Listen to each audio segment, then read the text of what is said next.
show. The 2026 Toyota AFL Premiership season. What a fly! An unbelievable mark from Elliott. And it's one of the best he has ever taken. That is wizardry at its finest. Holmes to go all the way home. The superstars rise when the occasion comes. Every game, every week. Short to Dacos from 50 on the arc. It's a thumping drop punt. And as if written by the god. Oh, there's a bit on in the aftermath too. Watson front centre from impossible angle. Watson! Unbelievable! Runs in, kick on goal, Jackson. It rolled, it tumbled, it spins. It is over. It is over. The Lions go back to back, and it stands to be admired as one of the greatest premierships ever won, enshrining the legacy of Chris Fagan. Welcome to AFL Nation. Gather round is upon us, the flow of people from the city out to the ground. Adelaide Oval set to play host to the Adelaide Crows and Carlton. It's the start of round 5. It's a festive round 5 as the football public has migrated here to Adelaide. Gerard Whateley with you for the Bunnings build-up on AFL Nation for Bunnings Warehouse. Two of the great men of South Australian footy, two of the great men of footy, full stop. Premiership captain with the Crows, Mark Bickley. Hello, Bix. Gerard, how are you? I'm well. Oh, I'm glad it looks like it's clearing up. I just had a look at the Weather Bureau. The last of the rain looks like it's passed, so we can hopefully tick that off and get some sort of semblance of good footy tonight. And a man who led Port to a perfect record through his 3 gather rounds, Ken Hinkley. Kenny, welcome. Thank you, Gerard. Yeah, it's great to be here for the gather round from a supporter point of view almost in some ways. So look forward to tonight's game. It's a big game, as much as the Crows at 1 and 3 and Carlton with all the troubles that they've been in. It's a big prize for the winner and probably a booby prize for the loser. That feels very much the case. Absolutely. Nobody knows the mood of the footy public quite like Dwayne Russell. Hello to you, Dwayne. It's been fun today. It's been fun yesterday. It's been fun all year, to be honest. There's so many storylines coming through, and I'm glad we don't have a lightning delay to the start of the game tonight, because at some stages today, and I was out in the rain yesterday, you were out in the rain today, it looked like footy almost had to be called off. We're going to have to send gather round back to Melbourne or somewhere. Hey, settle. We're not doing that. Horsham, halfway. Yeah, but it's been a fun day. To be honest, there's so many things on, so many places you could go. For those people who went and watched it, eventually saw Fremantle train at Unley. There's events on at the Bay. It's nice to actually have some actual footy to go and watch tonight, because I'm not sure we could have any more lunches and dinners, could we, Gerard? No, we actually need to get to the game. I agree with that.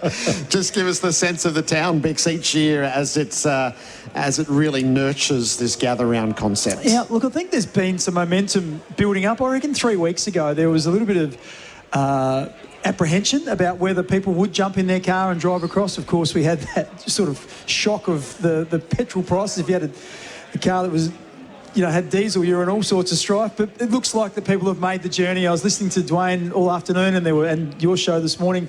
People are in that joyous mood where they're excited to be coming across the border and following their team. And there's something about going on a road trip and watching your footy team. So I hope that people turn up, and hopefully we get some really great games. I'm looking forward to tomorrow night's game as much as tonight. But yeah, there's a bit of apprehension amongst Crows fans. I think they, like you said, Ken, the booby prize, if Adelaide were to lose tonight, that would be disastrous. I think most people have been okay with the fact they've fallen just short against some quality sides, but the expectation is they win and win comfortably tonight. They just have to, Kenny, don't they? They can't be 1 and 4. The minor premier out of last year can't start 1 and 4 having lost 3 on their home ground. Well, if you do, it's a long way back at 1 and 4. I mean, they've played enough footy, and I've seen quite a bit of their footy. They've played enough footy, but they've not played great footy. I don't think they're in great form, and that's why tonight for me it's not a walk up and just get the points. I think you're going to have to walk up and earn the points, with what's going on at Carlton at the same time. So, but the Crows need to get to 2 and 3, or the gap opens up from you and the best, and the best when you in this competition, if you end up 7, 8, 9, 10 now, it's not a great spot to end, and you might be lucky enough to fall into 8 and get a home final, as we call it a final. I think yes. 8 versus 9 or 10 or whatever it is. So that's how important tonight is. It seems silly, it's round 5, but that to me is how important it's becoming for the Crows. So what's a bit off with the Crows for the two of you? Well, their starts, I know Matthew Nicks talked about that. when we say the start, it's been more so what's happened around the footy at the start. So against the Bulldogs, they lost the 5 first centre clearances, which means you're playing from your back half straight away. And against Fremantle last week, they were -10 in the clearances. And when they have to sort of start their attacks from half back, that hasn't been a real strong point for them. That went all the way back to the last 4 or 5 games last year. So with the absence of Keane, with the absence of Hinge and a few others, their ball movement from defence hasn't been great. So Hinge comes back in tonight, which helps. Cumming may play back there. He's a better ball user. So and Laird, of course, comes back and steadies that part of the ground up. But they just haven't moved the ball or been consistent across 4 quarters just yet this year. They're scoring, if you look at the 2 teams that are playing tonight, you look at their first halves and their second halves. They are perfect matchups in some ways for each other, because Crows don't start well, Carlton do. So we should expect Carlton to be in front at half-time by the scoring. And then you look at Carlton's second halves and they're conceding 74 points in their second halves, and the Crows are scoring their highest in the second half. So it sets up for a thriller in some ways. It's just a matter of whether we actually get to that type of game. You know, Crows, Bix, you said they've come out a bit slow. I think Rankin's not on. I think he's a little bit off. I've been saying it now for a couple of weeks that, you know, we'll know when Isaac's ready, because he'll start in the centre bounce. I just haven't seen him in the centre bounce. I can't buy that he's perfect if he's not starting in the centre bounce when they're struggling to start games. I think he's spent time through the middle, but he just hasn't found it either. So it's one of those ones where you put him in there for 5 or 6 minutes. You know, this is at different stages through the ground, and he doesn't touch it. So then you say, well, let's get him back forward and hopefully we can get it down there and he can have some... He's had some magic moments, but very much fleeting moments as opposed to some of the consistency thereafter.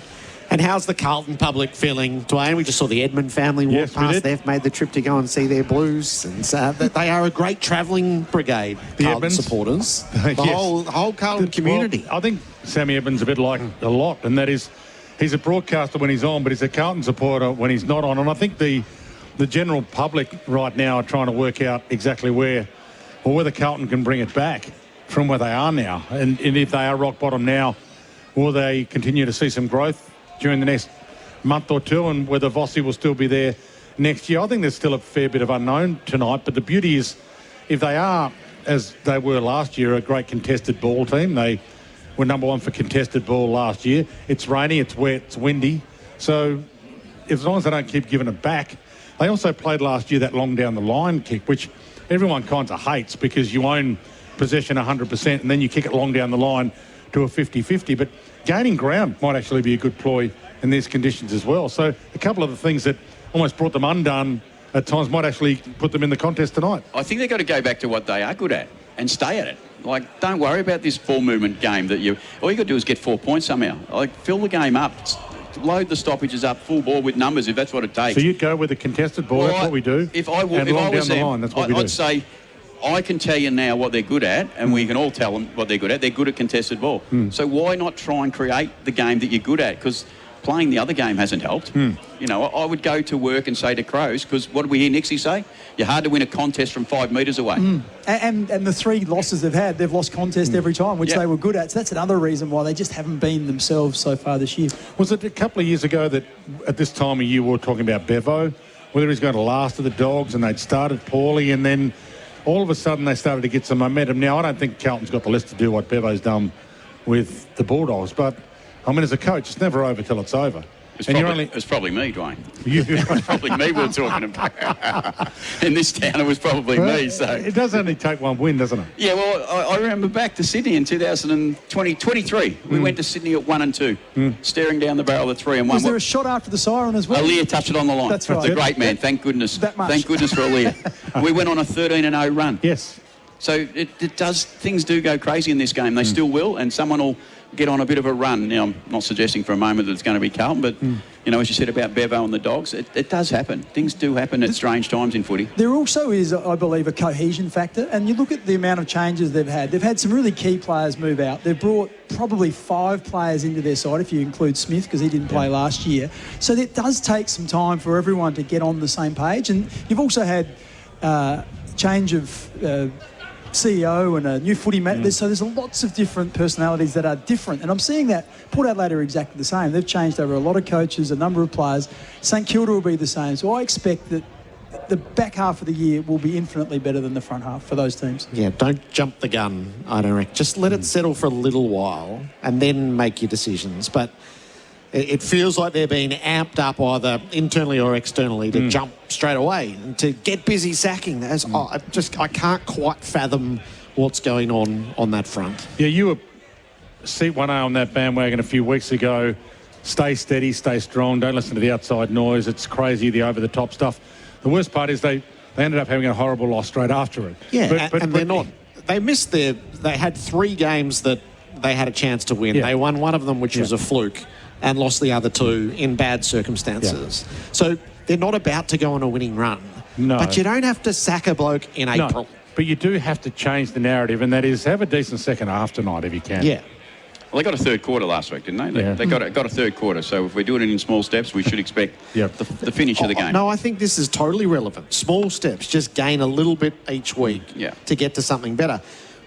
So the George Hewitt conversation is so interesting in what you've just said, because that feels like a selection to move away from being one-dimensional and trying to be something that they're not naturally. So I'm interested. They don't look like they're doubling down on what they're good at. They look like they are searching for what they don't have. Possibly, but I do see Zach Williams and Nick Haynes come back into the team. I'm not sure if you're progressing quickly, if that's your mode you're going into. I mean, O'Keefe's certainly a young player that's got some promise, I think, but they've got some big outs tonight too. I mean, Wiedering being out as well.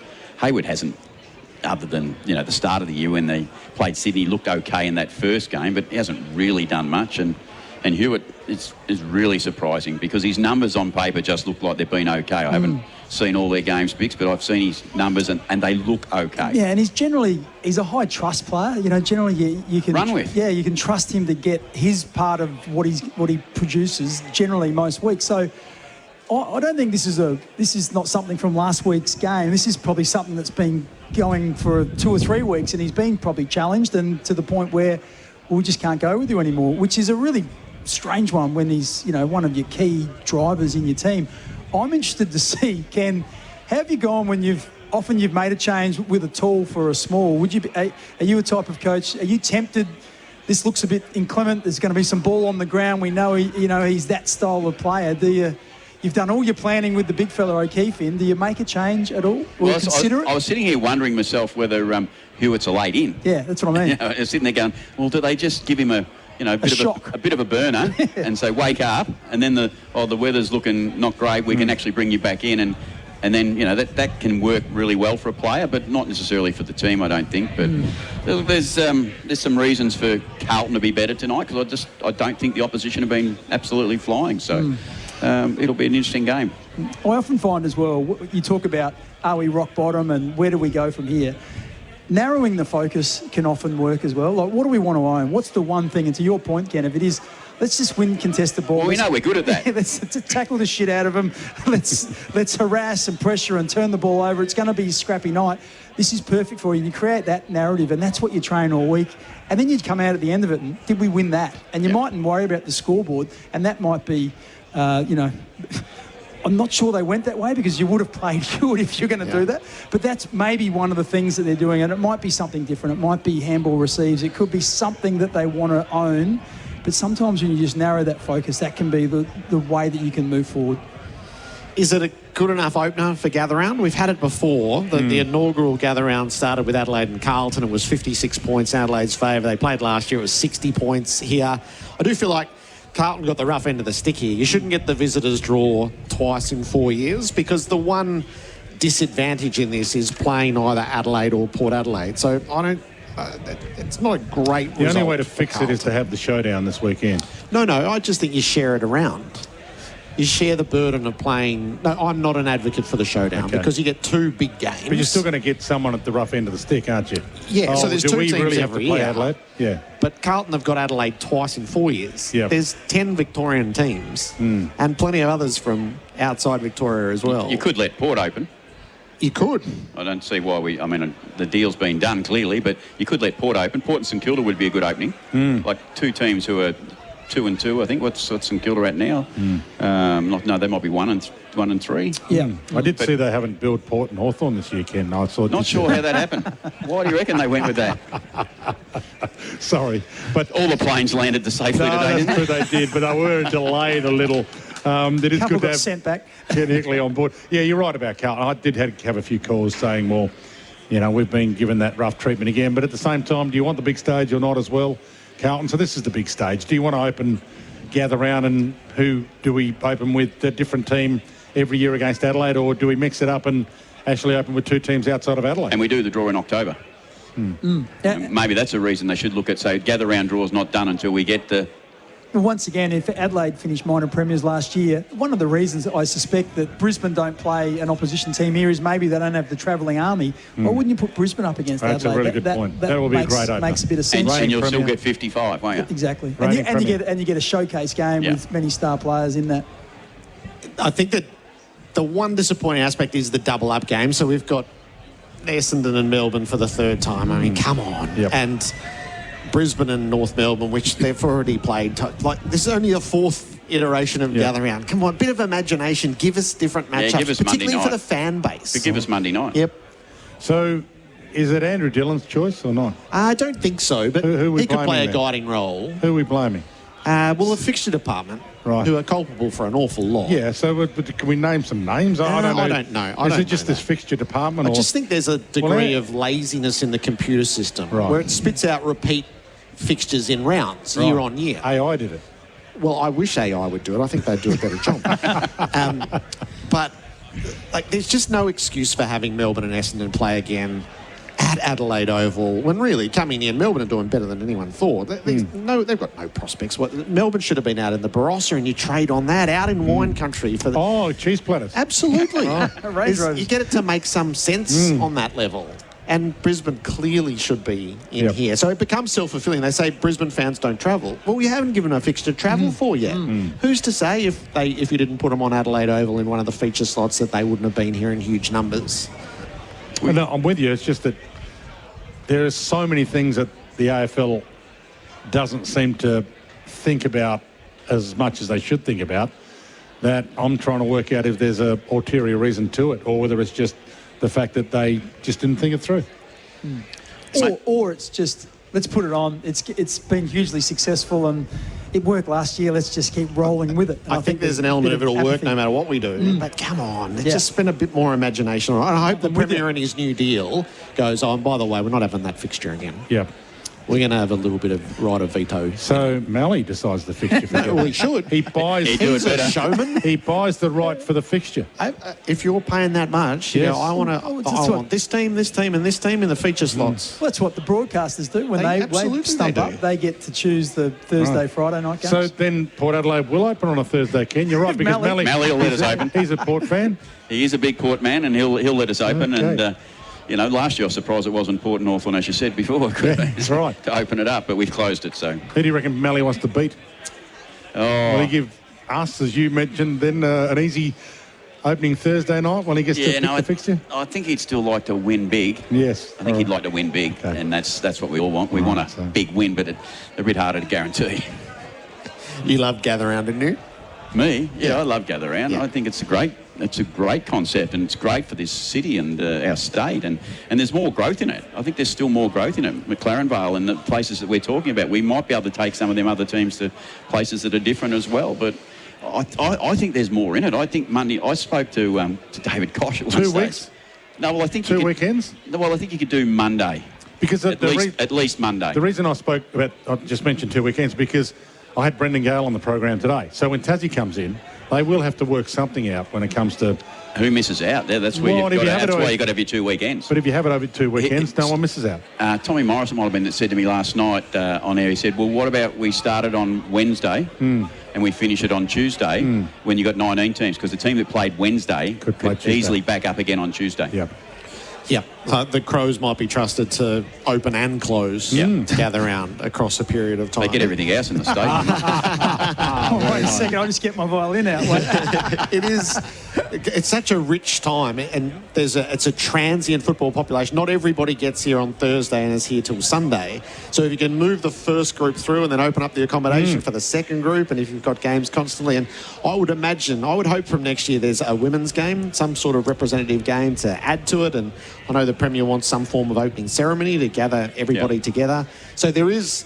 And he does have the imagination for it. There is still so much scope. We don't go on school holidays until this week, do they, in South Australia? That's it, yeah. Tomorrow's the last day of school. Yeah, so next week is available for South Australians to even get a bit more invested on school holiday time. Well, Sir Doug Nicholls rounds over 2 weekends, so maybe that's the next thing. Maybe Peter Malinauskas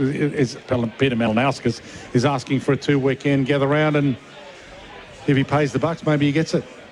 Novelty jumpers too. 10 teams have gone with them. Yep. We need all 18. Festival jumpers. Okay. Give us your most festive jumper for... So you want a bit of the light blue, the M&M blue for Carlton? So St Kilda's lollipop jumper, perfect. Yes. I like what Port have done. Port's is a good the jumper. Teal, Crows have got a good jumper tonight. Paddle pop line for the Eagles are going back to the past. Come up with your most festive Guernsey. Well, the only trouble will be, I'm still worried about Gold Coast and Sydney. That looks very similar. Slightly problematic. And they're still wearing the red shorts, Sydney, so I'm not sure how that's going to go. Anyway, we'll see. There is time to move to white shorts, you know. You wouldn't have thought it'd be that hard. And can I just add one other thing that I'm really enjoying about Gather Round, and that is, you mentioned Fremantle at Unley Oval. I was down at Glenelg Oval on Wednesday night, and the Crows were doing their captain's run. The amount of people that bumped into myself and had a chat that were from Melbourne that came over, and they get a chance to watch the captain's run and get up close with the players. And you've got Collingwood, I think they're at West Adelaide, and you've got Melbourne at South Adelaide down south. You've got teams at Norwood. It just gets it back out into the community again. And the amount of kids that are touching their players and getting autographs and photographs is just, that's something that I think has drifted away from our game, because the players, after games, you don't see them like you used to. I remember going to footy matches and watching the Magpies down at Albert and then waiting outside the change room just to get a glimpse and get your autograph book signed. Before you were born, you used to be able to run on the ground and actually pat your hair on the backside.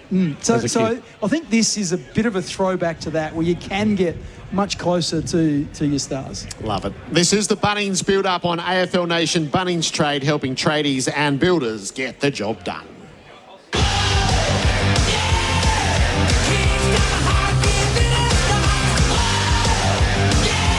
You're listening to the Bunnings Build-Up on AFL Nation for Bunnings Trade, helping tradies and builders get the job done.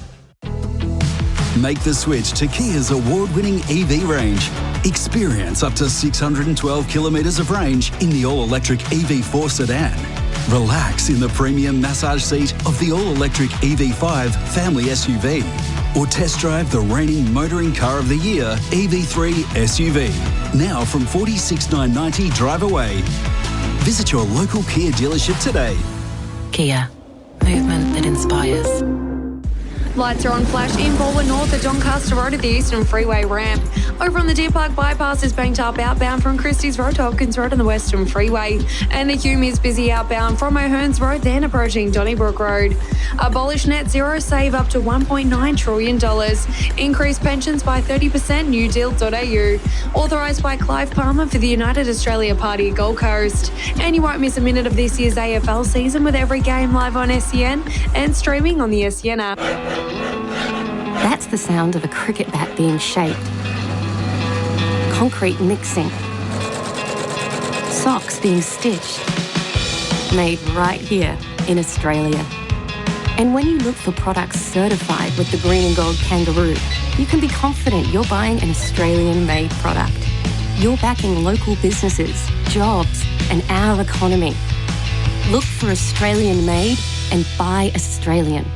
Need plants for your next project? Plantmark is the trusted wholesale plant nursery for landscapers and tradies. With a big range, trade prices and delivery you can count on, they've got what you need. Open 6 days across 4 Melbourne locations. Visit plantmark.com.au. Growing a business is rewarding, but cash flow pressure can be stressful. Supplier invoices, tax obligations, payroll requirements, it all adds up. Octet can power your business with smart business finance. From lines of credit to unlocking cash from unpaid invoices, Octet helps your business move forward. Plus, you can choose to earn frequent flyer points on eligible payments. So, keep cash flowing, seize growth opportunities and be rewarded. Find out more at octet.com. That's OCTET.com. Lending criteria and conditions may apply. You know what I love more than picking a winner? Let me guess, Gareth. A perfectly cooked steak? Bang on. And the Rising Sun Hotel South Melbourne delivers every time. It's where the punters go for flavour and form.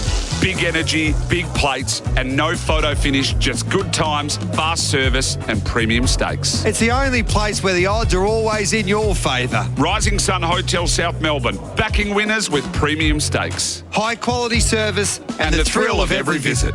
Got a leg in your same-game multi that's lacking heat? This AFL season, keep the fire alive and try PointsBet's new Pull-'em feature. And remove a leg from your multi before the start of the third quarter. Terms and conditions apply. PointsBet, it's like hot sauce but for sport. Chances are you're about to lose. Big rounds are built on hard work. And at Revo Fitness, getting that work in is simple. No lock-in contracts, no hidden fees. From just $9.69 per week for 24/7 access to any Revo Fitness across Australia. So whether you're training before the bounce, after the siren, or late at night, Revo is ready when you are. Revo Fitness. Train like the pros. Visit revofitness.com.au to find your nearest club. State Transport takes the stress out of logistics with reliable, seamless transport you can count on. When your freight matters, trust their team to get it done. Call 134 888. State Transport.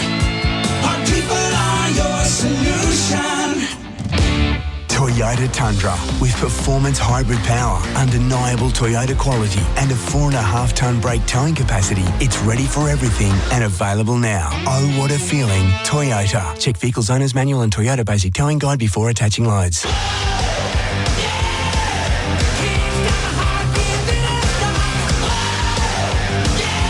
You're listening to the Bunnings Build-Up on AFL Nation for Bunnings Trade, helping tradies and builders get the job done. The gather round opener is Adelaide and Carlton tonight at Adelaide Oval. Mark Bickley, Ken Hinkley, Dwayne Russell and Gerard Whateley with you for the Bunnings build-up on AFL Nation for Bunnings Warehouse. We're at the Tyre Power stage here, just alongside Sky City Station Road, which is beautifully marked up with the gather round banners and is one of the main thoroughfares across the next few days of footy. The teams have landed for the remainder of the round, so it's worthy of going through these, particularly with fans of all persuasions here. Collingwood and Fremantle tomorrow night. So Anderson's going to make his debut. Nick Dacos and Scott Pendlebury, as was flagged by the coach yesterday, have both been selected. Sullivan, Hayes and Allen omitted. And again, this is the layer of player that Collingwood is sweating on becoming regular senior players, and they aren't. There's no criticism in that. They're just not consistent senior footballers yet. Fremantle unchanged from the team that beat the Crows. Well, it's interesting. Young Anderson, who was the last bloke taken in the draft, played in the Sturt Premiership sides. He's a mature age, along with Flynn Perez, who's another player that played in that Premiership side. So I think we are seeing that swing to those players that you know that they are ready to go if needed. And they're a bit deeper in your list, but their bodies are mature. You know they know what the expectations are, and they're just a touch less risky than maybe some of the younger bodies you take. That's because of the back end of lists that are just too weak now. There's just too many players that are just not up to AFL level on the back end of AFL lists. We've got 18 teams, we're about to get 19. And we keep growing out of the same pool, and we just don't have a big enough pool. So that's an issue, and that's why those mature age boys are getting more chances. And it's interesting, though, because I'm a bit like, if we need more policemen, we just go out and we get the applications in and we go to the police academy and we train them. There were a lot of players that get taken, the Sean Manor and Rory Laird off the rookie list. There's players out there that I think are capable but don't get into that full-time system and don't get a couple of years to just hone their craft. So I hear the talent part of it, but I still think there's a lot of players running around in those lesser leagues that maybe give it a year or two to try and crack it in, and then when they don't, they go out and they live their life. But I hope there's some more opportunities, because I think there's a lot of players that are doing really good stuff that are capable that just haven't quite found their way into the system. How big a test for Collingwood is this tomorrow night? Yeah, it's a big test. It's definitely a big test for them. So, I've been lucky enough to see Freo last week, and they're a very, very good team, a very, very good list. They're a very, very good list. They're not quite displaying very, very good team wins just yet, but they are showing like they could be. And Collingwood, the guy, I've got massive concerns on where the Pies are at, and this year, and what the future looks like. But again, I don't work inside. I don't know how good that youth list is, and what they're trying to emerge. But they don't seem to be surviving when it comes to selection. So there's some concerns there for the Pies. And we've seen last week if Nick's not there. Nick and Scott still, who's only about to break the record games, he still relied on so heavily to be an influence in that team too much in today's game still. So, yeah, I think they're in some trouble, the Pies. They're very much set up for Nick Dacos, aren't they? If he runs past, they give it to him every time, and they almost want him to go past so they can give it to him. So when he's not there, it does create a massive hole, because it's not like you say, one man down, the next man up. There isn't another guy that runs like he does, that uses the ball like he does. So, it's often your greatest strength is your greatest weakness, and he is a great strength. But if he were to miss a period of time, geez, it leaves a big hole. Sure does. I mean, they've got a lot of work to do on that list, but they seem to be on the move outside of their list. There seems to be names that keep getting talked about. And let's be honest, if you're a Melbourne boy or a Melbourne young man, and you've got an opportunity to return home and you want to go and play with the biggest club in town, you're going to Collingwood more often than not. Like, we were in the contest with Perryman when we lost Houston. We thought we had him, to be honest. We absolutely thought we had him, and then Collingwood came late, and I spoke to Harry, and he basically said to me, he said, mate, I really looked forward to coming to Adelaide, and because he was a fisherman, he was a country lad, wasn't that keen on the city of Melbourne, but he said when Collingwood arrived, I grew up barracking for him, wanting to play at the G in front of the Collingwood Army and the chant, and it was Anzac Day. It King's was birthday. and their contract size was okay too, I think so. But at the end of the day, he chose that for some reasons that we can't compete with in other clubs. Collingwood they've got a one-wood, and it's called Collingwood. Saturday afternoon, Barossa Park, North Melbourne and the Brisbane Lions. The Kangas, Logue and Spargo is going to play his first game for North. Out Pink has been omitted, and O'Sullivan's had surgery on his jaw. And for Brisbane, a couple of All-Australians, a couple of captains come back. Andrews and McCluggage in. Darragh Joyce did his job last week, and so too did Tunstall. So the break in case of emergency players retreat to the second tier. Hey, pretty good ins. Yeah, well, what a luxury to have that. And I guess the other part of it as well is the hold up when they're not playing. We talked about Nick Dacos being out, and they just looked not at the level. But some of the players and the quality of players, when they had who else was missing? Zach Bailey was missing along with these two guys. He was out suspended, and they just were able to cover for those weeks and get some wins on the board against the Saints and again last week, and that just gets them through to when the good players come back in. Saturday afternoon, Adelaide Oval, Essendon and Melbourne. The Bombers in Ridley, Caddy, Sardis and Roby. So their high draft pick is going to make his debut. 4 outs, all omitted: Guelphy, Perkins, Johnson and El Houli. Yeah, it's again a battle for them. They've got some good names back in, but some people who they need to get going, and that'd be Perkins and Johnson, El Houli even. They're the future. They're the list builders that you're going to need to build, and they're unfortunately out of the team, and we're playing up against the good-looking team of the competition at the moment, aren't they? The sexy team. You want to watch them play, and Kingy's got them flying, and I think their defence is still a concern with what they're conceding, but they're playing Essendon this week, so if they're worried about that, they're probably worrying about stuff they don't need to. I'm interested in Sardis as well. There's been a lot of discussion around him. He's a very high draft pick. Was he pick 5? 5, yeah, and has been in and out. Had 35 disposals last week in the VFL, so at least he comes in with some form behind him, but you just feel like he's got to start to make an impact. He's been in the system now for a little while. There's opportunity there for him to stand out and to hopefully show what he can do, but you just feel like time is running out, and it doesn't feel like he's been Brad Scott's good books either. He's really had to earn this recall. Yeah, so they trusted him last year. They put their faith in him last year. He'd done so much work over the summer, but it didn't parlay into his performance at senior level. So He burns the ball. He just burns the ball too much. You know, that's the trouble with that second-tier competition, I reckon. You can go into that second-tier competition and get 30 weekly if you're a ball magnet. That's you right. can just, you know, Vix, with the greatest respect, you could nearly still go there, I reckon, and get a few. But the reality is that's what happens at the second tier, I reckon, and that's why I'm a little against the other conversation we had just before around the second tier, because the second tier players who are ball magnets but are too slow and untidy for AFL football, they get found out as soon as you step them up.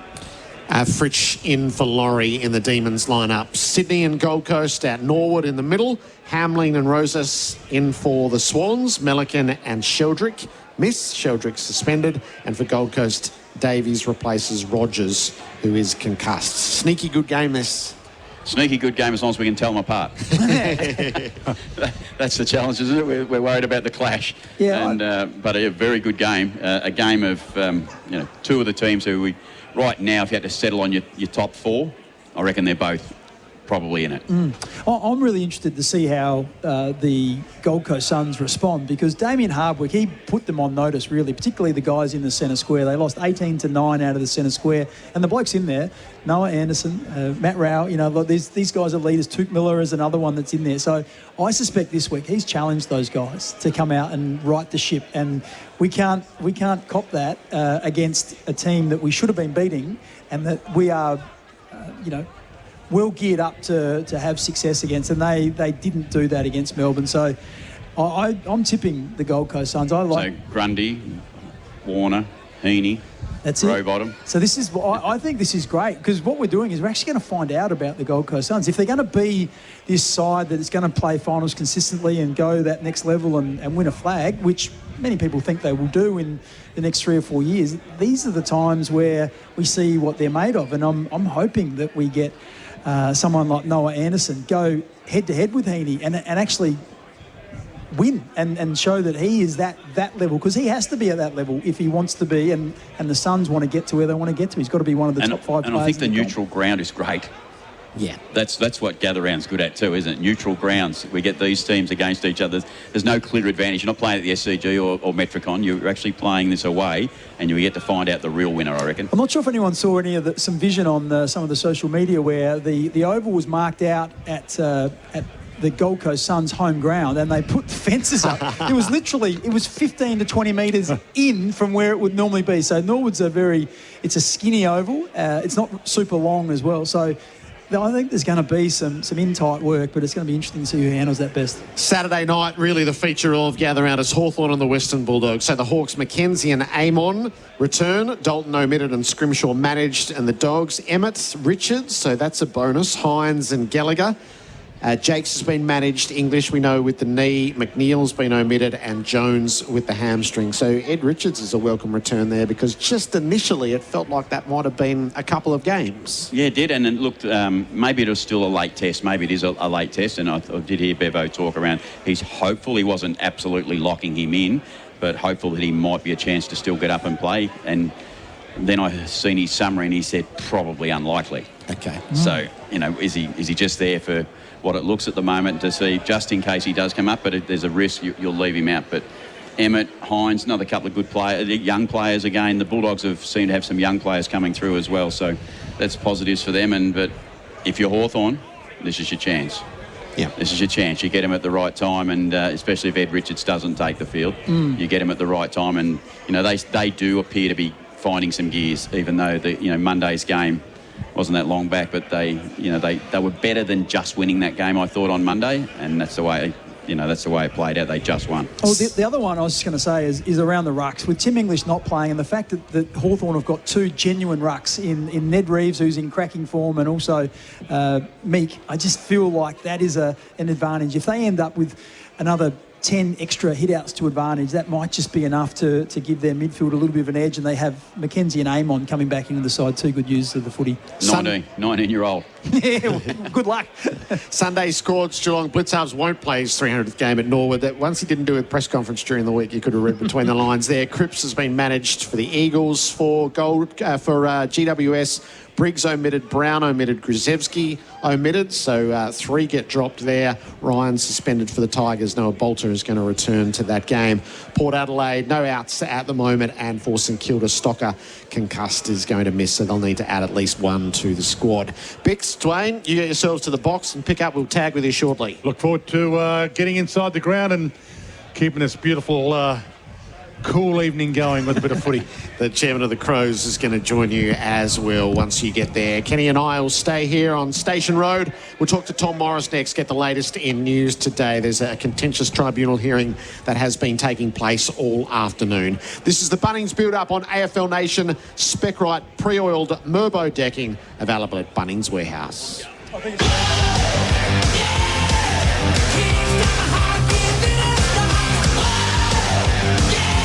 You're listening to the Bunnings Build-Up on AFL Nation for Bunnings Trade, helping tradies and builders get the job done. Rural Australians can travel up to 12 hours for vital health screenings. That's why Rural Imaging Australia has launched a world-first mobile screening clinic, delivering advanced skin, breast and cardiac services directly to rural and remote communities. Find the clinic at Festival Plaza during the AFL Gather Round, April 9 to 12, offering pre-booked skin screenings. To learn more, book a check or support this life-saving initiative, visit mdphfoundation.org.au, bringing care closer to home. Hitting the road this Easter holiday period? Hop into Metro Petroleum and fill up with quality fuel. Or fuel yourself with one of these excellent deals. Try the new Mr. Whippy limited edition salted caramel whippy cup. Sweet and salty with a caramel drizzle. Limited time only. Or need a caffeine kick? Try the new Dare Charged Hazelnut Latte for only $3. Smooth coffee, rich hazelnut flavour, and a taste that fires on all cylinders. Offers available April 1st to 30th at all participating Metro Petroleum locations. K-pop Demon Hunters Haja Boys breakfast meal and Huntrix meal have just dropped at McDonald's. They're calling this a battle for the fans. It is an honour to share. Pick a meal to pick a side. Available for a limited time at participating restaurants. Not for children under 15 years. This is it. Chadstone Kia's got a ute. Home of the Kia Tasman. I've been out there, test-driven one myself. The space of the dual cab is next level. Go and test drive that Tasman ute. Chadstone Kia has the Tasman in stock right now. Featuring low-range gearing, ground view monitors and auto rear locking differential in select models. Dare to be different with a Kia Tasman in stock now. Go and see the legends at Chadstone Kia and test drive today. chadstonekia.com.au. T's and C's apply. LMCT 11716. This is the moment. Heinz tomato ketchup.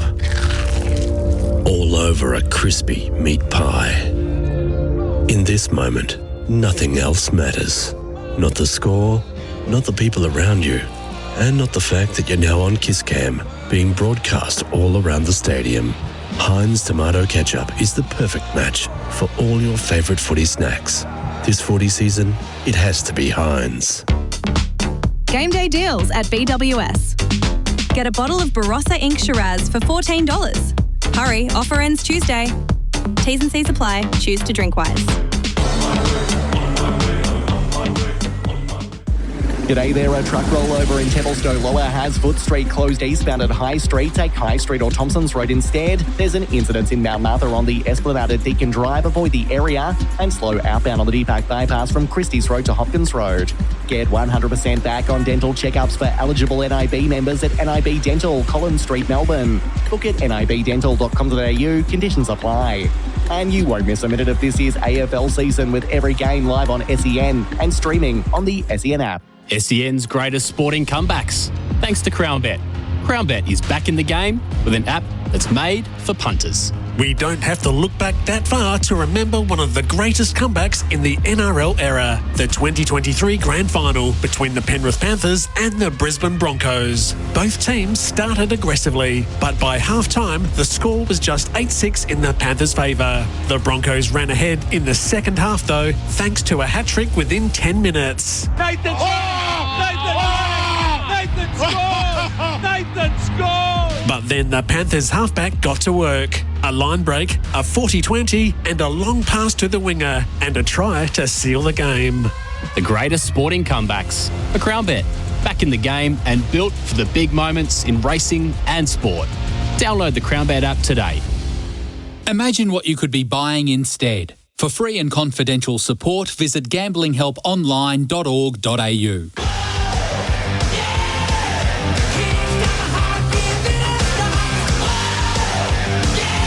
You're listening to the Bunnings Build-Up on AFL Nation for Bunnings Trade, helping tradies and builders get the job done.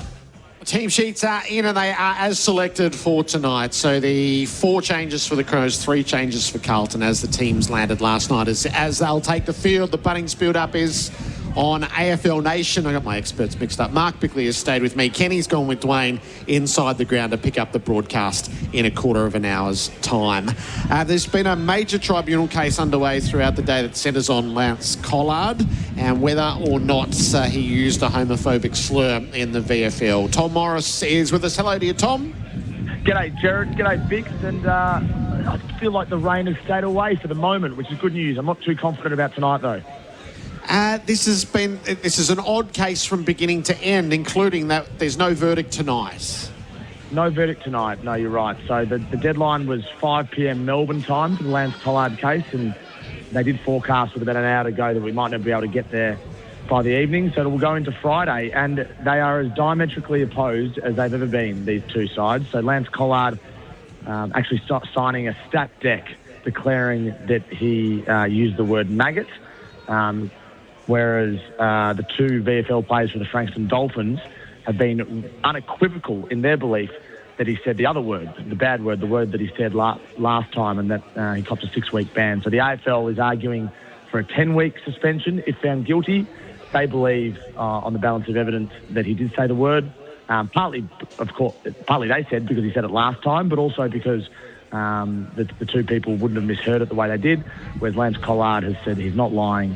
And that he said the word maggot. So I don't know what way this is going to go tomorrow, Gerard, but if we thought they were far apart a week ago, then they're even further apart now. It's quite remarkable to see it unfold the way it has.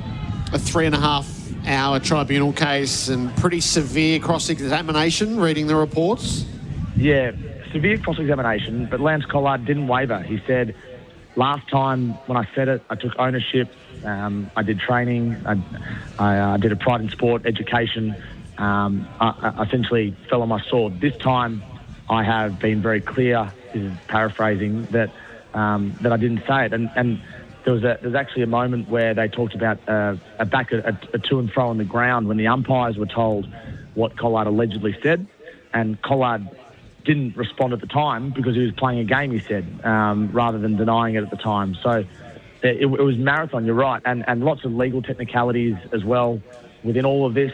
One of the more interesting points I think was that Lance Collard has said very clearly throughout that the word he used wasn't only just maggot, that he's risking perjury by actually signing a stat deck. So in his mind, at least, there is no ambiguity. He didn't use that word. Very hard to reach a verdict on, isn't it? I don't envy, I've said this to you previously, Tom, I don't envy anybody having to land on a judgment on this case. Yeah, it's, I really don't know how they can find him guilty, Gerard. Like, I just can't see how they can prove it. I mean, there's 2 people that say one thing. They say they couldn't. The 2 VFL players, Frankston, say that there's no way they could have misheard. There's absolutely no ambiguity. They didn't think they heard it. They know they heard it.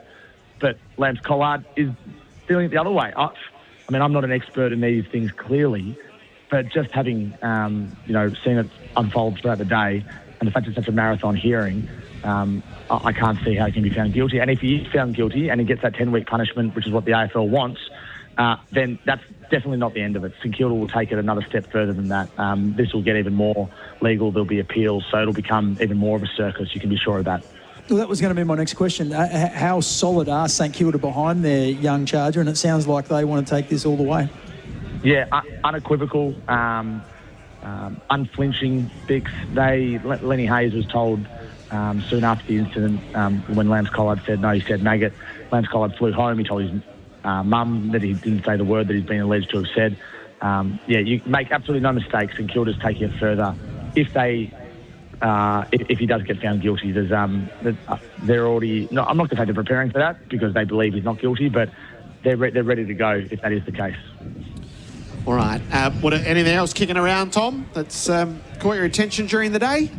Oh, it's been bits and pieces, Gerard. I've been talking to various people about the future of Gather Round, and you're in the same lunch as I was today, and everyone seems to be making light of the fact that there's no deal yet, and there's going to be a 5-year deal or a 3-year deal, and what if we go to Tasmania? I was interested in Mark Blissards being rested for Geelong in the game this weekend, so he can play his 300th at home next weekend as well. So plenty of selection news, including tonight. George Hewitt dropped for Carlton, which is huge news as well, given he was the best and fairest last year. And then I guess confirmation that Finn O'Sullivan broke his jaw via his own shoulder after a bump from Will Hayward. So Will Hayward bumped him in the side.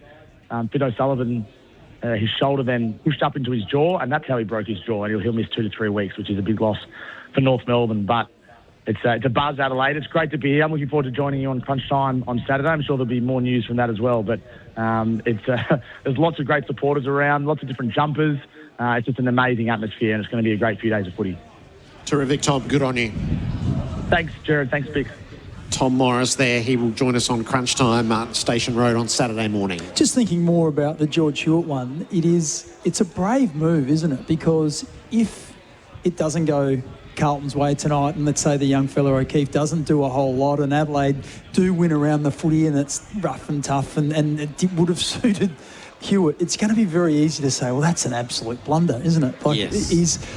You have to be really true with your conviction about this, and really sure that there's reasons behind why we're going this way. It's not at a whim, and I think it might be the right decision. You've got to be really strong to make this. So I think that leads me to believe that Voss is living his mantra. This was not about me and my contract and my security in the job. He would do what was in the best interest of Carlton for now and into the future. That was his pledge coming in.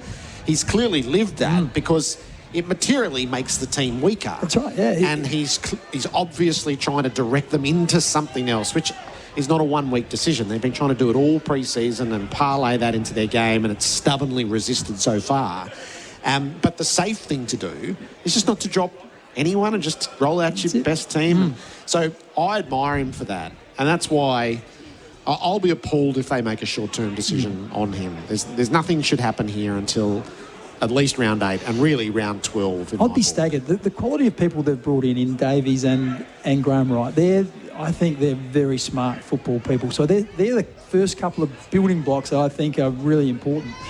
And they want to observe, they want to see, and they'll be observing things like you're talking about. And what it sounds like or feels like is you can't have Hewitt, Cripps, and maybe Chera and some of these guys all in there at the one time. And Cripps is going to be there, and we want Smith, and we're going to have Walsh, and maybe they're going to put some other people in there that maybe carry the ball a bit more, use their legs and try and create a bit more run through that part of the ground. So it might just be one of those type decisions where this is just pure balance, and unfortunately, George, you're the one that sort of right now is the third wheel, and we're going with the two blokes in front of you. Well, we're 4 games in, everybody's played, we've had a look at it. There's a distinct bottom group, and they're not all in the bottom places at the moment, but we feel like there's still a tail to this competition, and it played out graphically before us with West Coast and Sydney. Last year was defined by the 2-speed economy.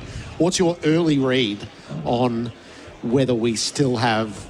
I feel John Longmire said we'll have thirds this year. I reckon he's right. And when the top third plays the bottom third, that's where you're going to get your big results. Yeah, and like you said, we saw that last week, and I don't know, maybe I thought the West Coast had turned a little bit of a corner, but maybe it was more about the two teams they played in North Melbourne and Port Adelaide the 2 weeks before. And they're probably, at the bottom of the second third.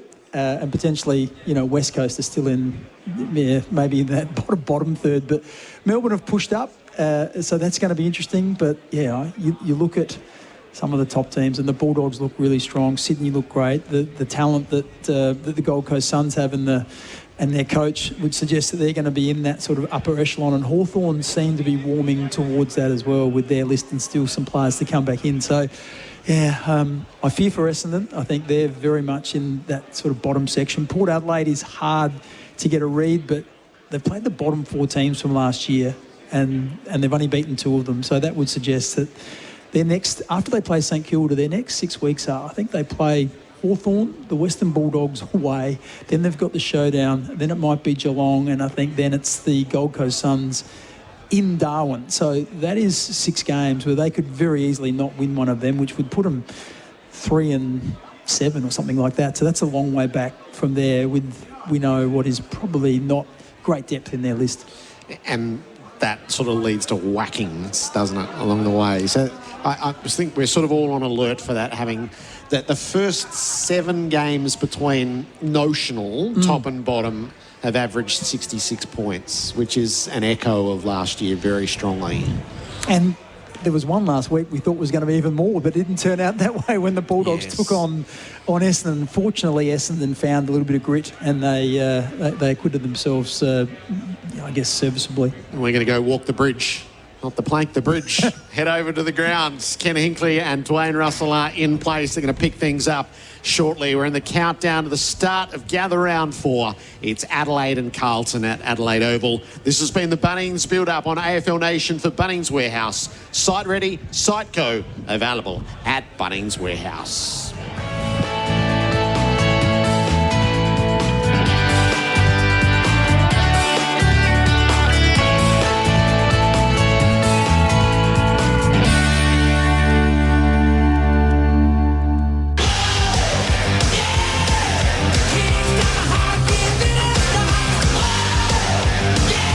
You're listening to the Bunnings Build-Up on AFL Nation for Bunnings Trade, helping tradies and builders get the job done.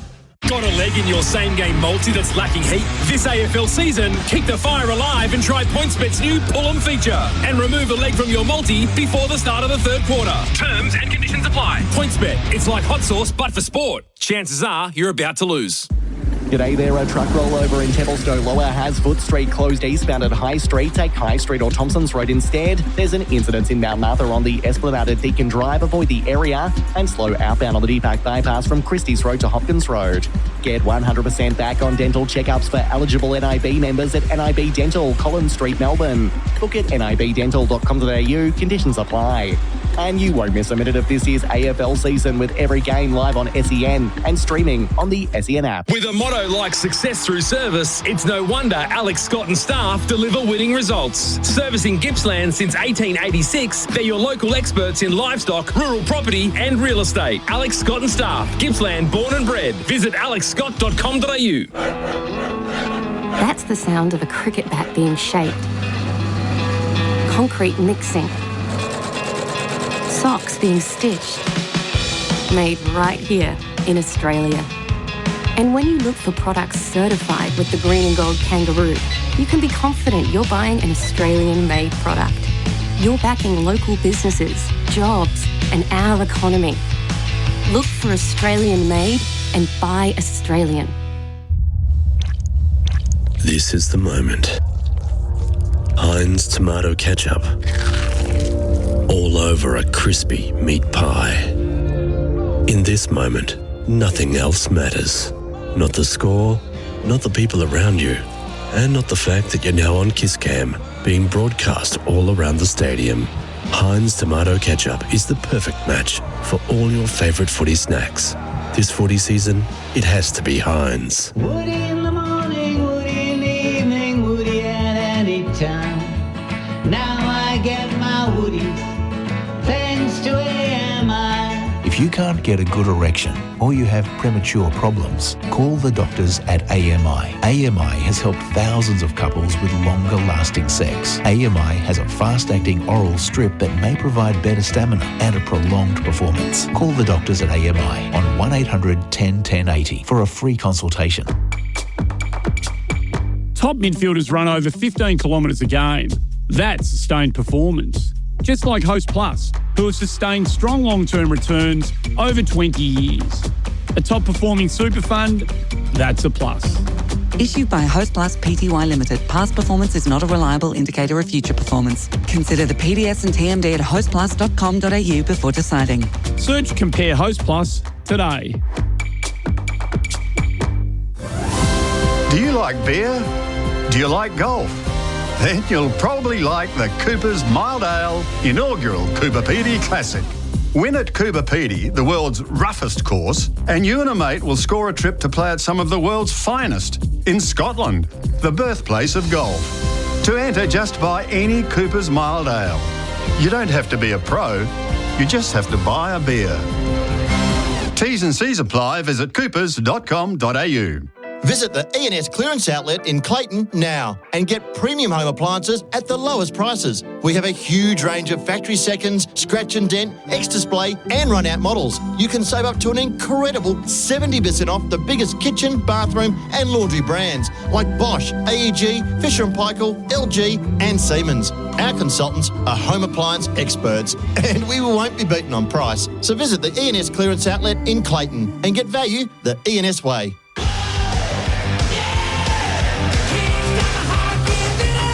You're listening to AFL Nation for 4 and 20 Pies, Australia's original fan food.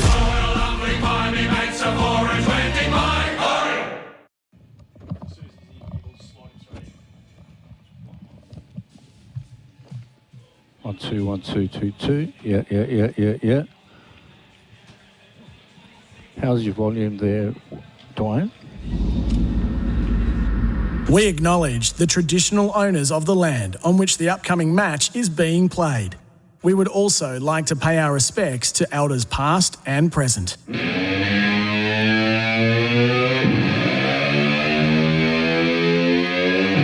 genius! The true genius of Cosy Pickett revealed before us. Paddy's kicked the goal of the year over his head. He's a freak show. The 2026 Toyota AFL Premiership season. What a fly! An unbelievable mark from Elliott. And it's one of the best he has ever taken. That is wizardry at its finest. Holmes to go all the way home. The superstars rise when the occasion comes. Every game, every week. Short to Dacos from 50 on the arc. It's a thumping drop punt. And as if written by the god. Oh, there's a bit on in the aftermath too. Watson front centre from impossible angle. Watson! Unbelievable! Runs in, kick on goal, Jackson! It rolls, it tumbles, it spins, it is over! It is over! The Lions go back to back, and it stands to be admired as one of the greatest premierships ever won, enshrining the legacy of Chris Fagan. Welcome to AFL Nation.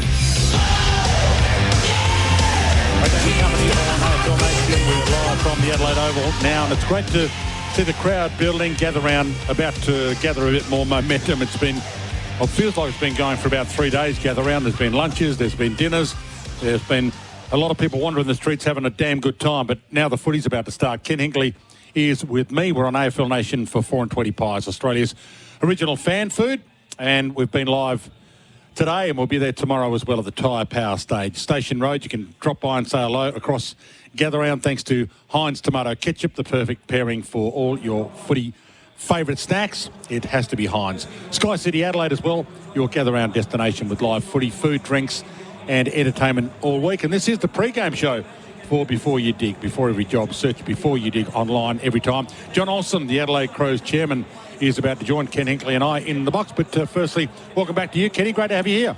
Thanks, Dwayne. Yeah, it's great to finally get here for the start and ready to go at Gather Round. And, a game that's we spoke about earlier that's got some fair bit on the line for both teams, not just a simple little walk up for the Crows and get it done. They'll hope that's what it is, but Carlton have got a lot to play for too. And we just walked across the bridge together, and the natives are out and they're in full voice. They look like they're ready for a big game, and they're looking forward, particularly the Adelaide people. I think they're looking forward to seeing their team go. Did my eyes deceive me, or did you get a couple of hugs from some Crow fans? No, I think that was something going wrong. Some people obviously couldn't see. They were Crow fans. You got some love from some Crow fans, or were they Port fans wearing Crows gear? I mean, that's an option this round. Is it? Yeah, I think it's an option, not for Crows and Ports fans, but I reckon this is the one round where you get a choice. You can actually turn up in other colours. Yeah. Because it's Gather Round. If you go into more games, let's say you're going to watch the Suns and Sydney play, you can actually go there as an impartial supporter, and you can decide which team you want to barrack for. You want to go in the Swans gear or you want to go in the Suns gear? Isn't that cultural misappropriation? Isn't it, if you dress as somebody else's fan? Is that not quite right? I think the rules of gather round are slightly different. Okay, so for Port fans, you can't dress as a Crows fan, but you can come here tonight, Barrington with Carl. You can wear the Blues colours. Okay, no, I like that. You can wear the Blues colours. I'm with you on that. The two locals can't. They just can't support each other. That's never going to happen, as we know. They'll be full here to the back rafters, which is going to be fantastic. And I'm looking forward to this one getting underway. John Olsen not far away from joining us, and we are bringing you a bit more live entertainment tomorrow as well as part of Gather Round from the Tyre Power Stage. So you can get there for Gerard Whateley's program early tomorrow if you want to get down and see Gerard broadcasting live. He was drenched today in the rain. Then I'm looking forward to your company for Dwayne's World. And again, we'll be doing the pre-game from Station Road on the Tyre Power Stage as well tomorrow as part of Gather Round before our game tomorrow. So it's going to be massive. Make sure you drop by and say hello. We're not far away from talking about this game specifically, but let's have a chat to the Adelaide Crows chairman in the commentary box here, John Olsen, who's been good enough to join us, and he might be able to give us, given that he's been with most of the movers and shakers in this state, give us the latest on what might be next for Gather Round. Mr. Olsen, great to have you here. Great to have you here, John. Thanks for having me. It is nice to... Big night for us tonight, the Adelaide Footy Club. So you're putting the pressure on your own boys straight away. Big night, given the win-loss, is it? Given the last 3 or 4 games. Very important night for us tonight. I like it. Even though we've had Melbourne weather come in on us during the course of the day. Well, I don't think Ken likes it when a chairman comes in and puts some pressure on the players. Is that right, Ken? Well, I'm a bit more used to it probably than Nixie. But no, it's an interesting. It is. The Crows they have to get going, don't they? They do. The slow starts, working on getting over the slow starts. I won't talk about umpires' decision because that's not relevant. We're not using any excuses. Got to focus on what we need to do on the deck to finish off games. We've had those tight finishes over the last couple of games. Good Friday game, that last quarter, watching that game, you don't sleep that night when you go home. You're just so wound up in the game. The fans, the sponsors, but more importantly, the passionate fans really engage with something like we saw on Good Friday. It's an interesting start for you, isn't it? The way the team's been playing, and there's some clear parts of the team that look off to me. Yes, they watching are. from a distance, and I'm sure Nixie's more than aware of that. Yeah. But 1 and 3, 1 and 4 is a long way back, John. Yes, that's why tonight is really critical and important for us, Ken. You mentioned some of our key players. They are off a bit. They've had small niggles. Interruptions, I call them. Interruptions, yeah. Where they've been carrying some injuries, working through the game, but if you're carrying an injury, you're not 100%, and you're trying to manage that. So we've persevered with that over the last couple of weeks. If I look through, hope spring eternal, don't they? I mean, I look forward during the course of this season. We've had a number of people out over 4-6 weeks that'll be out. We'll come back mid-season. The back end draw for us is a bit different from the start. And as I said, hope spring eternal as we head towards the tail end of the season. I'll take you off the game now and we'll take you to Gather Round. Yes. What do you love about Gather Round, and what improvements can Gather Round give us? Gather Round has been an outstanding success. The government's backed it in solidly, so has the AFL. And the way in which South Australians embrace it. And South Australia is the size of that moving around the city to Norwood Oval, to Mount Barker, to the Barossa Valley, having all the teams in town at one particular time is an engagement for the whole AFL industry, which we don't get otherwise because you're travelling all over the country. The way in which South Australians embrace this event and have backed it in, I think demonstrates the importance of continuing the event. If it's working well, why would you want to change it? Why would you want to shift it? And there are other innovative things that you can do. It works so well, you don't start from scratch, but you do small things to innovate constantly, make it give it a refresh, give it something additional for fans to build on. And Gather Round has built sort of footy infrastructure, whether it's Mount Barker, Barossa Valley, potentially McLaren Vale, if we can get this contract extended. And so that infrastructure's here, which is then available to local footy clubs, the Amateur League, the SAMFL, it all is underpinning a traditional footy state in bringing people forward and participating in the game. Yeah, it's a great concept for the state, and it's fantastic. I'll take you to the stadium because Adelaide Oval's the centrepiece of Gather Round. Yep. You were president of the SANFL. Yes. Now president of the Crows. Yep. How's the deal look? The Stadia deal look now for the Crows and the Power? Well, it was interesting, and I was Farrar chair of the stadium. So when we started, when we shifted from West Lakes to here, it was a blank piece of paper, and that blank piece of paper put up what we wanted to do and wanted to achieve on a new site. It's 10 years plus down the track now. There is experience that you've had, and how can we now maximise the output of this stadium? It's an outstanding piece of infrastructure, backs in footy solidly, but after 10 years, there are adjustments that ought to be put in place.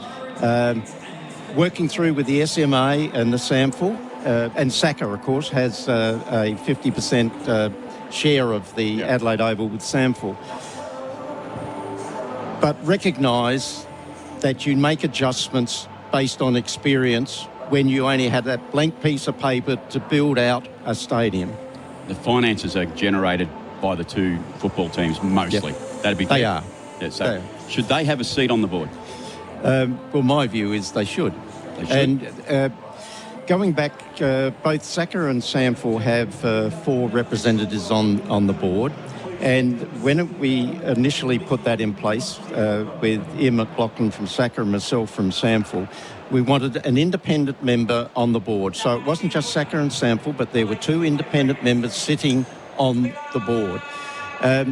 That worked well for quite some time, and it seems to have drifted away from that a bit. But to your point, the 2 AFL clubs are the most important tenant, and the people that the clubs rather, that actually generate the income that's then distributed to SANFL and SACA for grassroots cricket and football in South Australia. That ought to be recognised in some way. Any chance Gather Round could be a 2-weekend event in the future, especially when we get a 19th team? Well, that's the real question, isn't it? The 19th team, is the bye? How do you adjust that? Is it over 2 weeks? I'm not so sure about 2 weeks. It's a question of whether you could front up after 5 days. We can. We've done it. Well, we've done it. We've done it in COVID. We've done 4 days. Yes. Well, then that goes to the point that you can, over a period, take it into the Monday. So the Crows open it on a Wednesday and close it on a Monday? Yes. Or Port. Oh, yeah, well, you wrap it up. We bookend it. Between the Crows and Port, we bookend Gather Round, and yes. that's a very good thing. So rather than go over 2 weekends, which yes. I think that would have issues with it, yep. You're able to accommodate the full 19 teams over the extended period. I think it's a great idea, John. I've been big on Monday being part of Gather Round for the 3 years we've had it. Why not go into Monday and potentially Tuesday? Our school holidays start this week. Yeah. Basically. So our families are around and available for Monday and Tuesday. I get it. The Victorians and all the travelling states may not be able to. Victoria's They're on holidays. They're on holidays. Yep. So they can still travel and extend it out to a week or 8 or 9 days in South Australia. Again, great for our economy. Yep. But I think that there's a real opening, I think, with Tassie coming. Is the AFL open to Wednesday to Monday? I assume those discussions are taking place. And you've been part of them, so would you... I just assume those. Come on, John, you're a part of them. You're having some conversation. I assume those discussions are taking place. We'll see where it lands.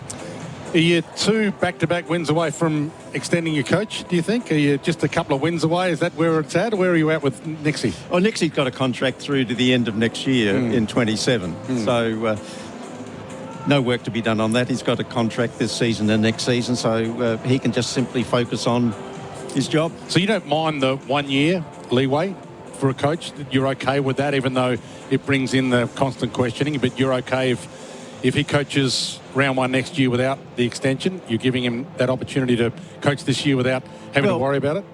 Well, we make a judgment at the end of every season about the process going forward. But As it relates to this season, he's got this season and next season, so it's not on our agenda at the moment. What is on our agenda is simply performance on the deck for our fans. And do you have a word to your players about their prep at all? Is that part of your... Because there has been a bit of talk about I wouldn't dare go into that territory. I know where my barriers are. Right. But you're a football man. You've been a man who ticks a lot of boxes over time. You know what's right and what's wrong. Well, I'd hope so. Yeah. Your state's going really well, and Yes, that doesn't it is. happen without... Yeah, the state is going exceptionally well. Yeah. It's a standout amongst the Australian states at the moment, and so that's a very good thing for South Australia. And in terms of how good the state is going, you mentioned the fact that you want to develop it to the point we get an extra ground here. What kind of length of new contract would you need to be able to put the money into developing a new ground? Would it be 5 or 7 or...? Well, if you look at Mount Barker and Barossa, it didn't need 5 or 7. Right. And that's then related to the financial arrangements and contribution that the AFL and the South Australian government are prepared to commit to bring that to fruition. Right. So you'd be happy with, 3 years as an extension, would you? Oh, well, I'd take 20 years and just lock it away. But the point about having, say, a 3 or a 5 year extension, it keeps everybody on their toes to make sure you keep delivering and deliver on the product and you don't rest on your laurels and let it become tired. Right. That is really important. Keep focus on relevance. And you're kind enough to let Tassie have it for a year in 2030 when they get in your stadium, and then you'll have it back again? No, I think they're doing very well at the moment, Tasmania. We backed them in for that 19th licence from day one as a traditional football state. They should have had a licence decades ago. Anyway, they've got their licence and they're on a journey, and I know what it's like building stadium, the refurbishment here, and then trying to get our training facility down at Theverton. They're not easy tasks to complete. No, if you took that long to get that done, it must have been a tough task to complete. John, speaking of journeys, I know you've got to get down to the function. I really appreciate your time. We appreciate your time. Good to have you guys over. Thanks. John Olsen joining us, Adelaide Crows chairman, in the commentary box. This is the pre-game show for Before You Dig, before every job. Search Before You Dig online every time. And as we go to the break, here's the PointsBet update. An odds update brought to you by PointsBet. It's like hot sauce, but for footy. Here's your odds update for PointsBet. Adelaide $1.12 take on Carlton, $5.75 at Adelaide Oval to kick off gather round. It's a massive start to the weekend and the Crows come in as heavy favourites at home and the crowd will certainly be up and about to open gather round. Carlton, on the other hand, have been massively out of form in second halves, falling away multiple times, which is a concern heading into this one. Before the same game multi, remember PointsBet's pull 'em. If you build a multi with at least 4 legs and a $5 total price, you can pull a leg that's lacking heat before the start of the third quarter, giving you a little bit more control. Let's get into it. The first leg is Josh Worrell from the Crows for 23 plus disposals. He's been super consistent across halfback, hitting this number in every game so far this season, and he even had 23 against Carlton last year. He's $1.87 with PointsBet and a really solid way to start the multi. Next up, it's Carlton skipper Patrick Cripps to kick a goal. He's certainly got a strong record at Adelaide Oval, kicking 9 goals in his last 5 games at the venue. He's $3.10 with PointsBet. This is a value leg. Next up, Ben Keys for 2+ goals. Carlton have certainly struggled to defend small forwards, and Keys has taken advantage, kicking 2+ in his last 4 games against the Blues. He's $2.75 with PointsBet, another value leg, and a great matchup play. For the final leg, this is the one on Pull 'em Watch. It's Adelaide to win. They're the clear favourites and should get the job done at home, especially if Carlton fade again late. But in a value multi like this is the one to keep an eye on. They're $1.12 with PointsBet. So your Pull 'em multi with PointsBet is Josh Worrell, 23 plus disposals, Patrick Cripps 1+ goal, that's a value leg, and Ben Keys 2+ goals is the other value leg, and Adelaide head-to-head. The total price is $10. And remember, with PointsBet's Pull 'em, you can remove a leg before the start of the third quarter. Keep a close eye on Adelaide early, but this looks like a great value play to kick off gather round. Overall, the Crows at home should be far too strong and win by 30 points. For all your AFL markets, get onto the PointsBet app. Brought to you by PointsBet. It's like hot sauce, but for footy. PointsBet, built different. Imagine what you could be buying instead. For free and confidential support, visit gamblinghelponline.org.au.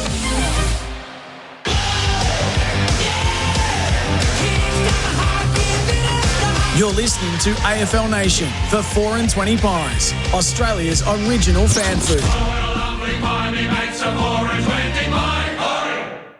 Stop what you're doing. Chemist Warehouse is packed with deals you don't want to miss. Hydrate with Barocca Energy Orange 60 effervescent tablets, only $14.99. Top up on Sonova Sugarless C 500mg 500 chewable tablets for just $19.99. For your second brain, try LifeSpace Probiotic for 60 plus years, 60 capsules for $29.99. And there's also Swiss Beauty Collagen Glow with collagen peptides 120 tablets, now $35.99. Chemist Warehouse. Great savings every day. Footy tipping's back, and it's not too late to join Ember X. Right now, premium is free for a limited time. There's 10k cash up for grabs weekly for the best tipper, plus 250k cash for the season's overall winner. Go to mberx.com or download the app. Still installing last decade solar panels? Mate, that's like frying an egg in its shell. Powerbay's bifacial solar panels, batteries and inverters change the game. Their dual-sided design captures sunlight front and back. Plus, N-type cells generate up to 5% more energy for even lower energy bills. Be the tradie ahead of the game. Switch to Powerbay's solar panels. Available in selected Bunnings Warehouse stores only. For full store details, view Powerbay on the Bunnings Warehouse website. Rebates available to eligible customers. T's and C's apply. At Beaumont's, we're more than just tiles. Discover a full range of hard flooring, hybrid, timber and laminate for every style and budget. Plus, we can help with installation, making it easier. Visit in-store and find more for your floor. Beaumont's, more than just tiles. Visit the E&S clearance outlet in Clayton now and get premium home appliances at the lowest prices. We have a huge range of factory seconds, scratch and dent, X-Display and run-out models. You can save up to an incredible 70% off the biggest kitchen, bathroom and laundry brands like Bosch, AEG, Fisher & Paykel, LG and Siemens. Our consultants are home appliance experts and we won't be beaten on price. So visit the E&S clearance outlet in Clayton and get value the E&S way. Pie, pie, pie, pie. Pie, pie, pie, pie, pie, pie. Pie, pie, pie, pie. Pie, pie, pie, pie, pie, pie. Pie, pie, pie, pie, pie, pie, pie, pie, pie, pie. Pie, pie, pie, pie, pie, pie. Pie, pie, pie, pie, pie, pie. Pie, pie, pie, pie. Pie, pie, pie, pie, pie, pie. And sauce. The wait is over. 4 and 20 season is back. Melbourne and Geelong, Sexyland is your trusted adult products destination. With 11 stores across the region, we offer Australia's largest range of adult products. Shop confidently in-store, open late 7 days a week, or order online with 2-hour delivery across Melbourne and Geelong. Whether it's choice, convenience or privacy, we've got you covered. Visit your local store today or shop online at sexyland.com.au.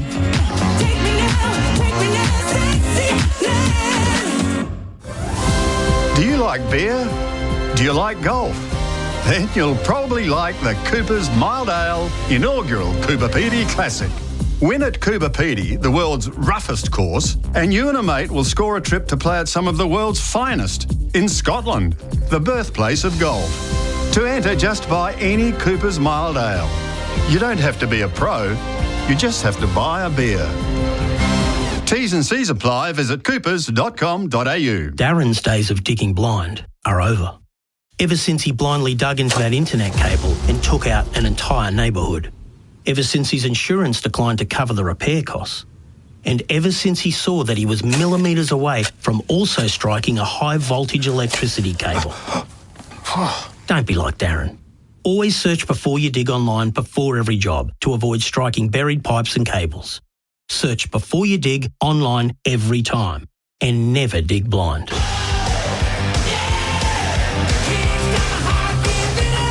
You're listening to AFL Nation for 4 and 20 Pies, Australia's original fan food.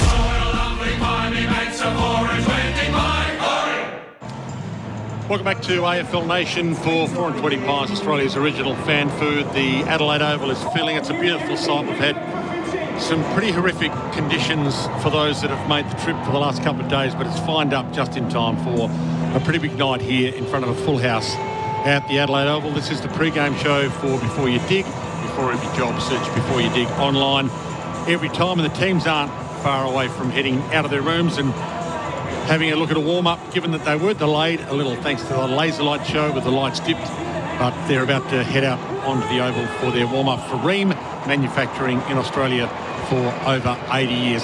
SEN's AFL tipping is back as well for season 2026. You can win weekly prizes or a footy finals experience thanks to the brand of hot water that comes on steady, hot and strong. Ream. Register now at tipping.sen.com.au. And a quick reminder, we've been live at the Tyre Power stage, Station Road across Gather Round, thanks to Heinz Tomato Ketchup, the perfect pairing for all your favourite footy snacks. It has to be Heinz. And Sky City Adelaide, your Gather Round destination with live footy, food, drinks and the entertainment all week. Just a quick update to the team. So there was a bit of talk that maybe Carlton would make a late change. Well, they haven't. George Hewitt is still out. So into the team for the Blues, Nick Haynes, Zach Williams and Hudson O'Keefe.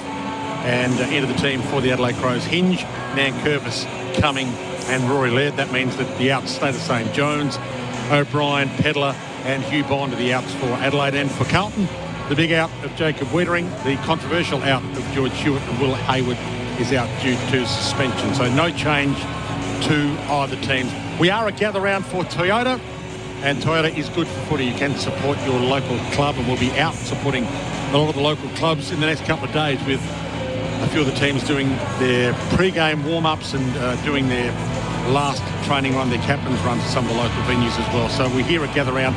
Thanks to Toyota, good for footy, support your local club. And the full team about to join us. So Gerard Whateley not far away from jumping into the commentary box. Ken Hinkley, after some sustenance, we'll be back as well. So do not go anywhere.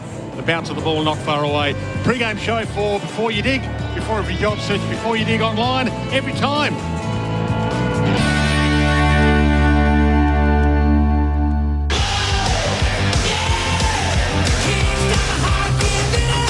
You're listening to AFL Nation for 4 and 20 Pies, Australia's original fan food. At Bunnings Trade, no matter where you are, we're here to help. We have trade specialists in-store dedicated to you and your trade. Whether it's sourcing supplies, quoting on jobs, or arranging delivery direct to site. And our builders team with dedicated account managers has got you covered at every building stage, from the front fence to the back gate. Plus, you can call our Trade Assist team on 134872 for quick quotes on a wide range of supplies, saving you time and hassle. Bunnings Trade. Helping business is our trade. 2026 is the year to upgrade to your ultimate fishing weapon. And Bar Crusher, Australia's leading fishing boat builder, has the perfect weapon for you. Come see for yourself and check out the most advanced plate aluminium fishing boats on the market with industry-leading design excellence and quality. Find Bar Crusher boats at Bar Crusher Melbourne on Quality Drive, Dandenong. Or build your dream boat online at barcrusher.com.au. Everything grows better with Nutrient Water. Everything grows better with Nutrient Water. From irrigation and filtration to pumping and lawn care essentials, Nutrient Water has you covered.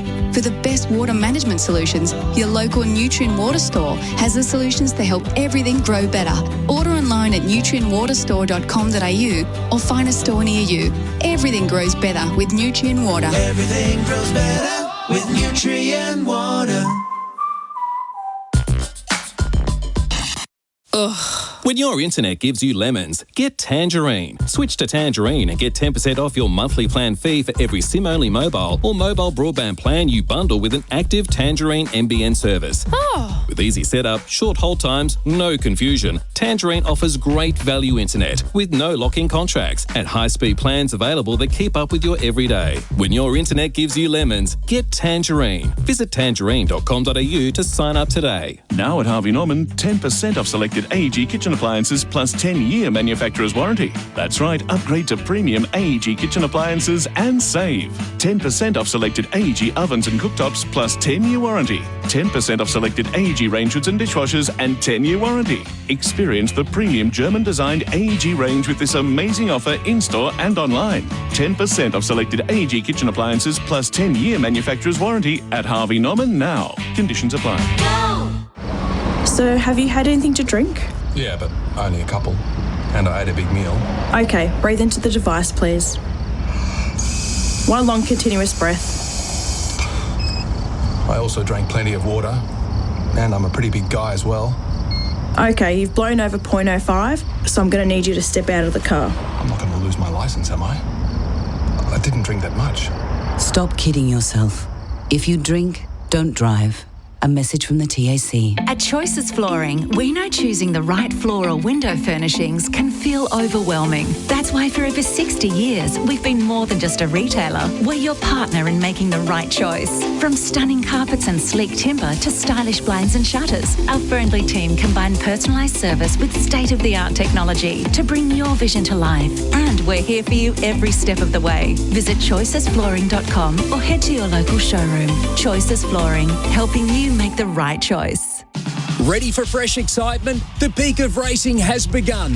Feel the adrenaline as the action heats up on harness racing tracks every week in Victoria. Witness the thrill as drivers and horses push their limits, chasing glory in every heart-stopping moment. Get trackside and experience the harness racing action. Or, if you can't make it to the track, you can watch every race live and free on Sky Racing and Trots Vision. For tips, visit Goodform at thetrots.com.au.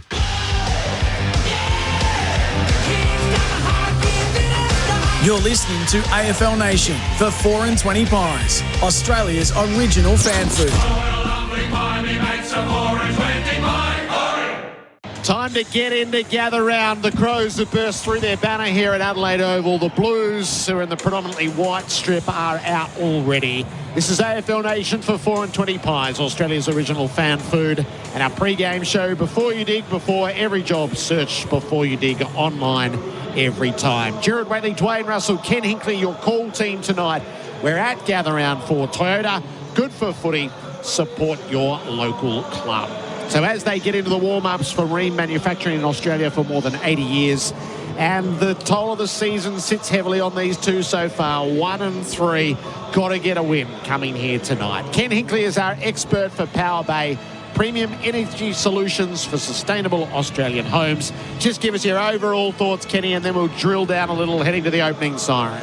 Yeah, well, it's a game both teams need to win. Both teams have to win in some ways, particularly the Crows, probably more so than Carlton, which is a strange thing to say when you think of all the heat that's on Carlton. But the Crows are at 1 and 3. You know, they would have thought them and seen themselves as a top 4 side this year, and they can't go there if they're 1 and 4, I don't think, after 5 rounds. I know their draw looks a bit better at the back end, but the injuries have hurt them a little bit. Both teams are, certainly struggling along at the moment.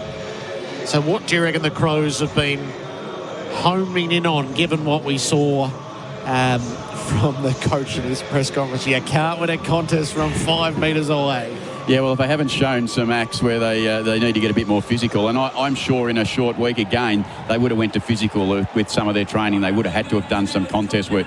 Matthew can't speak about that and say from 5 metres away you can't win a contest, so he needed to create contest drills this week at some point for them to get closer than 5 metres, Gerard, I would say, and see if they can get their hands on the ball, because we know the Blues team in a contest, they'll get closer than 5 metres. Cripps and Walsh and Shearer, they'll all certainly get in there tight. It's going to be really, really interesting. The Crows, to me, I've been saying for a little while now, there's something not quite right. These two, I don't know whether you've actually, I looked at the numbers today before I got into the game, and they're almost complete opposites. What Carlton are good at, first halves, Crows are terrible at, and what Carlton are terrible at, Crows are good at, and that's last half. So I'm not sure what do I expect to happen at half time is my issue. I don't know that I want Carlton in front, and I don't know that I want the Crows behind. So I'd like them both to turn their fortunes around in both halves.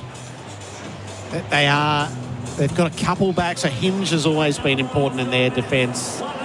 So he just makes them feel a little more stable. Is Led's the veteran, and whether he still has much to give, they always look a little bit better when he's there at half-back for them. They've had interruptions with players sort of progressively. They feel a little more stocked tonight.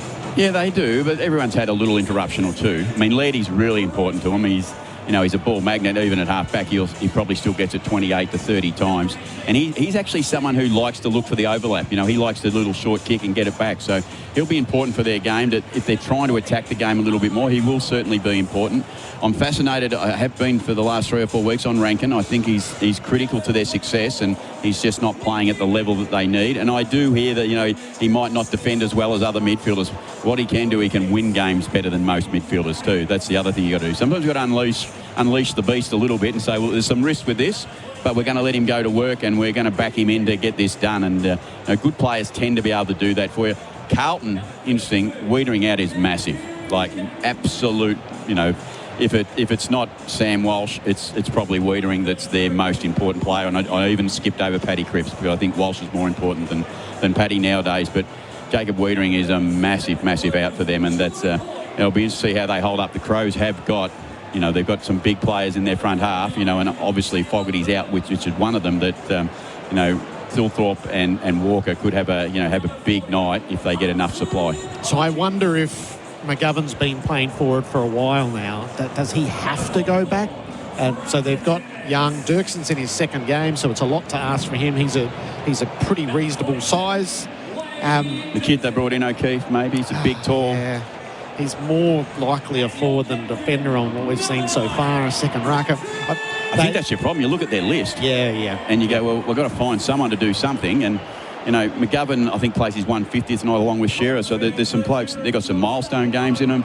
McGovern's got great footy in him, but it seems to be, to be fair, it's a little bit like Carlton. It's great for patches. It's not great for long games.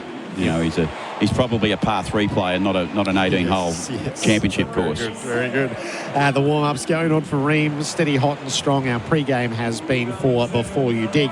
Ben Keys was just featured on the screen before, so by his own estimation, he's had a middling start to his season. He's just got the 1 goal so far. He's clearly grappling with it. He had a couple of moments last week that he said, well, they'll haunt him for a little while. Just they need him, and he needs that good game just to re-establish. Where do you see him himself. play his best footy, though? Where do you see he plays best, Keezy? Forward. Half forward, high half forward, working up the ground. Yeah. Well, he's been playing deeper.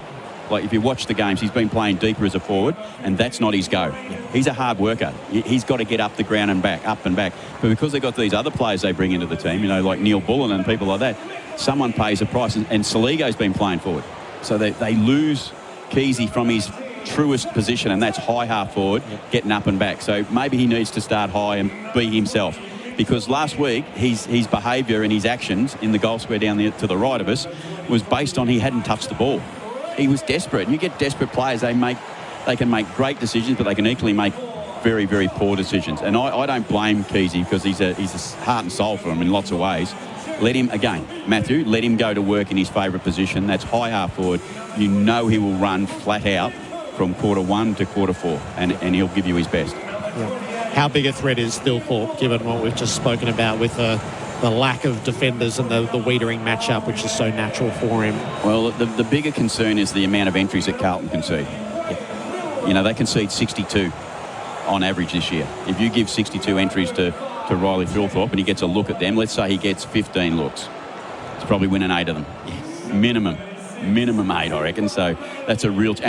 And the conditions, I think Carlton would have been going during the day, thank goodness for the rain. Yeah. But now it's cleared up. Beautiful Adelaide again has done it and put on the perfect evening. I hope rain doesn't come in later.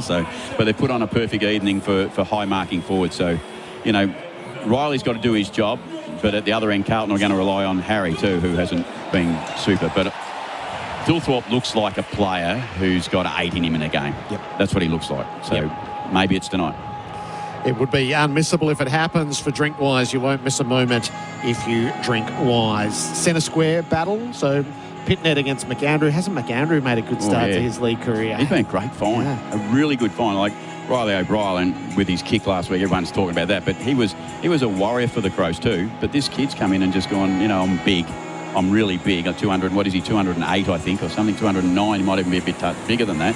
I'm just looking through it now. 210. So he's a big boy, and centre bounce works well. The marks that he's surprised me with, he's taken some marks around the ground and getting it done for him. So, yeah, he's centre bounce, really important. Pitney's, he's almost Carlton's best goal kicker, which is a problem. Yeah. Which is a problem, but that's what he is. But he's a workhorse. He'll just go all day for you. But McAndrew's been really good. That's why I'm fascinated in the mix of Adelaide in the middle, because if they get intimidated by the contest, which is what we heard their coach say, with Cripps, Walsh, Shearer probably in there, Smith is only a young kid, but are they brave enough, the Crows, to put in Rochelle and Rankin against that size and maybe leave Dawson out of there if that's what it takes, and put Dawson in the front half? They've got some questions to ask, but What I wouldn't do is I wouldn't do what I've done in the first 4 weeks. It hasn't worked that well. Yeah. I'd try something. I'd have a crack at something different. If I was both sides, I'd have a go at something different. Carlton, I'd say, okay, we're going to play contest all night and we're going to fill it up and make it look ugly and strangle the life out of this game, and no one in the crowd's going to like that. We're not going to love calling that, but that's what they should be probably thinking about. And the Crows are going to go, well, we're going to go super aggressive. Yeah. Because our second halves have been fantastic, but our starts to the games, we've been too safe. We've been too cautious. We're at home. We've got the crowd on our side. It's gather round. It's a big moment. Let's light it up, and you watch the crowd join in with us, because I think that's what they've missed the couple of games I've called here. They've missed the crowd entertainment until the last quarter almost. Yep. You know, both games that I've seen, who beat them in the first one? Bulldogs beat them, and then Fremantle. Yep. They were down by a fair margin until they got the crowd in the game. Yep. As soon as you get the crowd in the game at this oval, this is a powerful oval for crowd advantage. Yeah. The coin toss for Keno goes $40 million jackpot. Download the app. The Blues won the toss, and they are kicking south in the opening term, so that the Riverbank stand in to the right as we look at it. Keno Go, play with $2 today. If you're watching from home, open the SEN app, use SEN Sync to match your TV with our AFL Nation broadcast for Australian-made, made to support Australians right here. Kenny, who are you tipping for best sheds, Australian sheds at the lowest prices? Yeah, we're going with the Crows. We have to get the job done tonight. They have to win, and they have to win comfortable. Gather round, we're broadcasting from the Tyre Power stage. Make sure you come down and check it out. But right now, we're inside Adelaide Oval. We're ready to go, Dwayne. Adelaide and Carlton to start gather round 4. Full house for it as well. Great to have your company on AFL Nation, wherever you're listening. It's a pleasure to be here for gather round. Walsh flips the handball up. They're going to get the clearance early. Elijah Hollins for the Blues goes inside 50. Ball knocked toward the boundary. Michael Annie was there. Helps it across the boundary line in the back pocket for the Adelaide Crows. As Gerard mentioned, they're kicking to the Torrens end, the Riverbank stand end, the southern end of the Adelaide Oval in this opening term, which is brought to us by Tyre Power, the Tyre Power scoreboard, your trusted tyre experts. Ball back into play. Front spot, Pinnonet took on McAndrew. Did he get a kick away? He almost got his boot. Umpire said play on. Michael Annie was either waiting for the free or for the out-of-bounds call. Didn't get it, so he got a kick away and it was smothered, and it rolled its way back towards the same boundary. Defensive matchups. Dirksen has gone to Walker and Young has gone to Thilthorpe. And Keys has gone to Nick Newman, which I find really surprising, and Rankin starting forward again. Blues, though, are in attack. Pitnet stood his ground, took the footy, was being held on to by McAndrew, who lost his footing. And Pitnet, who's been the weapon for the Blues, is going to get the first shot. The goal kicker. He's going to win the goal kicking trophy. Let's hope he goes back and kicks it now that I've said that. Yes. I tend to have the ability to jinx the boys when they're having a shot at goal, but Big Pitnet gets his chance to do what Carlton do, get a great start. 6 goals in 4 games. Mark Pitnet sizes it all up. He'll march to 35, slide angle to the right. Pitnet to open up, gather round with a behind. No, he missed a lot. He sprayed it out on the full. I told you. He reverted to the mean, Kenny. I get it. Still hasn't kicked it behind though, Ken. That's the good news story. It doesn't blemish. Doesn't look bad in the paper tomorrow. The long kick, good mark. Out of sight by Cook and a one-on-one. Did it brilliantly against Ollie Hollins. The handball option on the run by was there, but they messed it up. So ball knocked out of play. Byrne got in the hole, knocked it away, and we'll get a ball in on the wing. Intent was interesting, Dwayne. They went for the handball. I think that's really important for the Crows. Yeah, and it's good that Carlton were ready for it. That's even better in some ways, that Carlton didn't get bluffed out by it. McAndrew, Pittonet went at it. Berry had an air swing, then towed it off the deck a second time. Got it about 8 metres, dives back into almost Crummy's own ball against the Graham Peatling. Got a handball up. Ball falls to Walsh. Hammers the Blues inside 50. McGovern, half held, ball rolls to the back. Easily rushed through by Worrell. So the first score of gather round, first score of the night for Tyre Power. Your trusted tyre experts are behind it to the Blues. Kicking is a long one. Up comes Dawson. Couldn't take the mark, but does gather the ground ball. Kept it in tight on the boundary and opened up some possibilities with a beautifully weighted ball for Soligo. Quick play on to Walker. Keys is rushing back, but inside Neil Bullen. He sets it up for Rankin. Oh, that'll be popular. Isaac Rankin kicks the first of the festival. And don't we love it? Don't we love the speed in which they moved the ball? There was a real intent to move that ball quickly. And once Dawson took the mark, he found Saligo, who then had Tex bridging up at him, and then Tex just wheeled and go and finds Rankin doing his best work out the back and hitting the scoreboard. Neil Bullen was also really, really important in that bit of play. But I just thought the first play on the outer side, they wanted to light up with handball. The second chance they get, they absolutely did, and they've got the score on the board that they needed. And you like the style, Cam, the take-it-on style the Adelaide Crows showed there? That's their go, Dwayne. That's the way they play. Their best footy is done like that, and they score powerfully when they do. That's why their forwards are a high-scoring team. AFL Nation for 4 and 20 prize. Great to have Ken Hinkley, who's our expert for Power by Quality Solar Solutions. Tackle late in the middle. Walsh got the handball up just in time. A little nudge on the kick by Florent. Got it to half forward. Off the spill. No, it's been grabbed off the spill brilliantly and kicked towards goal. Brilliantly by Ainsworth, who plucked it out of nowhere, and the instant reply to the Blues. Nice bit of work. Yeah, it was. We've just seen the start of the game that both sides are good at. We've seen Crows moving the ball quick, and we've seen Carlton winning a centre bounce clearance and going forward and scoring. That's the game that both teams have got to play for 4 quarters.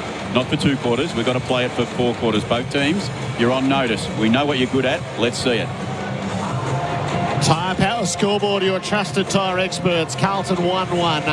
Crows 1 behind. We've gone 5 minutes. The clock is for Elders. You can rely on Elders. Cripps and Walsh combining. I thought Harry Mackay had marked that as well. He's still got those. You thought he should? I thought he should, yes. Not just could. Yes.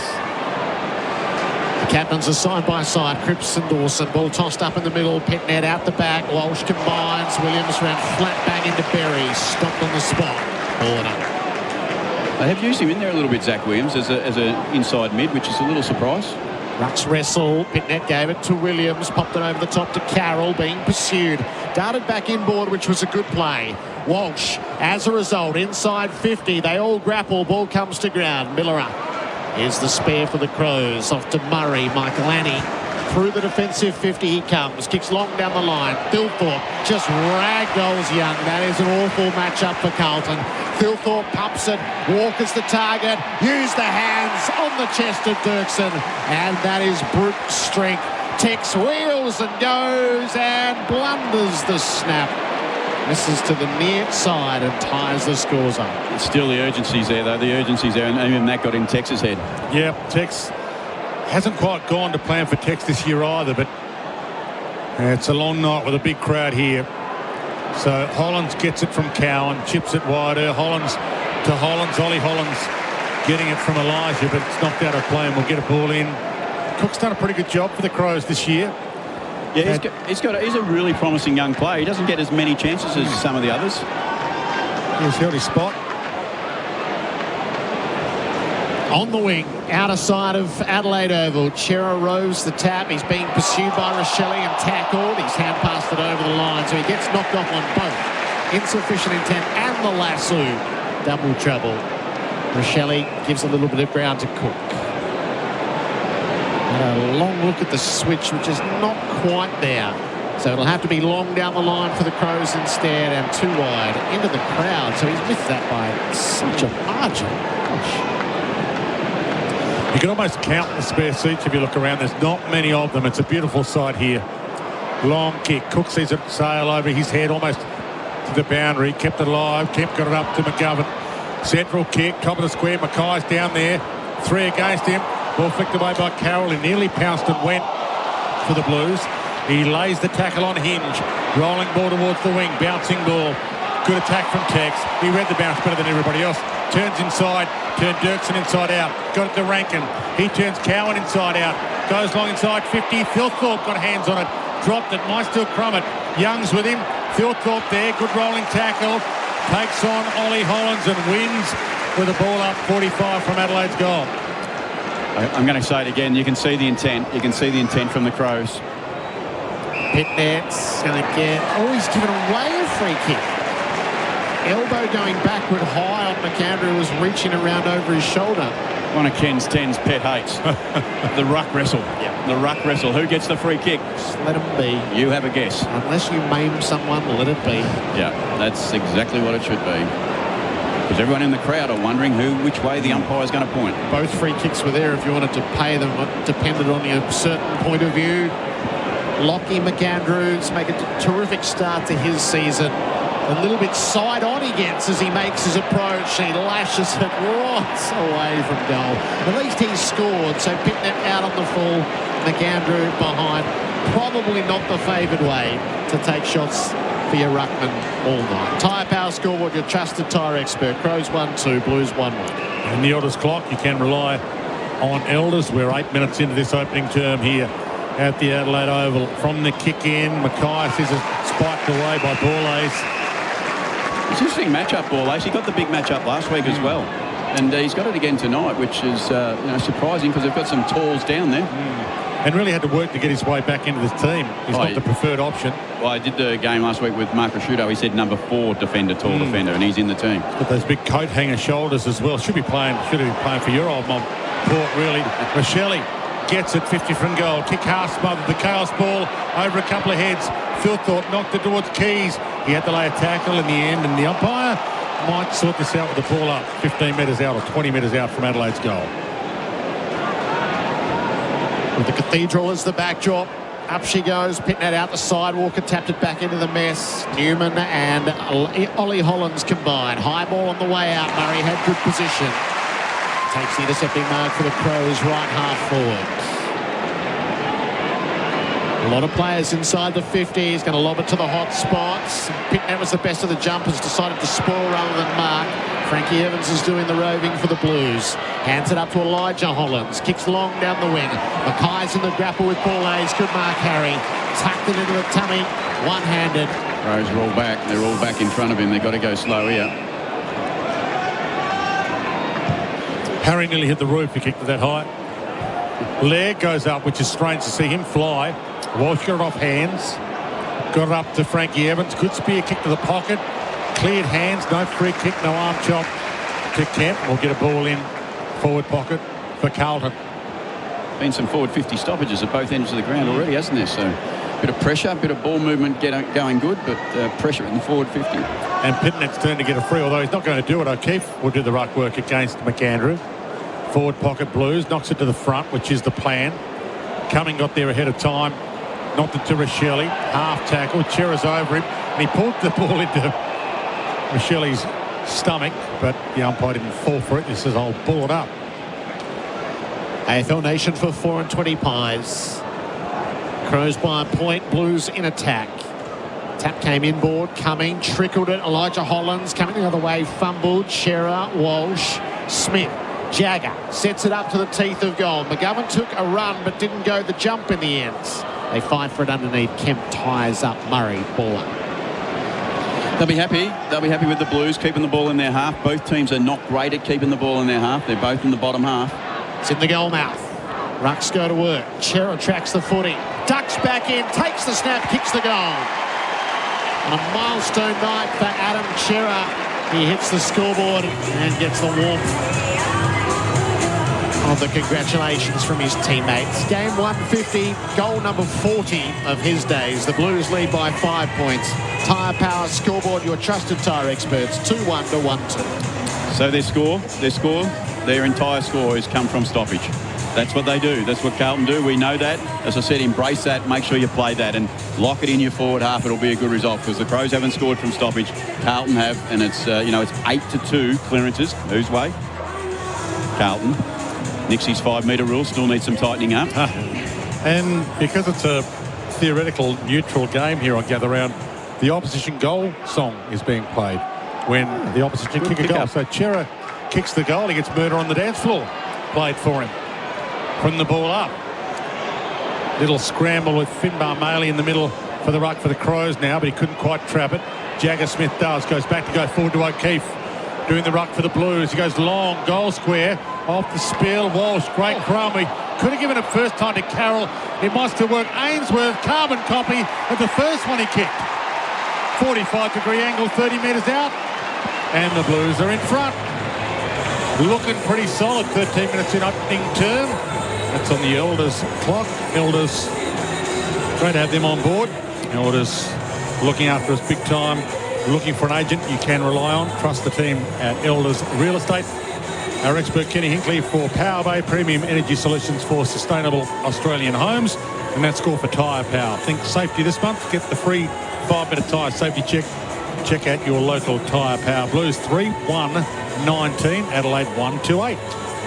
All coming from the source of stoppage. And how good was the front and square? Was that Walsh? Did you call Walsh as the front and square? He's such an elite player at that part of the game. And again, the clearance issue is real. We're at Gather Round for Toolkit Depot's auto sale on now. Toss up. O'Keefe flew high in the ruck. Williams fed it to Walsh. Brings it to the wing for Carroll.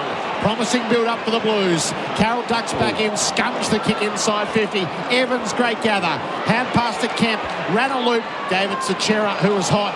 Evans is out the front. He'll kick the goal. Oh, he hit the posts. 12 metres out on the turn. Shouldn't have missed. They're up by 12. It should be 17. I don't think he's got his glasses on tonight, has he, Frank? No glasses. He perhaps should have kept them. Hinge entrusted with the kick in. Heads out wide to Michael. He's got room to roam. Uses that room. Goes to the wing. Tex is there. Didn't quite get to him until the bounce. So Keefe got there ahead of time but couldn't pounce on it. And Blues have numbers out the front. That's a throw from Walsh. You can't flick it over your head like that. Williams kicks it inside 50 and he might get it to roll and tumble and hit the post. Only a behind. Bit more freedom with the handball than ever these days. 3-3 plays 1-2 Tyre Power scoreboard. Yeah, I don't think it was a handball, Dwayne. I think you're right. I think it was over the top throw. Kick into the centre. Walker held on to. Haynes was his marksman on that occasion. Tex is going to wind it up. Right inside the 50. Thilthorpe worked underneath it by Young. Boyd out the back in defence. Knocked it to Newman. Wiggled the hips to get around Rankin. Kicks it wide. Haynes has got to touch it here. Just on the last step. No. There's absolutely no way that's deliberate. So he paid insufficient intent. Yes, that's what I'm saying. It's not that. That's not the one. It's the one where you tap it straight out. He put his hand out. He pulled the ball in. And it just so happened to be over the line. That's... Kenny's explanation is exactly right. That's not what Swanee asked them to do. Hinge kicks it up to Walker. Tex too far out, popped it over the top. Neil Bullen paid us 15. He's here, Swanee. Will he go at quarter time? Just give him a reminder. Or do you wait until the end of the game? No, the Sheriff might go early, I reckon. He might get out there. I seen him kick one from here last week, Neil Bullen. Interesting. 3 goals in 4 games this season. Game 206. He'll start outside the boundary, come through the 50 angle to the left. Alex Neil-Bullen with the drop punts. Hit perfectly. Oh, he's done it again. He'll own that half-forward flank if he keeps shelling them like that. Big goal, Alex Neil-Bullen. Cuts the deficit back to 7. 2-2-14 Adelaide. 3-3-21 Carlton. Big moment for Bendix Breaks. Bendix, the best known breaks. It's been a pretty positive start for both teams. I think they'd be happy with the way they're moving the ball, the Crows, and Carlton are certainly winning where they're winning. The pressure for Crows is up high. It's up over 2, and Carlton are at only 1-7, so it's a little bit down from their point of view, but Carlton are going better than 1-1 with kick to handball, so they're going moving the ball at speed. Carlton, when they get it off stoppage, but that's where they're getting all their work from, off stoppage. But it was almost like I'd seen the replay with Neil Bullen. It was like I'd seen that, and he'd done it exactly the same way. In fact, the one before was probably a pure hit, went straight through the middle, so a good start. And a contender for our early goal of the day for Beaumont for hard flooring from the restart. Well, not down to Patrick Cripps, couldn't get away with it. Rankin comes up with it, gave it to Berry. They're off and running. He launches. Here's Tex. He's up. Got hands on it. Knocked it down to Rochelle. Amazing. Wow. That's Rochelle at his best. Up against the boundary. Most players couldn't kick it from there, but it almost put it in the book when Rochelle's got it in his hands on the run. And in the blink of an eye, Carlton should have been 3 goals up. They're now only a point up. Yeah, it was, well, you know what else happened, don't you? Isaac Rankin got a centre bounce clearance, which is the first time he's been in there and gets the ball out. So And then Rochelle goes into the forward half and does what he does. He's a genuine freak when it comes to kicking those goals. But really positive for the Crows to be back, as you said, Dwayne, because Carlton felt like they've had the better. Yeah. They've had the better, but 2 goals in a hurry, and you feel that energy from that crowd, Gerard. I'm sure you feel that energy that comes through the window. It's real. Terrific replay. Cooked like a champion with 10% off selected AEG kitchen appliances and 10-year warranty now at Harvey Norman. So both Rankin and Rochelle are on the score sheet already. O'Keefe goes to work in the middle for the Blues. Cripps and Rankin are grappling. Cripps sticks the tackle and makes sure the Crows don't get out. Berry to hand it back to the ump. Outside the centre circles. Secondary ball up. Cripps pulls it clear. Wedges it up inside the 50. Mackay hit the pack. Brought it to ground. Williams underneath. It's a little fumble. Peatling knocked it clear. Off the ground though went Cripps. Up to Evans. Squeezes a kick up into the pocket. McGovern's his target. Hands to it. Knocked away. Worrell got it out of his grasp and over the boundary. AFL Nation for 4 and 20 pies. 19 minutes into this opening term. Carlton by a point under the Riverbank stand end. It's thrown in right forward pocket. Rucks engaged. O'Keefe, clear tap. Evans is there. Elijah Holland's hand pass was tipped by Rankin. Back into dispute. Chera over his head. Cowan knocked it to Jagger. Smith popped it up to the top of the square. McGovern leapt, but was nowhere near the contest. Miller up, sorts it out underneath. And the Crows will bring it out. Fed back to Miller. A well-weighted ball. And it is Hinge. I beg your pardon, Taylor, who's got it. And he heads toward Keys, and they've got a 2-on-1. Keys and Tex. Cook. And he goes long to Tex. No, Phil Thorpe got up there. Couldn't mark it. Tex is still lurking for the tie off the deck. Phil Thorpe tried it. He couldn't, could he? Rochelle, 2 in a minute from the same spot. Carbon copy. No, that is not a replay for Cook like a champion with 10% off selected AEG kitchen appliances and a 10-year warranty now at Harvey Norman.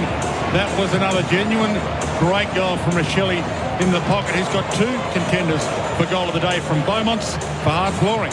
You can pick either 2, I reckon. You can pick either, and you'll be happy with both, I think. And he's coming off the ground now, which is come on, him and Rankin off the ground, which is 2 match winners coming off. But Dawson does go on, so that helps. But that was a great bit of transition again. When they run, they take the game on and they open up some space. I called Tex early because he was out the back free. The target was the Thrillthorpe, and it should have probably gone over to Tex. But in the end, they worked it through and got a great goal. God, he's a good player, isn't he, Rochelle? I think he's more a pure forward than he is a midfielder, but he's been playing pretty well in the midfield. He's running hot for Ream. Installer Ream, Australia's favourites. Crows lead it by 5. Berry put his head over the footy in the middle. Chera actually got dragged without that. Umpire never saw it. Laird fed it, gives it back to Berry. Michael Lanny. Crows are giving ground in possession. Worrell needs to find a target on the way out. He's kicked it up the wing. And presenting was Dawson. Boyd made the flying spoil. Carroll underneath. Blues tumble it back to the 50. Paulay's made good contact on the ground spoil. Gathers it against the boundary. Nudges it up the line. Set a bit of a task. Carroll made the spoil. Hinge got dragged down.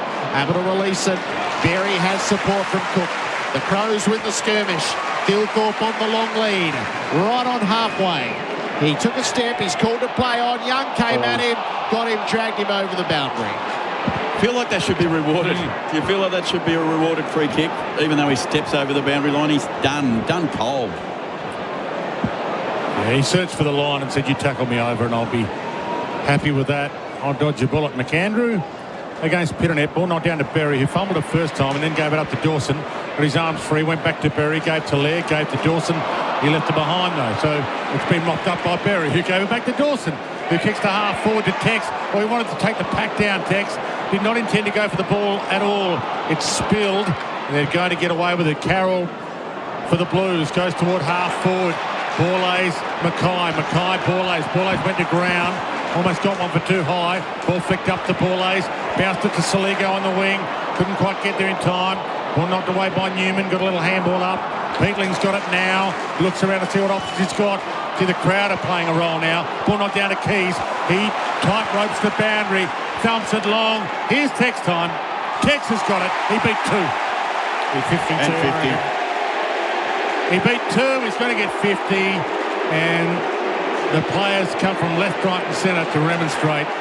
And Tex isn't getting up in a hurry, so that's an indicator as to how hard he was actually hit.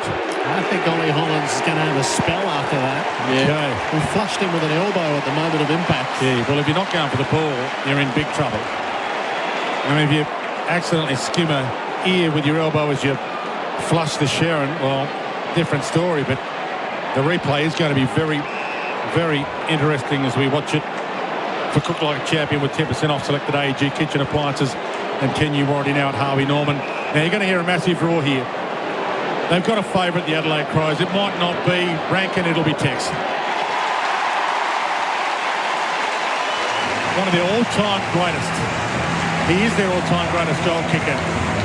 But they love him big time, Tex. In game 305, and the Adelaide Crows haven't just taken the lead in the last 5 minutes. They've put a space between themselves and Carlton as we tick into the 24th minute of the opening term for Elders. Looking for an agent you can rely on. Trust the team at Elders Real Estate. The score for Tyre Power, your trusted tyre experts, 5-2 to 3-3. Yeah, I think you're right, Gerard. I think he's having a holiday.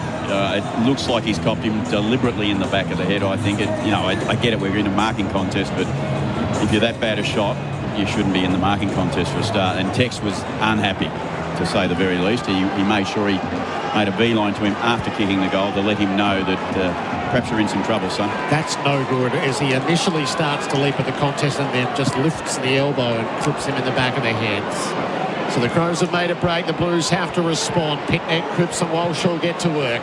Cripps sets the Blues inside 50. Harry came at the pack, moved underneath. Williams on the crumb, gave it to McGovern. He has to goal, and he's missed. He kept it low and tried to skim it home, pushed it across the face.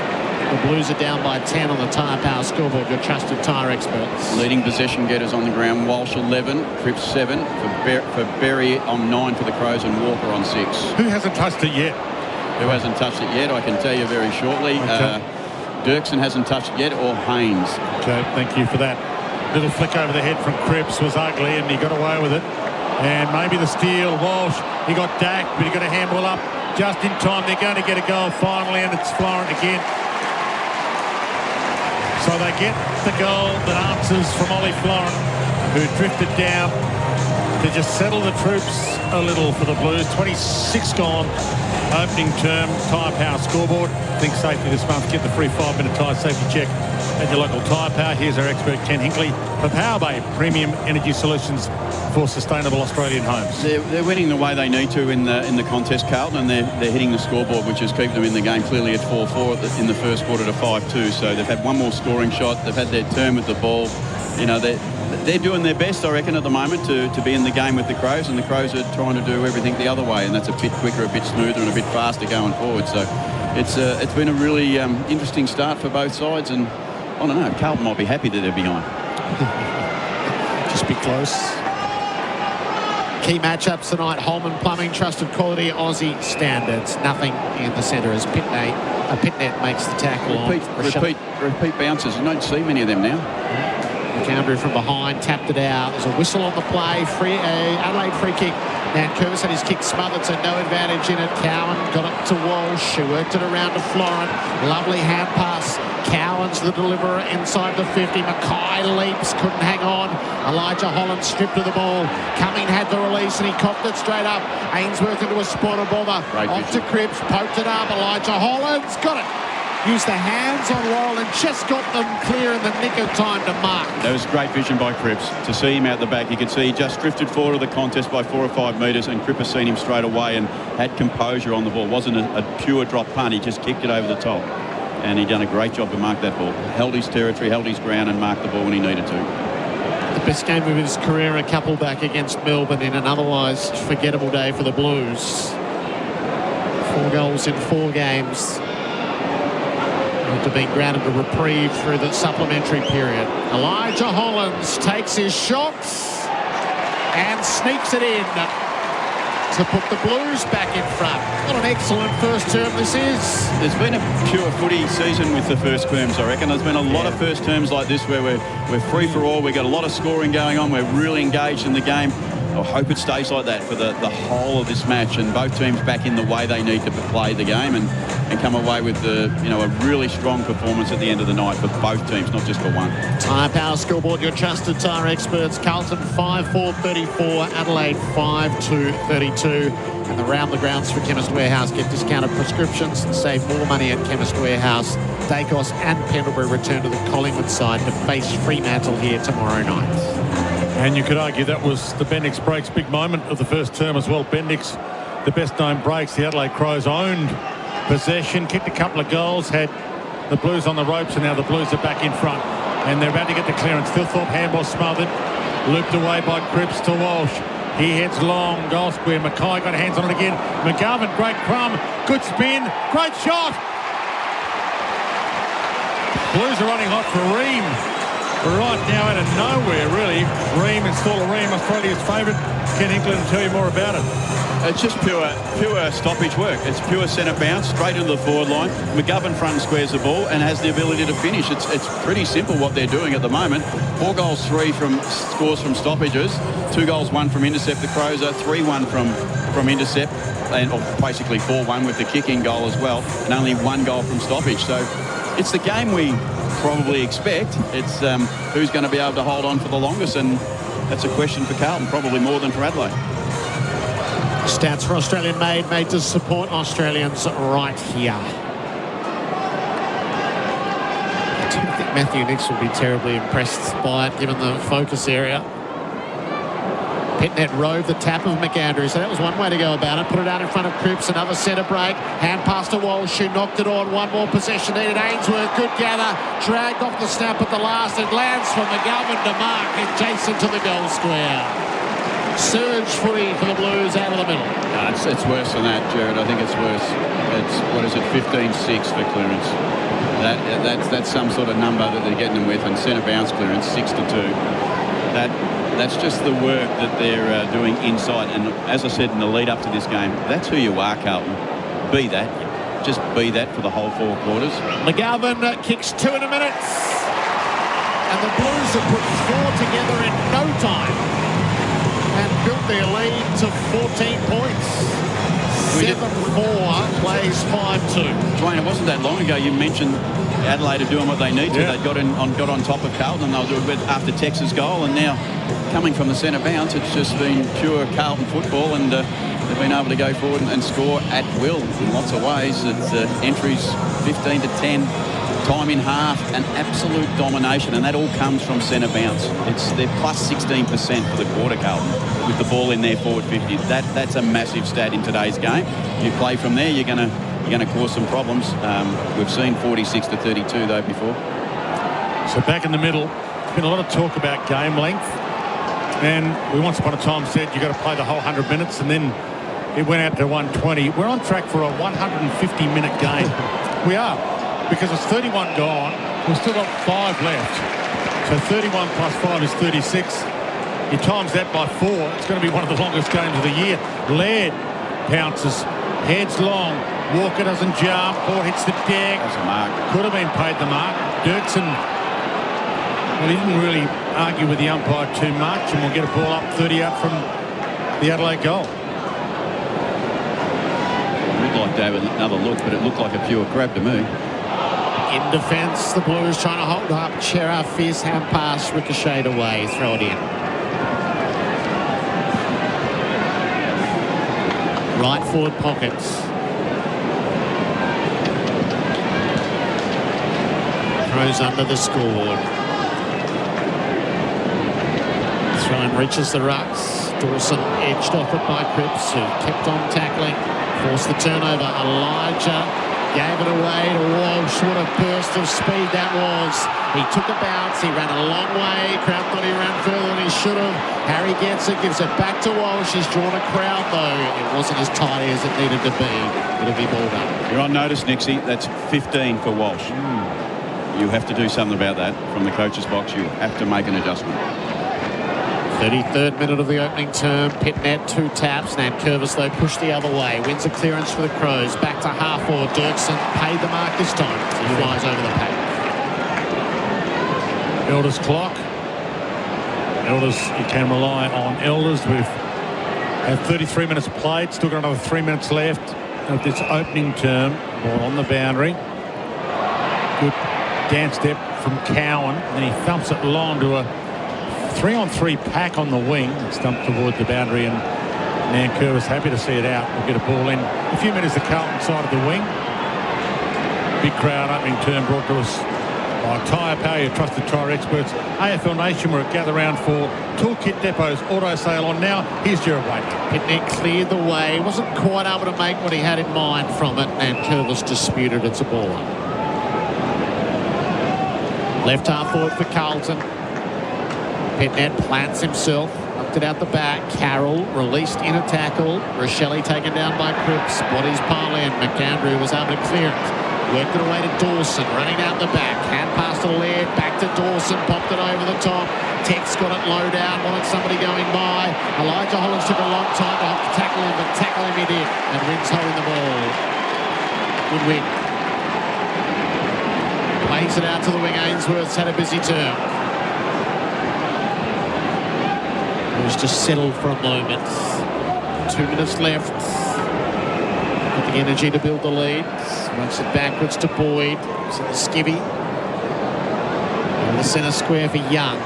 It's in the skivvy. It does look like a skivvy, doesn't it? White long sleeve jumper. Just needs a turtleneck on it to complete the picture. Kick into the middle didn't require work, and Rankin's got it as a result. He caresses the ball to Rochelle. No one between him and the goals, really. Has a bounce, reached 50, goes for home, got it. Oh, what a term he's had. Josh Rochelle with his third. The turnover was critical. They were offside everywhere, the Crows. They had Saligo out, that Thrillthorpe out as well.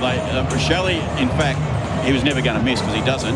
But if he had missed, it could have been a pretty bad moment for him because he had two out. You know, if you look into this, if you could look at the screen now, you can see him out the back, and he's had options everywhere. But good on him. He's finished the job that he took on, and he's a goal scorer. So an amazing opening term, really. 13 goals so far, and we've still got a minute and a little bit of change to go. 35 minutes so far travel into this term. So how good's Gather Round? Oh, well, how good's first term footy, really. In Gather Round. Yes. So the ball flung in the air, and Pitternet knocked it almost to Cripps, who gave it to Pitternet, who gave it to Chera. So they get another clearance to Blues. Harry Mackay hasn't seen it, won't see it here. Ball knocked down by Murray, got it to Berry, got it to Miller. In turn, well, he wanted a 1-2, he does get the 1-2 back. Spear pass, hoping for Saligo. Little fumble works to his favour. Keys, big face, don't argue. And the umpire said no, it's Newman's ball. And with seconds left on the clock, about 30 of them, it's Carlton at half back. Looks like Berry has gone to Walsh now, so we'll see if he starts that way in the second. Blues by 8. Newman kicks it up to half forward. Mackay has to make the contest against 3. Ground ball. Miller gets there first for the Crows. Hand pass to Laird. Had it charged down by Pitnet, but Miller is onto the crumb, and Laird will get another look. Stabs the ball out of the defensive area, and Taylor takes the mark. Taylor takes his time and then unloads for half forward. Thrillthorpe had a run at it late. Lovely piece of roving from Berry. Kicked it to Tex, who had his back turned. Turns in the nick of time. Ball's in the pocket. Has support inboard. Waits it to Nankervis, who misses. Oh dear. Another option. Keys was clearly open, and he took the choice of taking the shot, which he's probably entitled to from 15 out in the corridor. But as I said before, you must kick them if you take that. So it should have been 2 points. It's 7 instead in Carlton's favour, and our 37-minute term reaches its close. Carlton 7-4-46, Adelaide 6-3-39. Just a little bit of argy-bargy for a moment. No, Rankin's just making a bit of a pest of himself. Tyre Power Scoreboard, your trusted tyre experts. Goal kickers for Carlton, 2 each to McGovern, Ainsworth, and singles to Chera, Florent, and Elijah Hollins. 3 for Rochelle, 1 each to Walker, Rankin, and Neil Bullen. It's the Blues by 7 points. AFL Nation for 4 and 20 Pies. That quarter on AFL Nation was for Tyre Power. Big Easter sale now on with 25% off on selected Toyo tyres. Tyrepower.com.au. Ready for fresh excitement? The peak of racing has begun. Feel the adrenaline as the action heats up on harness racing tracks every week in Victoria. Witness the thrill as drivers and horses push their limits, chasing glory in every heart-stopping moment. Get trackside and experience the harness racing action. Or, if you can't make it to the track, you can watch every race live and free on Sky Racing and Trots Vision. For tips, visit Goodform at thetrots.com.au. Growing a business is rewarding, but cash flow pressure can be stressful. Supplier invoices, tax obligations, payroll requirements, it all adds up. Octet can power your business with smart business finance. From lines of credit to unlocking cash from unpaid invoices, Octet helps your business move forward. Plus, you can choose to earn frequent flyer points on eligible payments. So, keep cash flowing, seize growth opportunities, and be rewarded. Find out more at octet.com. That's OCTET.com. Lending criteria and conditions may apply. Running towards goal. Whoa, that's holding the ball. That commentary with a little adult twist is brought to you by Sexyland. They get it, now so can you. Right to the final siren. Australia's biggest range of sexy costumes, lingerie, couples toys and fun gifts and games for adults. Sexyland. 11 stores in Melbourne, including Geelong and new store in Seaford. Open till midnight, 7 days a week, or shop online for 2-hour delivery. Game day, training day, or just couch day watching the footy, here's a simple win. Ditch the chips and grab a healthy handful of Aussie almonds instead. They're packed with plant protein to help support muscle recovery, they've got good fats for sustained energy, and they keep you feeling fuller for longer. No greasy fingers, no mid-arvo crash, just natural fuel that goes the distance. So next time you reach for a snack, fuel like an athlete. Make it a handful of Aussie almonds. At Beaumont's, we're more than just tiles. Discover a full range of hard flooring, hybrid, timber and laminate for every style and budget. Plus, we can help with installation, making it easier. Visit in-store and find more for your floor. Beaumont's, more than just tiles. Installerine, Installerine, Installerine. For the hottest of hot party you've ever seen. Ream comes on steady, hot and strong. It just keeps on and on. Ream AmbiHeat, the advanced energy-saving heat pump that's made in Australia. Installerine. Accept nothing less than Australia's best. Hunters, our new Huntrix meal is now at McDonald's. With 10-piece chicken McNuggets, fries, and a drink. Plus 2 demon sauces and sick photo cards. And it's totally better than the Sergeant Boys breakfast, so pick our meal. Available from 10 a.m. at participating restaurants, only for adults. Footy's back, and there's nothing worse than your internet dropping out right when your team's about to kick the winning goal. Mate gets it. Fast internet that actually works when you need it. Right now, save $150 over your first 6 months. That's $25 off every month for half a year. Internet that won't let you down when the game's on the line. Visit letsbemates.com.au. Offer available to new services on eligible internet plans. $25 discount per month for 6 months. Then reverts to standard pricing. $150 total saving. Conditions apply. Hitting the road this Easter holiday period. Hop into Metro Petroleum and fill up with quality fuel. Or fuel yourself with one of these excellent deals. Try the new Mr. Whippy limited edition salted caramel whippy cup. Sweet and salty with a caramel drizzle. Limited time only. Or need a caffeine kick? Try the new Dare Charged Hazelnut Latte for only $3. Smooth coffee, rich hazelnut flavour, and a taste that fires on all cylinders. Offers available April 1st to 30th at all participating Metro Petroleum locations.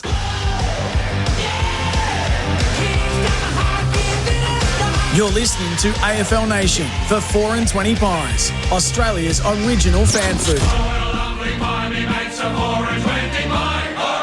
He's rushing back, but inside Neil Bullen. He sets it up for Raitkin. Oh, that'll be popular. Isaac Raitkin kicks the first of the festival. Long to Tex. No, Phil Thorpe got up there. Couldn't mark it. Tex is still lurking for the top to Deck. Phil Thorpe tried it. He couldn't, could he? Richelli, 2 in a minute from the same spot. Carbon Conley. Phil Thorpe handball smothered. Looped away by Cripps to Walsh. He heads long, goal square. Mackay got hands on it again. McGovern, great crumb. Good spin. Great shot. Blues are running hot for Ream. right now out of nowhere, really. Maccas, I'm loving it moments. Never miss a moment of footy with McDelivery. Carlton by 7 points. Ken Hinkley, Matthew Nix, he didn't let anyone go to their lines. It was just straight in. Yeah, no, he wasn't happy with his contest stuff, and particularly pre-clearance. Pre-clearance -9 contested possession. That's a big number for them to go down, and centre bounce the same, -5. So, and ground ball as well. Pre-clearance is -6. So if they're going to have those numbers, the 5 metre rule that we heard through the week is still off. They're still sitting outside it. And Sam Walsh, 9 score involvements in the first quarter. 9. So it'll be interesting to see if Berry stays with him now, or they put Bickley on him, which is an option as well for them. Ken Hinkley for Power Bay Quality Solar Solutions. 7 goals to 6 in the opening term. Typically after a quarter like that, she gets very tight. You've had your fun, now let's rein it all in. So let's see what happens in this second term. Pitnet out the side. Rochelle held off it by Chera. Just panicked a little. Rochelle with the free kick. Sets Adelaide inside 50. Filter worked underneath it. Tex just couldn't quite gather. He's lying somewhere near it. Not enough to get penalised, but enough to force a ball up. Doing a good job on Thilthorpe, aren't they? I mean, he's had some options and hasn't taken many. 25 from the Crows' goal. Pitnet the tap. Cummings being ridden by Ollie Hollands. Another ball. 2 touches for the game so far, Riley, to Thilthorpe. Flown the air. And Pitnet does the ruck work and got a good fist on it, but really didn't clear the area. Florent tried to. Miller came out with it. Rochelle gave it out wide to Peedling. He hits a good spot with that kick. Top of the square. Thilthorpe couldn't quite get there for a run at it. Hits the deck. There's about 15 players around it. Soligo backs out of a jam. Goes to Rochelle, and he is the hottest of hot right now. He's got 4. He's got 4. Josh Rochelle.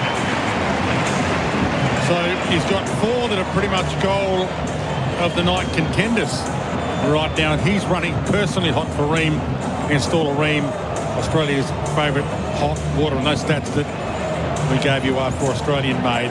Rochelle, with his 4 goals so far, Australian-made, to support Australians right here. Our expert for Power Bay Premium Energy Solutions for sustainable Australian homes. Here's Ken Hinkley. He started in the centre bounce and he got the clearance out of there as well, and then he ends up kicking the goal. And he's now starting in the forward line this time with Rankin on ball. You need to probably, there's a moment in a game where you go, you know what, he's kicking goals. Let's leave him in the forward 50. Let's let him go to work and let's see if we can get him to 8. Because I don't care who kicks 8. 8 gets us a win normally in any player doing that. His career high is 5. He already has 4. We're 2 minutes into the second term. Peatling sticks the tackle on Walsh. Stopped it.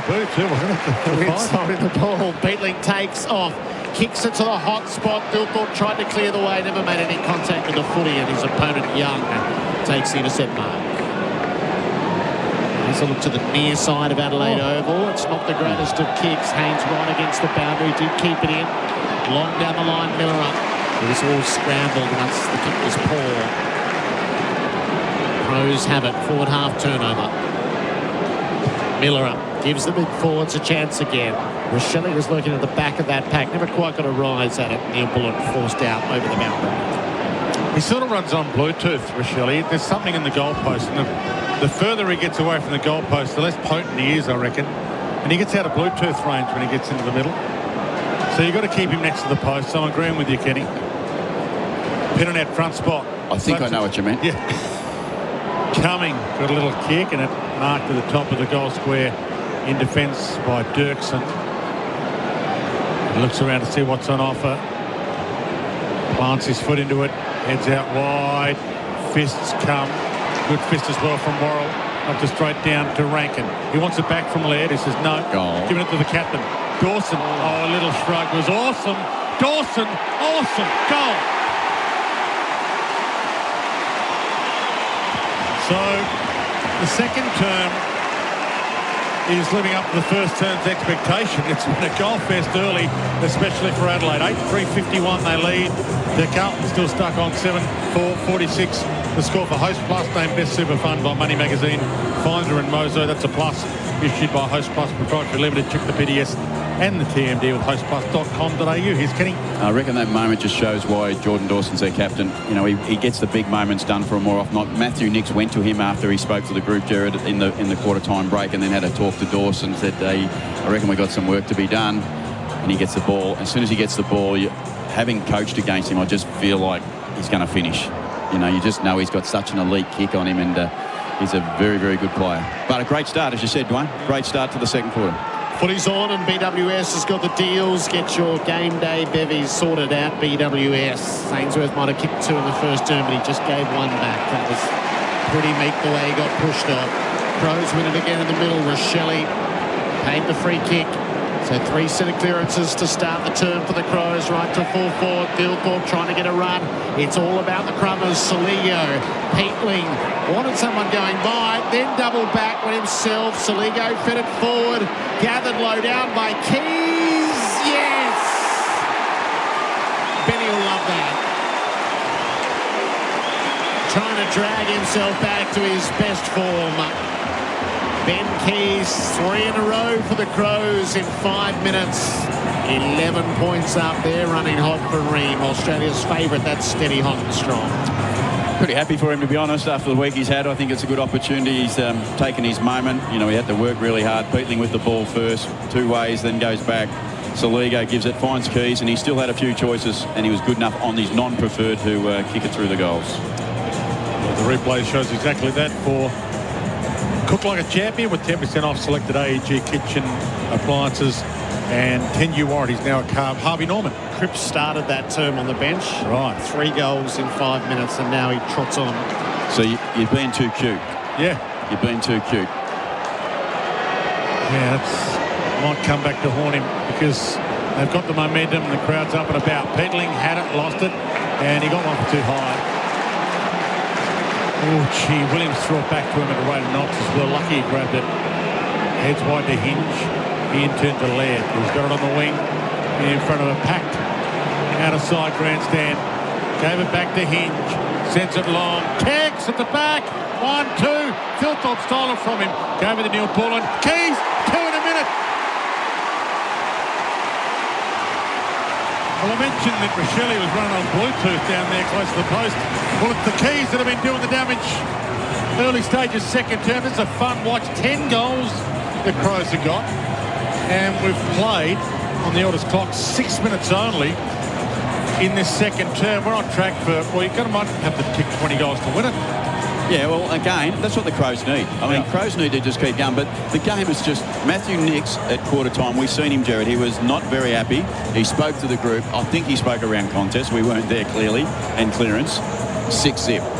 6-zip at the start of the quarter, the Crows. You know, so he's got a response, and that's what you want to see from your team. But when we go back to the Cripps decision, that's an interesting choice.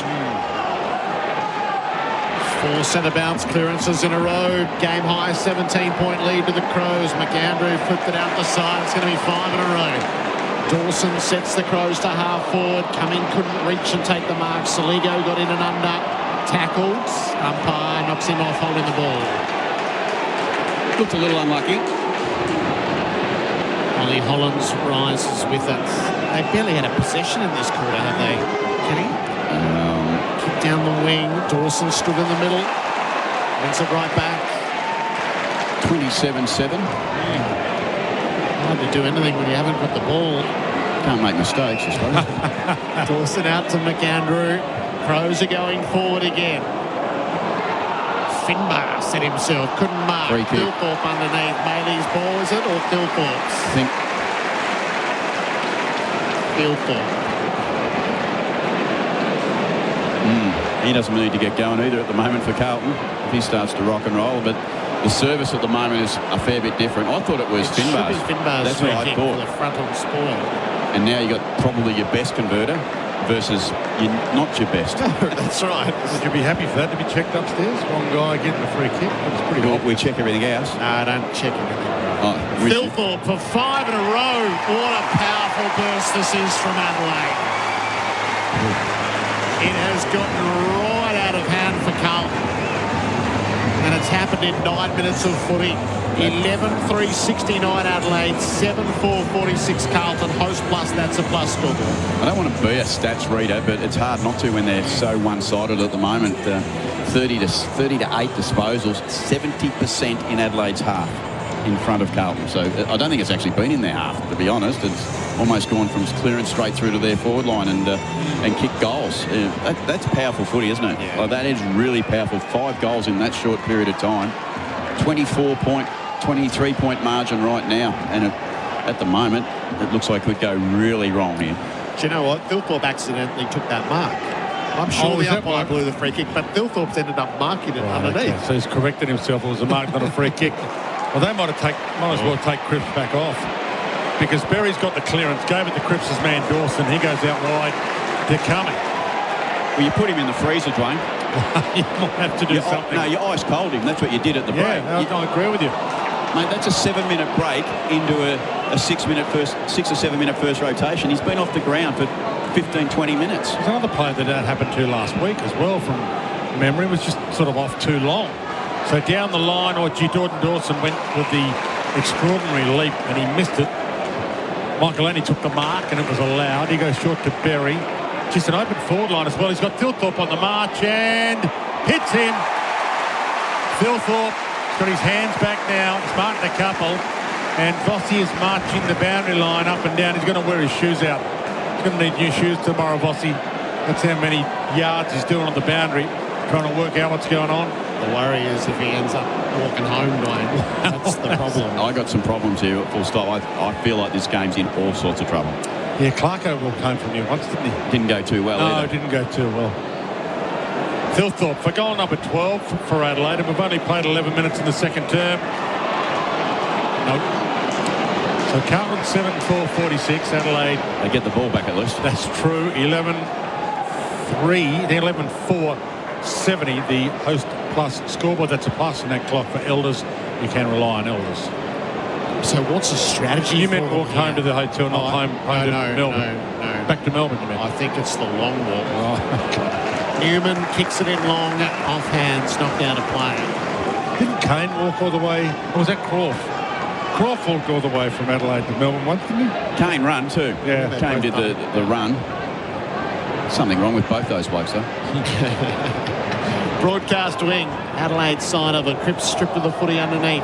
Rochelle put his head over the ball, got tackled and dispossessed, coming, spinning into and then out of trouble.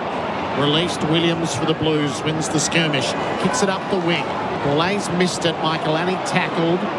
McGovern's fighting the fight underneath, pushing it forward. Crows have numbers around it though. And Curvis, a clever hand pass over his head. Michael Annie fell over. Byrne up to McGovern. Got it to his boot, trickled it inside 50. Miller has got it covered initially. Good step to open up the possibilities. And he's laid that up well for McAndrew on the wing. Crowd are in full voice now. They can smell some blood here, the crowd. And so can the players. McAndrew.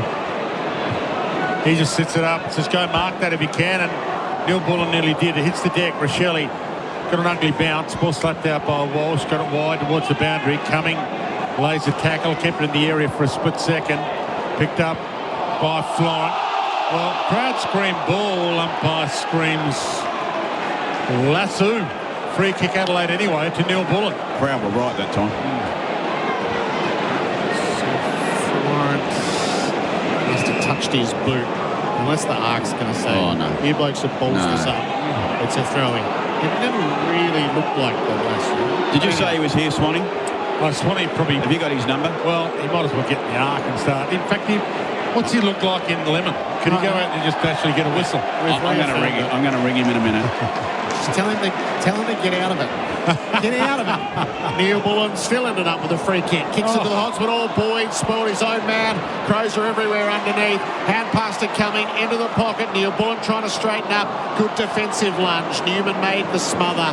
Ollie Holland's got it from Walsh. Banged it outside the area. If this comes to ground, the Crows are everywhere though on the wing. Borlays and Worrell. Just a little fumble and he's coughed it up. It was 4 Crows and he hit it to the Carlton line. Reprieve. Elijah Holland's got a little lost on the wing. Kemp's trying to lend a hand. McGovern as well. Kemp kicks it up for Mackay, who's desperately needing to take a mark. No free on the arm chop. Crows have the numbers underneath. Nankervis got it initially from Michael Annie, who then delivered out on the full. Harry had a munch so far tonight. Who? Harry Mackay. That's the nastiest special comment you've ever made. Harry Mackay. I haven't made many, but I meant it. Kemp on the wing for the Blues. Well, it's now time for Harry to maybe take a big grab. And it's in the air for someone to fly. They all go up. About 5 of them went up and hit the deck, and tackle's been laid on by circling. Crows have got the numbers. So Cumming gave to Nankervis, gave to Murray, gave it to Michael Annie. Out of trouble towards Thilthorpe. Good contest. Knocked it down to ground. Picked up by Byrne. In fact, Dirksen. He gave the handball over the top. Cowan sends it back inside 50. Again, the Crows look like they've got the numbers. Worrell caught. Got a handball away. Cripps fed it out. High O'Keefe. Goal square. Carroll's got 3 to beat. And beat him. That's a big grab. That could be a momentum changer for the Blues. It could be a Bendix breaks big moment. Bendix, the best known breaks, because that could be the circuit breaker. Some questions getting asked of Isaac there, wasn't there, around his contest? Well, we won't say they need it, will we? Well, you can, because for those that have just tuned in, it's 11-4 to 7-4. And there was a kick to difference at quarter time, and we're now 15 minutes into the second. And he slippers at home. Matt Carroll's only kicked 3 goals in his career. But that's a handy one, his third. So 11-4-70, the Adelaide Crows to Carlton 8-4-52. Host plus scoreboard. It's AFL Nation for 4 and 20 pies in the clock. For Elders, you can rely on Elders. We've travelled 16 in the second. Here's a bit more of Kenny. It was an interesting, it wasn't pure football. It was a sideways kick off the boot from O'Keefe, I think, that went in the air, and then there was a 1-on-3 contest, which he was good enough to do, and good on him, and went back and finished the ball and kicked it straight through the middle. But they certainly needed that ball to go through the goals for them to get some belief back, and hopefully they start to get back on top around the contest, which is where it's gone haywire for them. Matt Carroll proves himself flexible. Cooper's Flexol, flip it with Flexol. The flexible oral sheep lice treatment. Scrap for the ball in the middle. O'Keefe, the Blues ruckman, came up with it. Kicks inside 50. 3 on 3. Harry got a hand to it. Ball reached the back. It'll be all right to rush through. Worrell didn't get it there. Always stuck with the ball, and now he hand passes it through a line on his back, which theoretically is fine, but you do hold your breath when that happens. Yeah, but you shouldn't. No, you shouldn't. You shouldn't. You should know the rules. It used to frustrate me when I was coaching. Boys, you're allowed to put the ball through. So Cook takes the mark at half back. He's had a goal kicked on him by his wing opponent, Matt Carroll. Heads down the wing off the hand of Dirksen. Cowan, kind of an ugly bounce, but allowed him to take it out in front of a packed out of grandstand. It is a beautiful sight tonight here in Adelaide. AFL Nation, a gather round for Tool Kit Depot's auto sale on now. And the Blues mounting a slight comeback here. Adelaide leading 11-4 to 8-5. At the throw-in, Maley brought to ground and then ended up in the tackle of both Cripps and O'Keefe. Secondary ball up. Big men lean into each other. O'Keefe out the side. Cripps off the ground. Didn't get great purchase on it. It turns the way of Cook through Rochelle. Crows back inside 50. Thilthorpe, it came up short. Good mark. And Haynes goes back courageously to take them up. Plays it into the back pocket. Dirksen, a little poke. It was smothered by Cumming. Dirksen then sticks the tackle to make sure it doesn't cost any more than a stoppage. You can hear the Crows fans, the applause. Those key matchups for Holman Plumbing, trusted quality Aussie standards. Berry caught, and did he get a kick away or was he caught high? He caught high. So Berry about to send the Crows back inside 50. He's got Tex calling for it long. Cripps got punched in the guts then. Oh, okay, and a reversal. Someone's got a week. Yep. No, maybe he's got more than one. It might be a repeat offender. Is it Peedling? No. No, I don't know. I didn't see any of it, Dwayne, to be honest. I only heard you call that. Yeah, I saw him double over. I'm not quite sure who the assailant was. Right, well, Peedling's on the mark, but they've changed that rule where the assailant or the person who gives the free kick away Berry isn't required to stand the mark anymore. Peatling. So Bickley is the culprit. So the Blues bring it long down the line as a result of that. Maley makes the spoil over the boundary. Peatling belongs in the dummy bag. Yep. So we're going to have Ollie dummy. Hollands. You do that stuff, Peatling. you're in the dummy bag. We had a dummy bag on Sports Day this week. So some players don't watch a lot of footy. They haven't seen what's transpired. Maybe they should play another game then. Yes, maybe. Because if they don't watch footy, they don't know the rules. Yeah. Imagine turning up to work and not knowing how to drive a car or something. Jagger Smith at the stoppage, got it forward. Kemp with a somersault off to Ainsworth, trickled it inside 50. Miller came out. Tackling was good from McGovern, and the Blues are a chance here. Byrne sticks the tackle on Hinge. Worrell being forced backwards, and Curvis. The Blues are ferocious in their pursuit, but the Crows work it out. Well done. Peatling got it from Murray, kicks it up the line. Brought to ground by Maley. Quick release to Thilthorpe. Kicks to an open setup. Walker's got a one-on-one. It hit the shins of Dirksen. It's still coming, though. Neil Bullen, Thilthorpe, over the top. Keys, he's unlocked his form. He'll kick his third.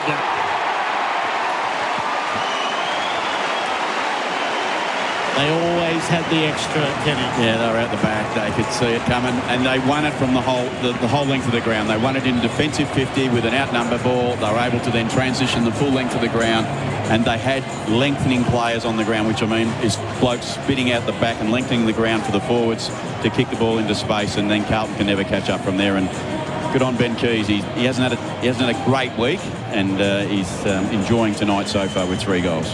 So it's 8-5-53 Carlton, but the Crows have bumped it back away. 12-4-76. Host Plus named Best Super Fund by Money Magazine Finder and Mozo. That's a plus issued by Host Plus Pty Limited.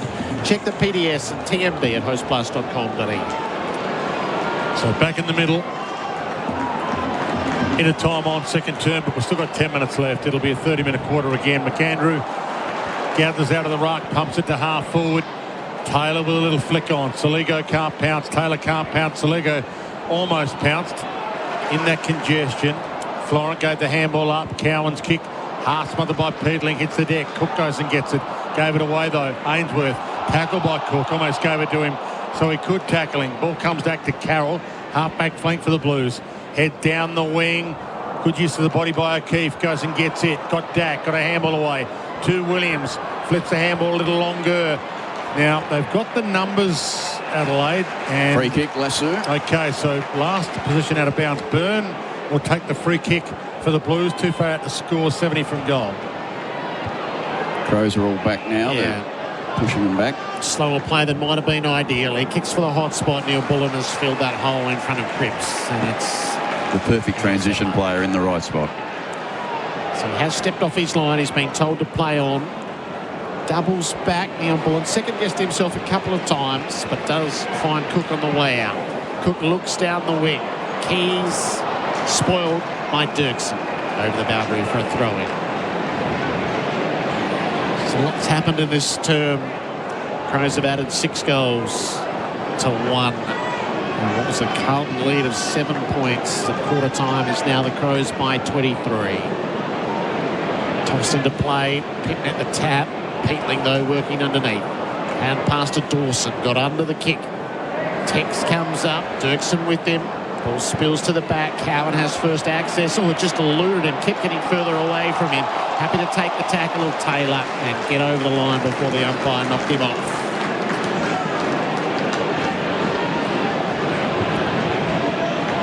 Clearances have evened up a little bit. 10-5. Ken Hinkley, our expert for Power Bay Premium Energy Solutions for Sustainable Australian Homes. Carlton get the clearance. It's an open forward line if they can get it there. In fact, they don't have any player forward to the centre, the Blues. Williams rolled in the tackle carefully, cautiously, cleverly, and the umpire says, I'll have it. The ruck's running to get to the next centre, next ball up. They're cooked. Oh, but they don't get there. So no one was allowed to go for it. The 2 rucks that nominated couldn't get there in time, and no one's allowed to touch it until it hits the ground. So Carroll goes and gets it on the wing. Gave it back to Newman. Got a kick away towards half forward. Laird stands under it. Nearly had his head caved in. Good spoil, though, according to the umpire, by O'Keefe, because he got it to ground and will get a ball in. 2 rucks just stayed there, Dwayne. They just waited. They knew the ball was coming back and it was going to be a throw-in, so they didn't have to run as far. They were a bit gassed, both the boys. Right half forward for the Blues. Let's get themselves set. McAndrew had it rowed though by Chera. Carlton up to full forward. Miller got hands to it, doesn't have it. Evans underneath. Miller does have him. Forces the stoppage. 25 out from the Carlton goal. Racks have made it this time, although Cripps has nominated himself.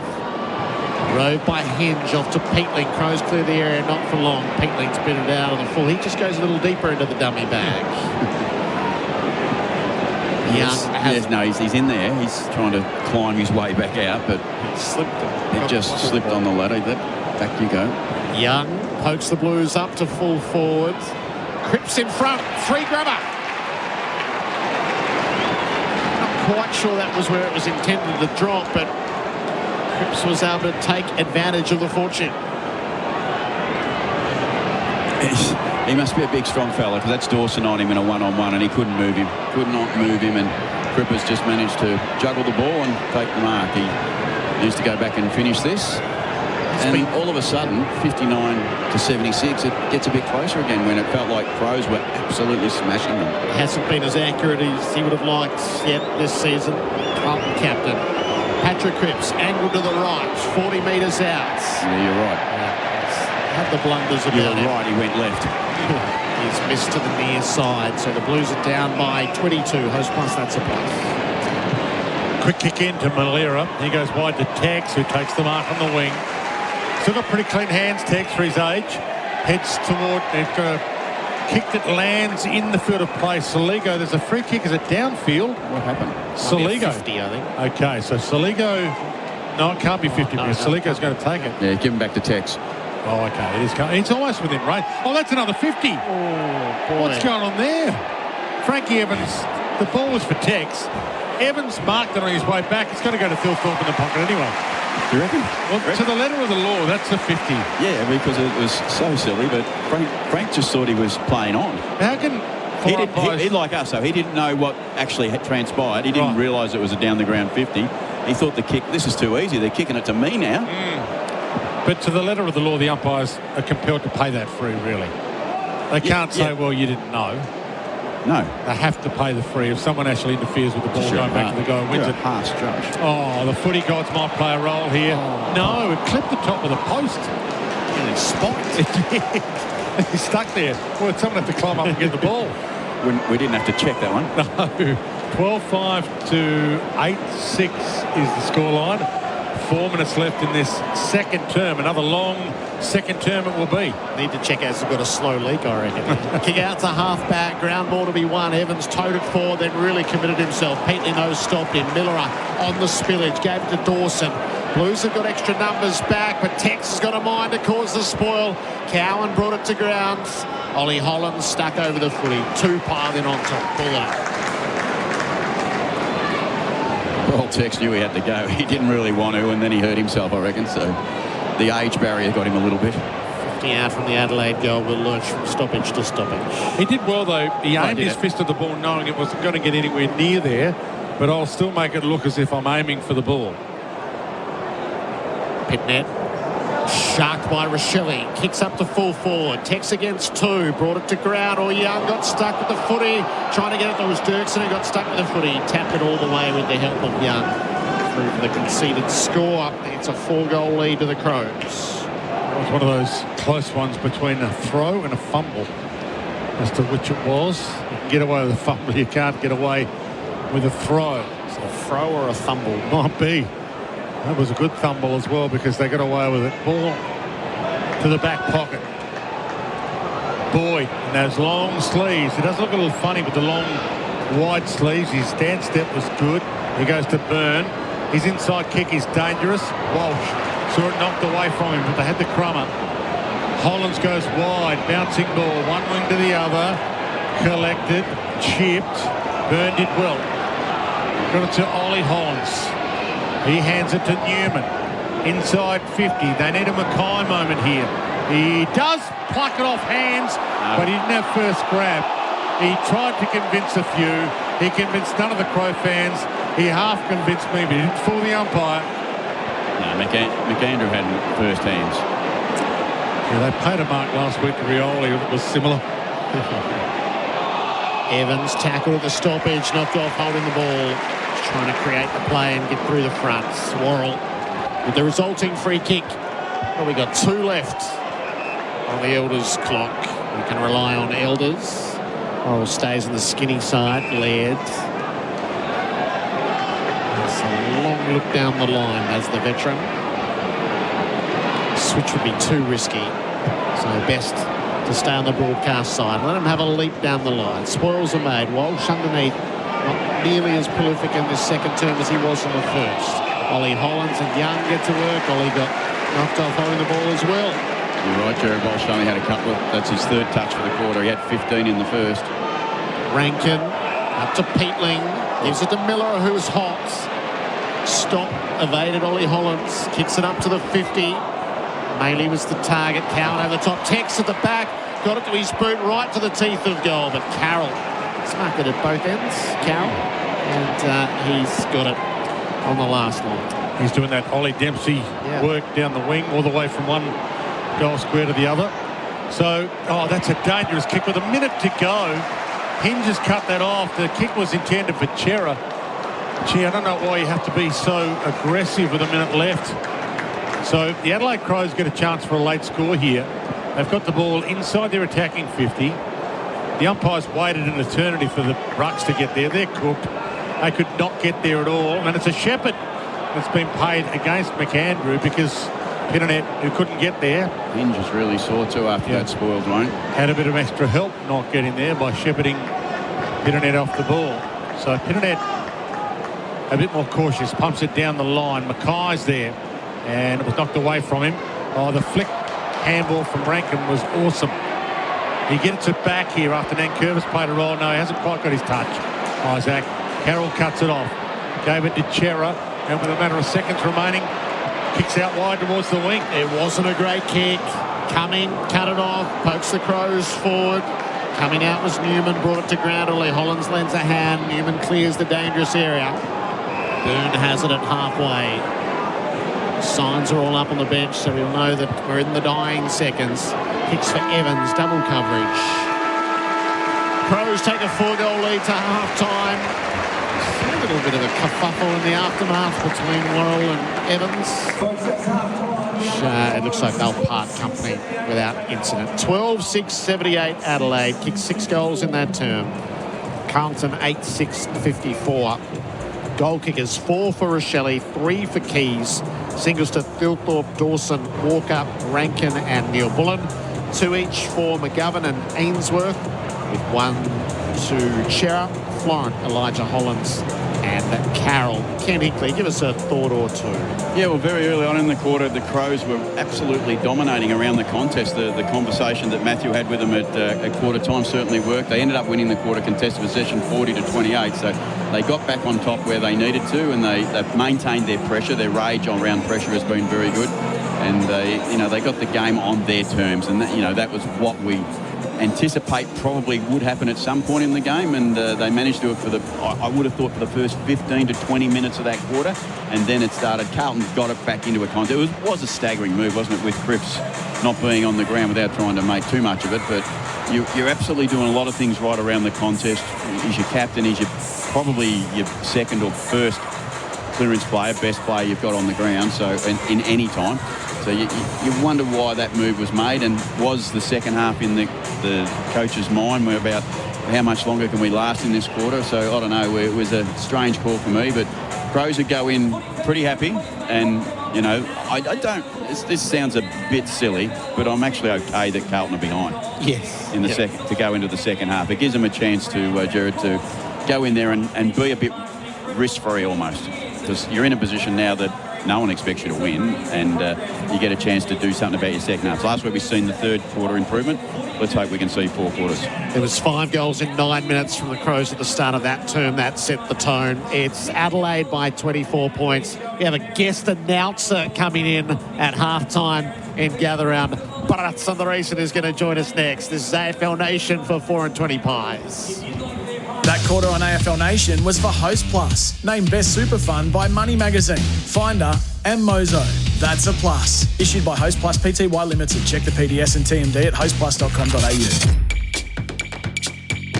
It's the 4th annual Gather Round, and we're loving the Festival of Footy as SEN gathers round the clock.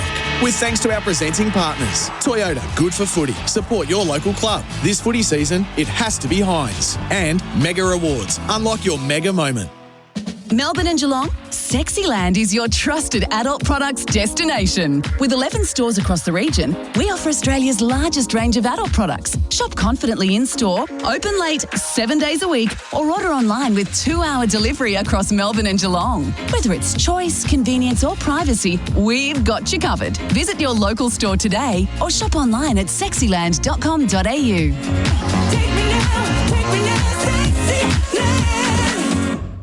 Ready for fresh excitement? The peak of racing has begun. Feel the adrenaline as the action heats up on harness racing tracks every week in Victoria. Witness the thrill as drivers and horses push their limits, chasing glory in every heart-stopping moment. Get trackside and experience the harness racing action. Or, if you can't make it to the track, you can watch every race live and free on Sky Racing and Trots Vision. For tips, visit Goodform at thetrots.com.au. Installerine, Installerine, Installerine. For the hottest of hot water you've ever seen. Ream comes on steady, hot and strong.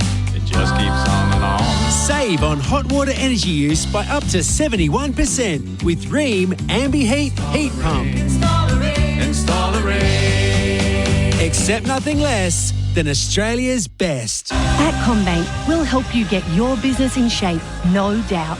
Whether you need capital, cash flow or payment solutions, talk to one of our local specialists today. Search CommBank Business. Eligibility criteria, T's and C's apply. When you're in line for a large oat latte, turn your daily grind into your time to shine with our $40 million jackpot every 3 minutes. Keno Go. Download now. 18 plus only. T's and C's apply. Gamble responsibly. Does your local tick all the boxes? Lush beer garden, classic pub fare including steak night, trivia nights and a Sunday roast special? Sounds like the Flying Duck in Paran, where gastropub meets a neighbourhood local favourite. Think good pub vibes inside at the public bar, the spacious 84-seat open plan dining room and 40-seat private dining room, or sunny vibes while enjoying the sprawling beer garden. Make the Flying Duck in Paran your local favourite. Drop in at 67 Bendigo Street, Paran. The all-new 2026 Kia Hybrid sale is on now, exclusively at Australia's #1 Kia dealership, Werribee Kia. Ready to upgrade? Check out these incredible deals. Kia Stonic Hybrid from $28,888, Kia Sportage Hybrid from $43,888, and Kia Sorento Hybrid and Kia Carnival Hybrid, both from $58,888. Plus, they're paying top dollar for trade-ins. There's never been a better time to step into a brand new 2026 Kia Hybrid. Upgrade and drive smarter today only at Werribee Kia. We make buying cars easy. LMCT 114. Better sleep, better recovery, better performance. After a hard session or a long game, the real recovery happens overnight. While you sleep, your body repairs, restores and recharges for the day ahead. So talk to OMF, your overnight recovery experts. OMF have mattresses that are designed for deep rejuvenating rest, plus comfortable pillows and bedding crafted for your comfort and temperature balance. Shop online at omf.com.au or at over 50 locations nationwide. It's the 4th annual Gather Round, and we're loving the Festival of Footy as SEN gathers round the clock. With thanks to our presenting partners, Toyota, good for footy. Support your local club. This footy season, it has to be Heinz. And Mega Rewards. Unlock your mega moment.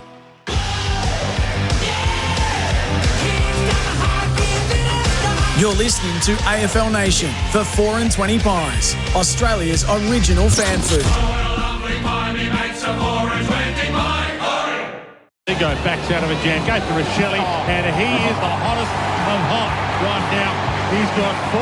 Saligo fed it forward, gathered low down by Keys. Yes! Goal square. Carroll's got 3 to beat and beat him. That's a big grab. That could be a momentum changer. And he slippers at home. Matt Carroll's only kicked 3 goals in his career. But that's a handy one. His third. Maccas, I'm loving it moments. Never miss a moment of footy with McDelivery. It's the Crows by 24 points at halftime. 12-6-78, leading Carlton 8-6-54. Let's get into the Choices Flooring halftime foreshow. The halftime foreshow for Choices Flooring. Style, comfort, quality, helping you choose with confidence. Choices Flooring helping you make the right choice in the spirit of the festival and gather around our guest announcer, our Bruce McElwain is my favourite South Australian. My second favourite South Australian is Bharat Sundaresan. Hello to you, Bharat. Hello, Jared. Unfortunately, the rain's come now, but it's been a beautiful evening, and we know how to throw a party here in Adelaide, don't we, Jared? Tell me about what it's like outside. Oh, it's electrifying. And I've spoken about how different it is when the Crows are playing here as compared to the Port, just in terms of the noise and standing room only. But I think the beauty of Gather Round is I like to just walk around when the game's on. Yep. You see pretty much all 18 scarves, Jared. I think it's you can actually count and you can keep an eye out and you will see all 18 scarves. And the noise is kind of different because you'd expect more Crows fans here, but there are a lot of neutrals here who are just picking sides as well. So the Carlton goals also are getting quite a bit of a response, but not quite like the Crows. What did you think of the first half? Oh, I thought Carlton started like they have all season, haven't they, Jared? They got off to a flyer, as we say in that other sport that we call. But no, the Crows have shown throughout this season, or the few games that they have played so far, Jared, that once they get some momentum, they do get going. It's like they've woken up pretty late in most of the games so far, but they needed to finish that first quarter strongly. Even though they were behind, I thought they did that, and I guess some of the key players have all had moments, and I think that's what it's come down to. Cult heroes in the game right from the start, Rankin and Rochelle, and then you get Keys up and going. Tex has been a figure the whole way through. And then Tiltop kicking a couple as well, or missing one and kicking one. You're right. And I think Rochelle is one of those players. He's young and bright, and he brings so much to this team. And those two in tandem, Rankin and him, just give them speed and energy and that extra bit of zest that they were missing last year in most parts, even though they finished as premiers at the start, and they definitely missed it in September. Our travel partner is Signet. Stay powered 24/7 with Signet AFL Club power banks. So they're absolutely critical, Signet, when you're on the road like this. They keep us well powered. Have you got an unmissable moment from what we've seen so far for Drink Wise? You won't miss a moment if you Drink Wise. I'm going to give it to Jordan Dawson's goal, Jared. Him and Tex Walker are like Alex Carey and Travis Head for me. Like, Jordan Dawson's the captain, but he's kind of quietly spoken. You don't read too much about him in the papers here, Jared, despite him being the Crows captain. I mean, Taylor Walker's everywhere here. So for him to score that goal on the move from outside, it was like 50 to 53 meters out, was a great moment for me. Australian-made smart play for Australian-made, made to support Australians right here. I think it would be the third goal for Ben Keys, where they were under pressure at the back, and they just found a way coast to coast like Shane McMahon from this end to that end, and they set it up nicely, and he's such a sneaky goal scorer, Jared. So I think that for me was the smartest play. Australian-made right here. Tackler of the game for Bar Crusher Boats. Tackle your next fishing adventure in a Bar Crusher. Sounds like a WrestleMania move, doesn't it? The Bar Crusher. It does, Jared. I mean, statistically, we love our numbers. Patrick Cripps is, I think, put in most of the tackles. But I think I'm going to go with Alex Neil-Bullen. I really like the way he plays, big cricket fan as well. And I think every tackle he's put in has resulted in a goal. So I think he's been crucial for Crows ever since he made the move here. And the other one I do want to mention is Lockie McAndrew. We have that other McAndrew who's played such a key role in South Australia, winning 2 Shield titles. And this Lockie McAndrew is really making an impact like Nathan has in cricket, and his tackles and his game has been very crucial so far as well. at the ground at any stage during gather rounds. Open the SEN app and enjoy your live SEN Stadium AFL Nation broadcast for Australian made to support Australians right here. Oh, just accidentally. There's critical news happening here and I fumbled it. Expecting Carlton to leave out... Oh, sorry. Mitch Hinge out of the game with a hamstring injury. Oh, we saw him on the bench getting worked on, didn't we? So he's first up tonight and hasn't made it to half-time. That is unfortunate. What happens next, Burra? Oh, I think the Crows will hold on to this lead, Jared. But having said that, Carlton have rarely been behind or so far behind in a game so far this season. So maybe this is their turn to come back. But it'll be good. Last time we saw Crows go down to Geelong pretty late in the day. And that didn't set the right tone for gather round. I think Crows winning would just do that this time around. And take another step towards keeping gather round in Adelaide, the centre of the football universe, Jared. Very much so. You've got a future in this guest announcing business, Bart. Thanks, Jared. Have we invited Alex Carey to come and join us at some stage? We should. Yeah. Choices Flooring are giving away the ultimate VIP grand final experience. You and a mate could experience all the hype of grand final week firsthand, then be at the big match itself, the 2026 Toyota AFL Grand Final. Head to SEN Win to enter now. Bharat, enjoy the rest of the night. Thank you, Jared. Bharat's on the recent part of our coverage here at Gather Round. This has been the halftime floor show for Choices Flooring. Style, comfort, quality, helping you choose with confidence. It's Adelaide 12,678 to Carlton 8,654.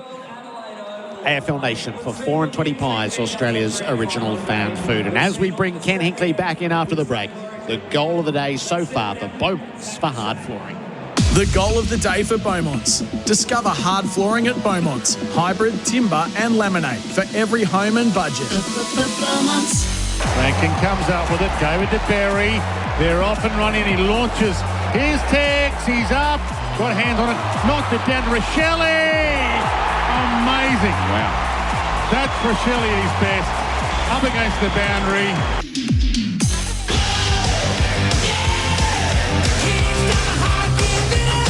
You're listening to AFL Nation for 4 and 20 pies, Australia's original fan food.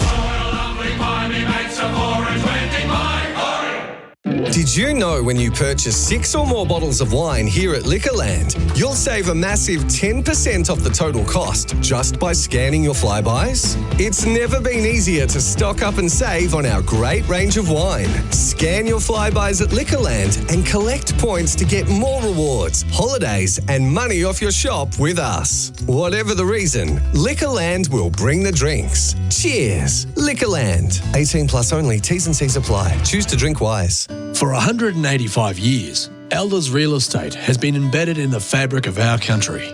So when it's time to buy or sell in your part of Australia, you need a trusted name.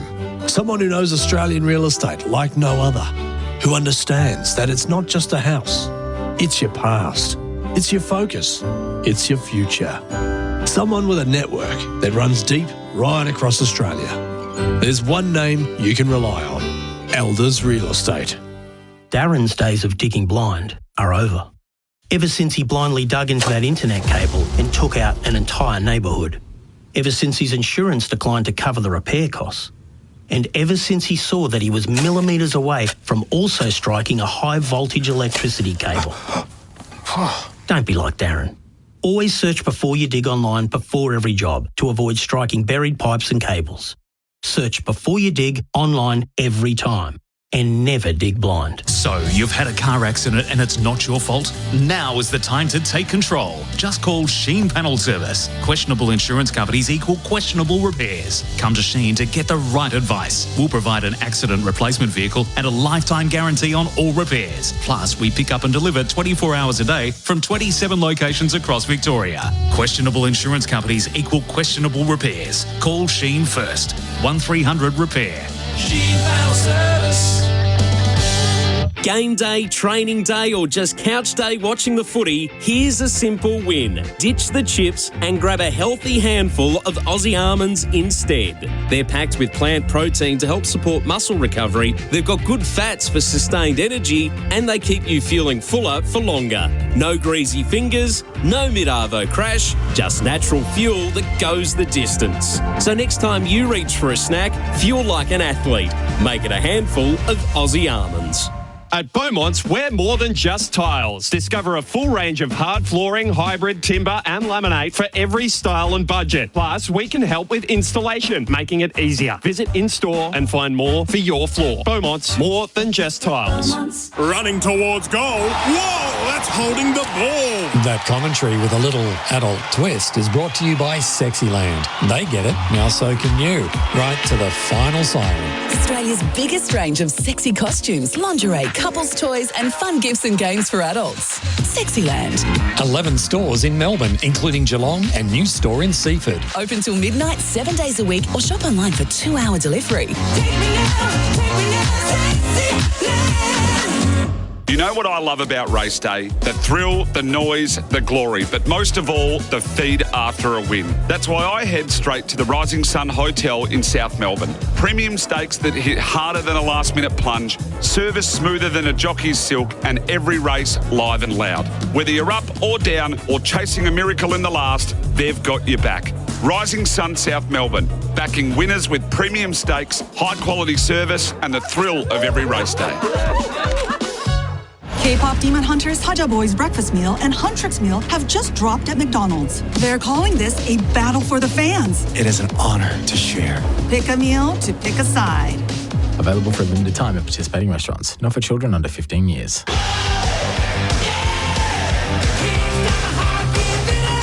You're listening to AFL Nation for 4 and 20 Pies, Australia's original fan food.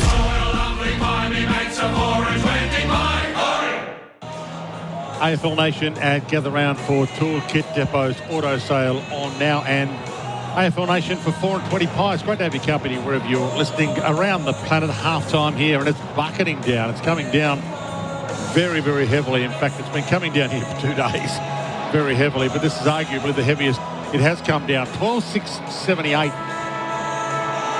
the Crows to halftime, 12.678 to Carlton, 8.654.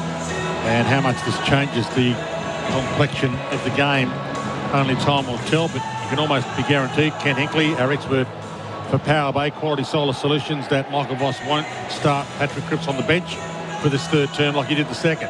I hope not, and with the conditions, as you said, Dwayne, it probably helps Carlton a little bit. I mean, it makes it a bit more of a grind, and that certainly suits them. The numbers would suggest Crows got on top in where the Blues were number one at clearance and contest. The Crows got on top in the second quarter, so they're out there now and they're about to get into this match, and it's still raining, and looks like it's going to be a pretty messy, I'd imagine, second half, because once you get the rain here at Adelaide Oval, it does become very, very slippery really quickly. And we've got a couple of games on it tomorrow, so let's hope it doesn't chop up too much, because we've got a couple of games, one game tomorrow, but two games here on Saturday as well. Third term brought to us by Deutz Far Tractors, and we're underway. 78-54. The Crows lead. Cripps has started, and the Blues will get the clearance. Chera towards half forward. A little fumble from Frankie Evans, who's got the pink boots on for the second half. Hits the deck. Berry had a chance. Funneled out. Slippery ball. They're just slapping it on rather than pick it up. Saligo close to the boundary. It's kept alive for a split second. Saligo lays a tackle that keeps it in. Ball slides its way past Dirksen. He almost falls. He does fall. Caught by Neil Bullen. It's pretty ugly. Chera strip. That's got to be ball. Free kick Crows. 80 from goal. Ball on the wing. Neil Bullen about to send the Crows inside attacking 50 if he wants to launch one, and he does. He sends it long. Phil Thorpe might get there from 4 deep. Ball spills off hands to the boundary, and we'll get a ball in about 45 from Adelaide's goal, and it continues to come down by the bucketload. It reminds me of your first gather-round match when Port played the Bulldogs. It was just hosing rain that Saturday night. It was beautiful weather, though. We won the games. We don't mind playing in it, but it was going to get us a win. This should just become a territory battle now with the conditions the way they are. Walsh underneath, stripped of it by McAndrew. Dawson's kick was smothered, so it is hand-to-hand combat around the footy and hard to handle as they slip and slide over the boundary. Here we go. Well, we're going to have a little chat, Owen. Rankin thinks they should go to the video.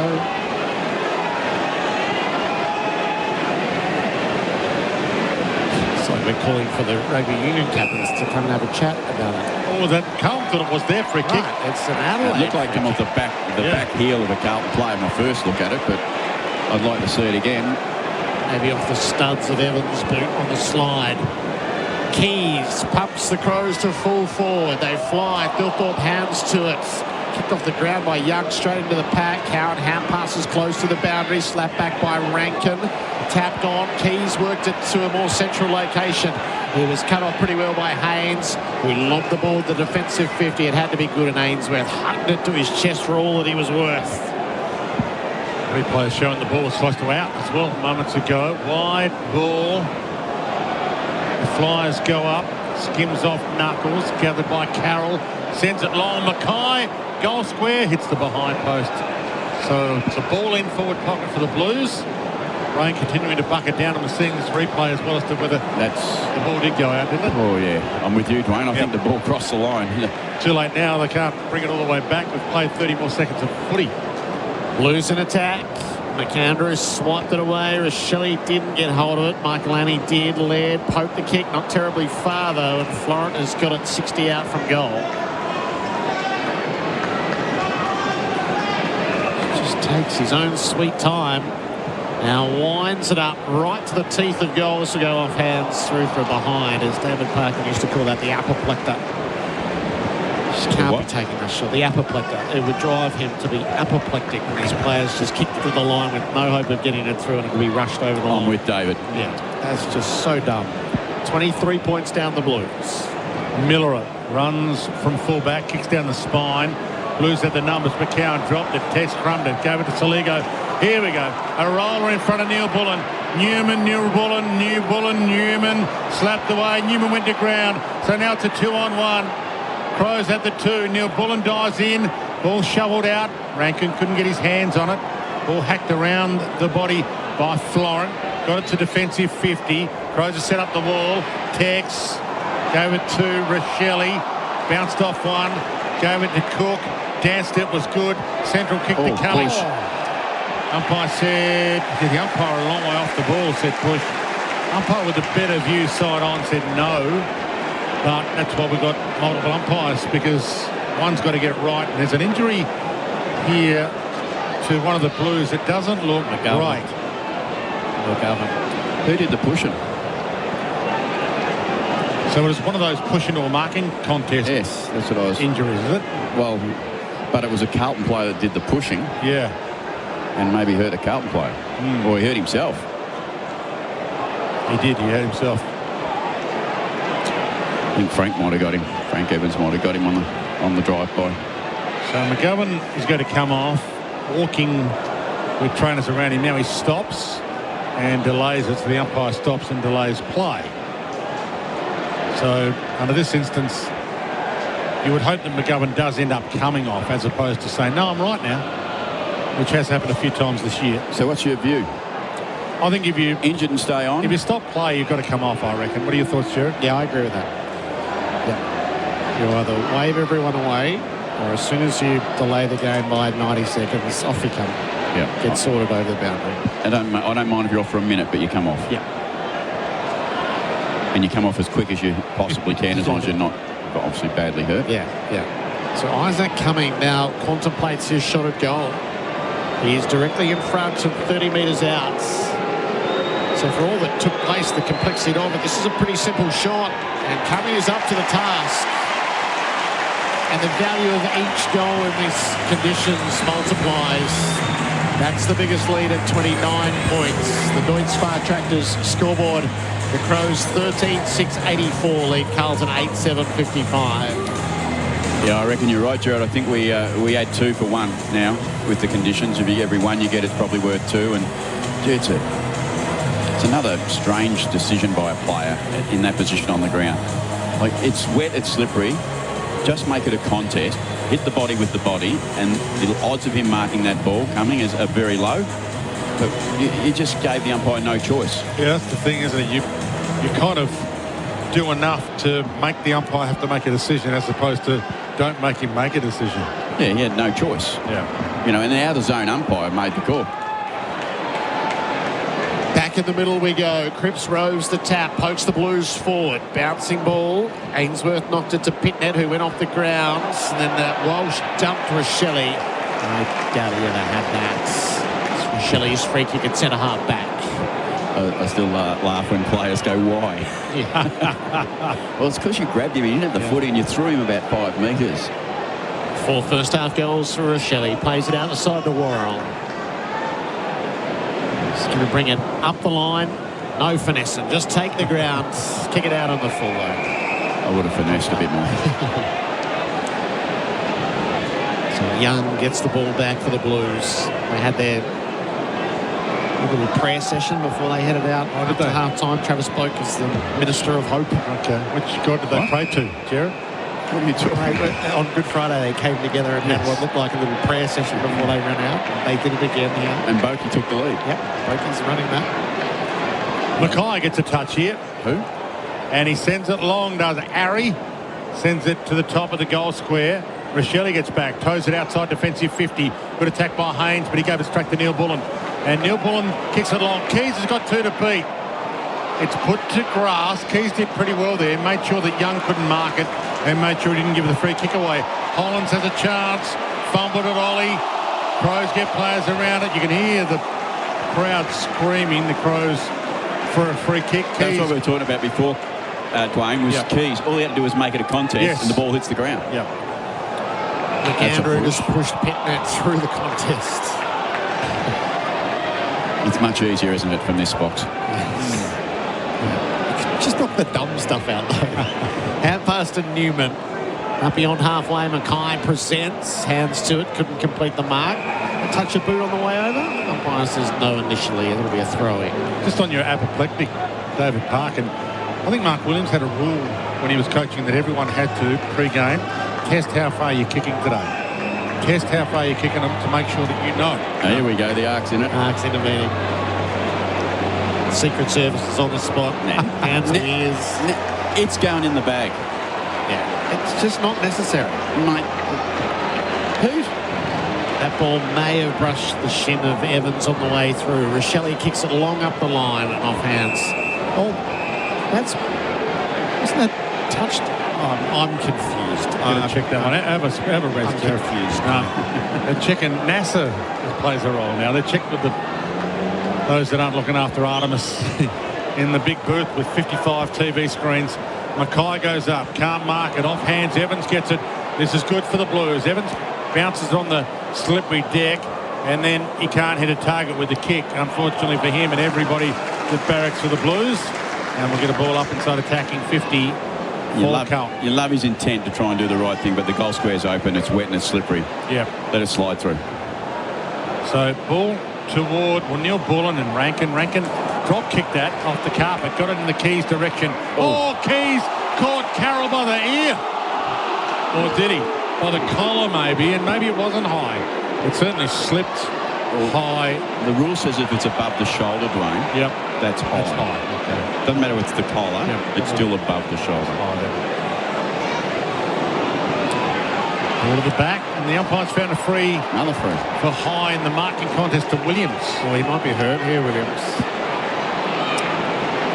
So it must have got him high because he can barely move to get himself up. So Zach Williams, will he be well enough to take his kick here? I reckon he will. It's funny, the players' powers of recovery are good when it comes to having a shot at goal. Well, they do tend to get better if they can. But sometimes if you don't have your wits about you, you should have the ball taken off you by one of your teammates and say, listen, if you're going to go and get a check straight after this for a whack to the head, then maybe you're not in the best condition to actually have the shot that we desperately need to go through the big sticks. But he's got to take the shot from 45 out, 45-degree angle. to give them some early momentum in his third term, which is now 11 minutes old, and he's fine. He's got it. Won't need to come off for a check after that. There's a bit of push and shove after it. But the good news is, for Carlton fans, the Deutz Fahr Tractors scoreboard, the Deutz Fahr Tractors Warrior range, it's Deutz Fahr Evolved, moves to 9,761. The Blues to the Crows 13,684. AFL Nation, the 4 and 20 Pies, our expert for Power Bay Quality Solar Solutions, Ken Hinkley. Yeah, it was just a gentle interference in the marking contest, which had to be paid, and he was good enough to go back and kick a goal. It wasn't an exciting goal. I can't take it too much more than what it was. It was, and actually, by the way, our radar check guy, who said this rain was just going to brush over, a little bit off. A little bit off. We'll float the arc, never mind what's going on. Just a little bit off. I'm thinking about building an arc right now. We might get the Popeye home. What do you reckon? We've got to do this. We're certainly going to have to either put the bathers on. Yeah. A scrap for the ball in the middle of the ground. O'Keefe came up with it. Rankin laid the tackle. Dawson tosses it up. It wobbles its way to half forward. Just drizzling. Onto it came Berry. Good pickup. Hand pass to Neil Bullen. He dragged it in, then able to release it. Oh, it's just a mad scrap for the soap underneath. Boyd tried to clip it clear. It ricocheted to McAndrew. Worked it around. Clever by Cumming to nudge it forward. It needs a big touch. Rankin got it rolling goal side. Missed on the near side posts. That must be good binoculars, Gerard. You can see through that rain. It's like when it rains heavily at Flemington and you're looking up to the 1400 and it just feels like so far away. I wish I got to Flemington occasionally. 24-point lead. Long kick in the Mackay direction. Got up there, can't mark it. Crumb from Cumming. His kick's smothered though. Blues are at least in the contest in this third term, even if they're behind on the scoreboard. Dawson from the wing. Hammers it back towards half forward. Haynes. Good mark for these conditions. You lived in Adelaide long enough to go on the Popeye, have you? Oh, they've reversed it. You tried the Popeye, have you, Kenny? No, I haven't, Dwayne. Okay. I was wondering what you were talking about. It's the boat on the Torrens. Oh, is that what it was? I wouldn't go on the Torrens in anything. So Phil Thorpe, well, this will test him, because under the Dermot Brereton principle, every raindrop that hits the ball is like a little hammer, and it slows the distance of the ball and has the ball drop. Do you subscribe to that? How can you doubt anything Dermot says when he says it so convincingly, even if you do think it's wrong? Phil Thorpe got plenty of distance on it. Yeah, too many drops. Missed to the near side. Too many drops. I still don't know what the free kick was for. Did you see that clearly? His defender got his hand around. reached the arm around before they are pretty up. consistent with that. That's one thing. Yeah. 1-3, Phil Thorpe. If the rain's blowing in sideways, does it knock it off target? Oh, okay, so he gets some swing. Yeah. I'm going to have to take over here shortly. O'Keefe off hands underneath to McGovern. That's a free kick Carlton's way for a hole. I haven't called many games, Dwayne and Gerard, but if you keep this up. we haven't got really distracted yet, Kenny. Wait till the margin grows a bit further. Well, that was an optimistic hand pass to Haynes on the flyby, but he was barely clear. Scramble kick up the line. Big fly. McAndrew couldn't haul it in. Ball spits out the side. Berry, nice sidestep. Nankervis to open up some possibilities. Laird got his kick away. Blues are well set. And Haynes, not for the first time, drags in a good mark in the wet conditions. Yeah, it is a bit like a 0-0 draw at the moment, but still a ton of time for the Blues to get their way back into it. And it's essentially a 4-goal game. So a ton of time for that margin to evaporate if they can get a run on. Get hot for Ream. Ainsworth kicks to half forward, bouncing ball, skimming ball, knocked away from McGovern. Going back, Murray went and got it, gave it to Laird, gave it to Peatling. He fumbles it. Worrell came up with it, shoots it over the top to Dawson, who ran through a couple but couldn't quite get through the lot. Had to get a handball away. Taylor, his handball missed the target. Still a chance for Peatling to get it. He's caught. Didn't really look like a kick from here.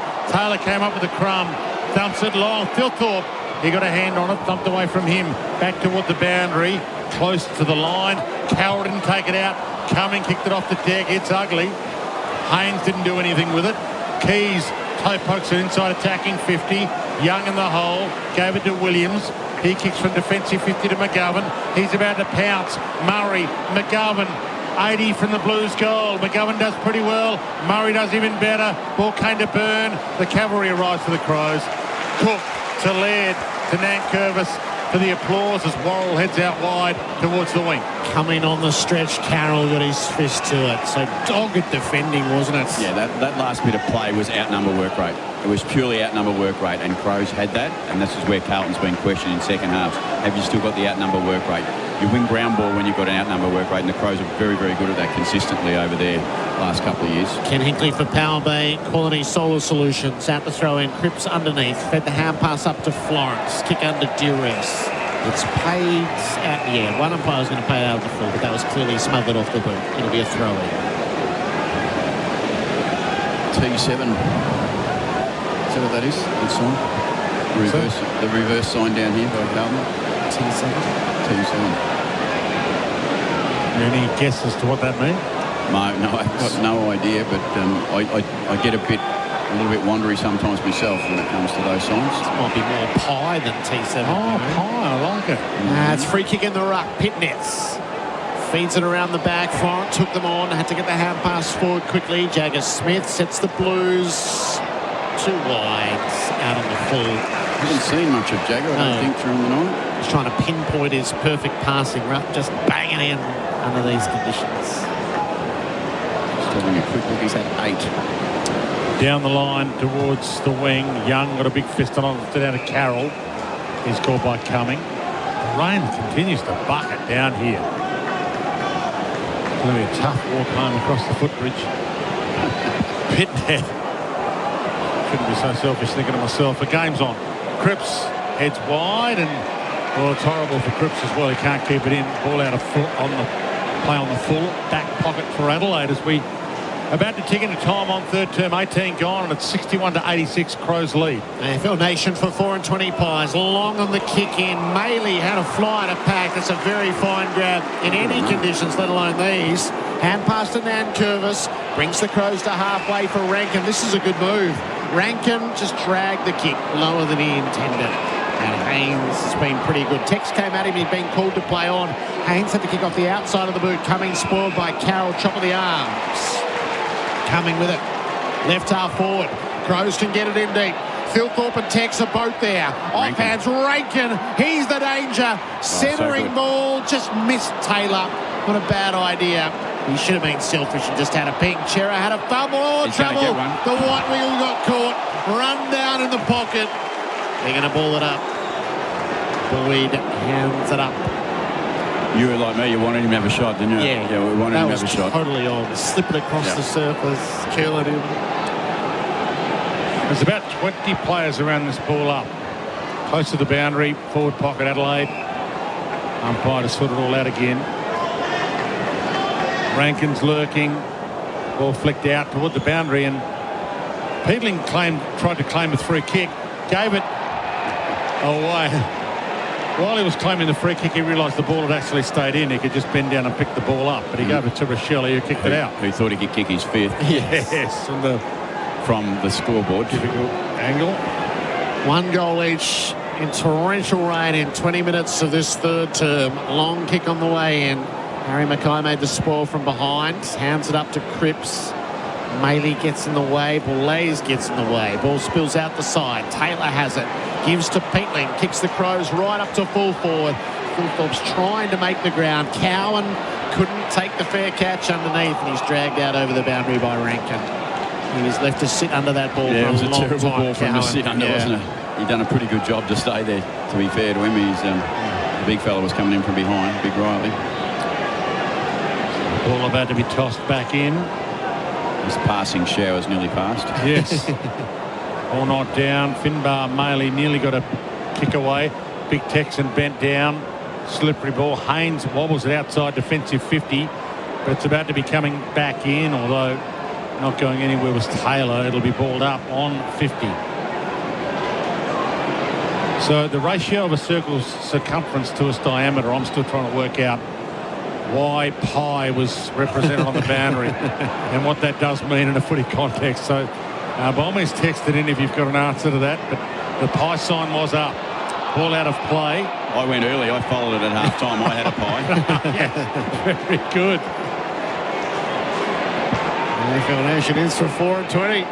Oh, yes. How good are they? Righto, Elijah Hollands trying to put some sense into it. Kicks up to half forward. Tumbling into the pack was Murray, picked off by Harry Mackay. Probes forward. Worrell has front position on Williams, who made the tackle, forced the turnover. Smith around to Ollie Hollands, broke a tackle. Shearer going backwards. Ollie's got it again. Smith's the hand pass out wide, and that will get lassoed in the Crows' favour. Michael Annie with footy in hands. Scattered for shelter for the most part. I suspect the neutrals are very much in the bars at the moment. Kick to the wing, picked off by Haynes. Had a good quarter. Haynes gets under his kick up near the 50. Ball lays, just missed the spoil. It slipped to the back. Worrell got it to his boot, but only as far as Ollie Hollands. He's been a good player for Carlton, hasn't he, Haynes? He's coming in here and played pretty well in his first year and a bit. Ollie Hollands caresses the kick up into the pockets. It goes off hands to Cook, who's kicked that particularly wide on the way out, and that looked out on the full. So the Blues will get a repeat entry here. They would dearly love a goal. They're down by 25. Yeah, if they get a goal here, and it does fine up in the last quarter, and the rain is coming down still, but not as heavy. Mackay nearly an arm chop free. Here we go, Dwayne. Ball scoots out to Hollands, gave it to Chera. In turn, gave it over to Jagger Smith. Comes along the goal line for a behind. But yeah, there's a big couple of minutes coming up here. 6 minutes still left to three-quarter time. 86 plays 62. It's not out of the realms of possibility. The Blues could get a bit of a purple patch going, and a last quarter comeback is probably something to reverse their fortunes they need. And Curvis pumps it in long. Haynes clipped around the ear by Walker. No free kick. Florent. Jagger Smith works a hand pass to Elijah Hollands. He's 52 out. He's kicked it wide out on the full. It just doesn't allow you to be perfect, does it, when the conditions get like this? So that to kick the 3 or 4 goals that they need. But I'm with you, Dwayne. I think it'll be an opportunity for them in the last quarter. If they get the three-quarter time with the score like it is, and the weather does slightly clear up, they'll give themselves a bit of a chance. Blues are just pumping it inside 50 and being repelled. Laird back to the wing. Cowan. Ball lands and slips away from him. Able to gather near the boundary. Wants to target up the line and has it in Ollie Hollands. So still 5 minutes to play within this third term for Deutz Far Tractors. Deutz Far Tractors scoreboard. Chip pass is good. No, it's not good. Yes, it is good. Burns dropped the mark, but he mopped up his mess. He goes to Pettinet, 50 from goal. Gave it to Cripps, who fumbles as well. So a Burn fumble, a Cripps fumble. It is a slippery ball. Berry lets Cripps know. Hey, mate, thought you were better than that. Very fumbly. Yes. And we're about to get it thrown back in. 4:50 left in the third on the Elders clock. Pettinet from behind. Knocks it down. Back to Berry. He missed it. Cripps lays a tackle. Umpire said it was a high tackle. Crows free on defensive 50. And they can relieve the pressure. Taylor rises with the ball. Kicks for territory down the outer wing. They'll all reach up. Off hands underneath. Ollie Hollands gathers into a dead end as he's muscled over the boundary by Mike Laney.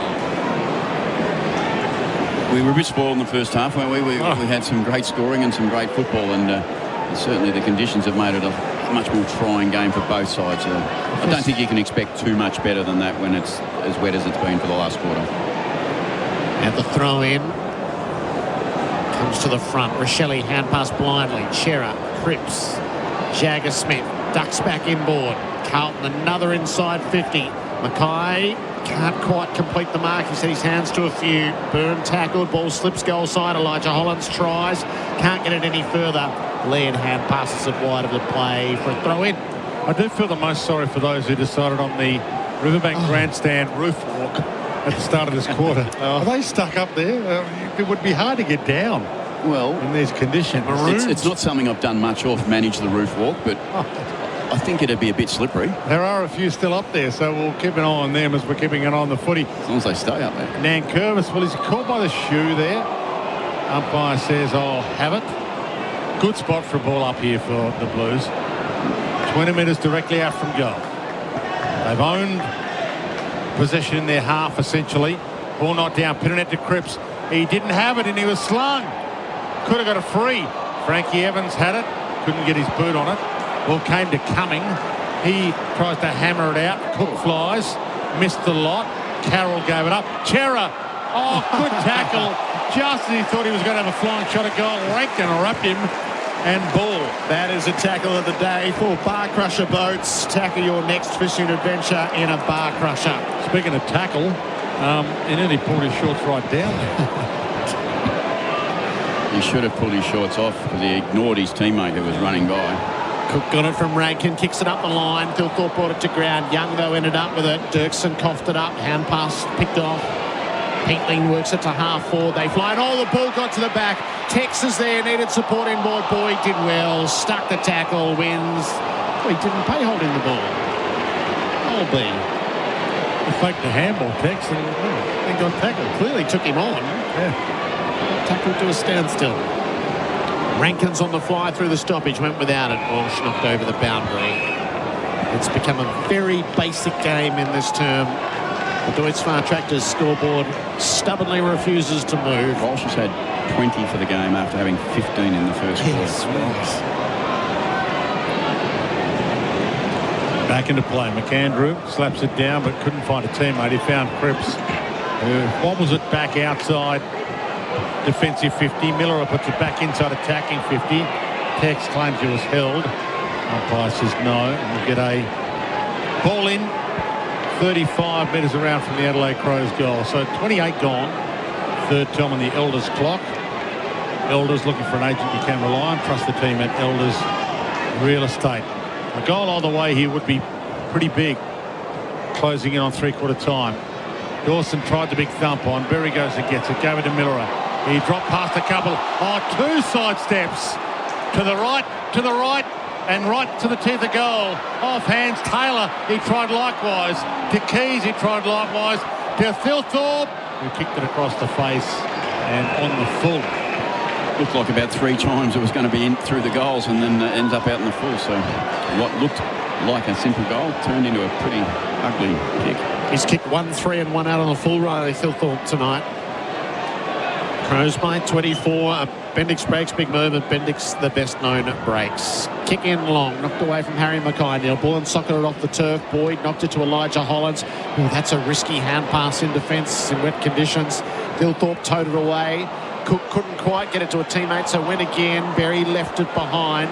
He'll still get, no, he got muscled off it, Berry. And umpire said he never had it. Good decision. Sam Berry's 2 kicks out from goal. Land the first one in the hot spots. Everyone up. Picknett made the spoil out the side. Jagger Smith. Oh, gave it straight up. Neil Bullen hand passed it onto the knee of Florent. Leg buys signal. Throw it in. Yes, he tried to handball it below the knee for it to be deemed a kick on the full. Keys was waiting for the arc, I reckon. Or Neil Bullen, whoever was on the so he ground. delayed it knowing the arc. Could have a saying it's going to be a free kick to Adelaide. So the arc has decided it's on the full, and it was below the knee. This is driving me crazy now. That's the 5th one tonight. So I'm not sure we've ever checked that before. Have we checked that before or not? Well, that's the problem. We've opened up the box, Pandora's box, and we're going to check something. Now we're going to check everything. Yes. We should shut it, padlock it, wrap it in chains, and put it at the bottom of the Torrens. What was it going with, Dwayne? What was the duck you were taking out there, or the Popeye or something? The Popeye is the boat.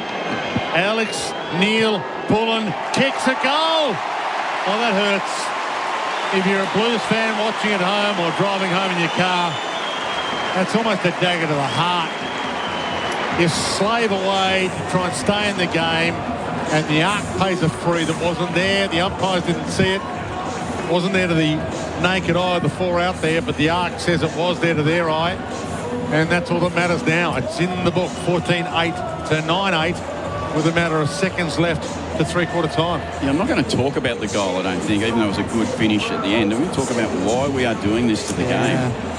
It's a bigger issue for me. If we're going to wait for all that, we're supposed to be quickening our game up.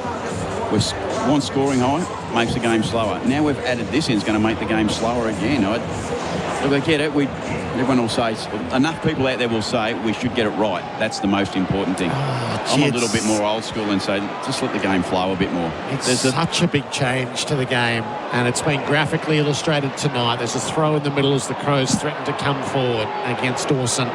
Chera has runners on the inside, goes for Boyd. Pumps Carlton up inside the 50. They don't have a flyer. They must have a crummer. Nothing from it as Walsh was taken to ground. So the rain is easing. It's just a light shower now. Bit of drizzle. McAndrew had it knocked off his boots. Miller got caught with it. Carlton beavering away to see if they might construct something here. And Curvis is in the tackle. Taken to ground.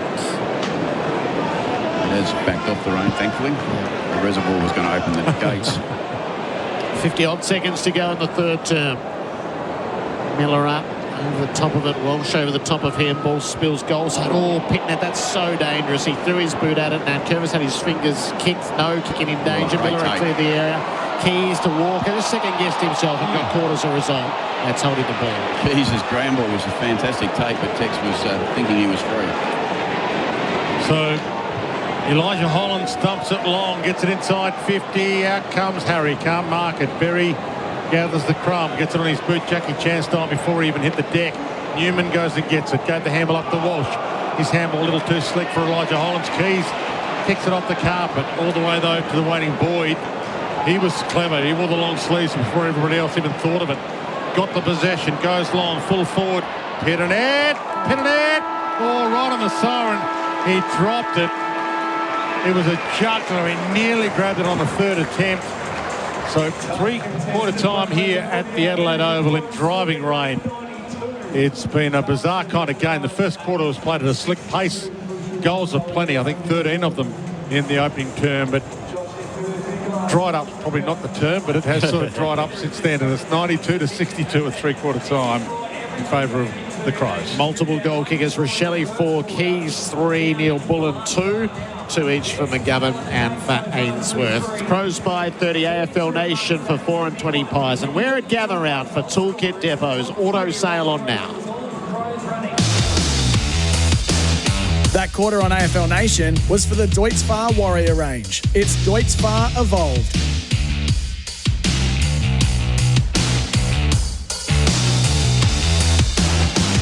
It's the 4th annual Gather Round, and we're loving the Festival of Footy as SEN gathers round the clock.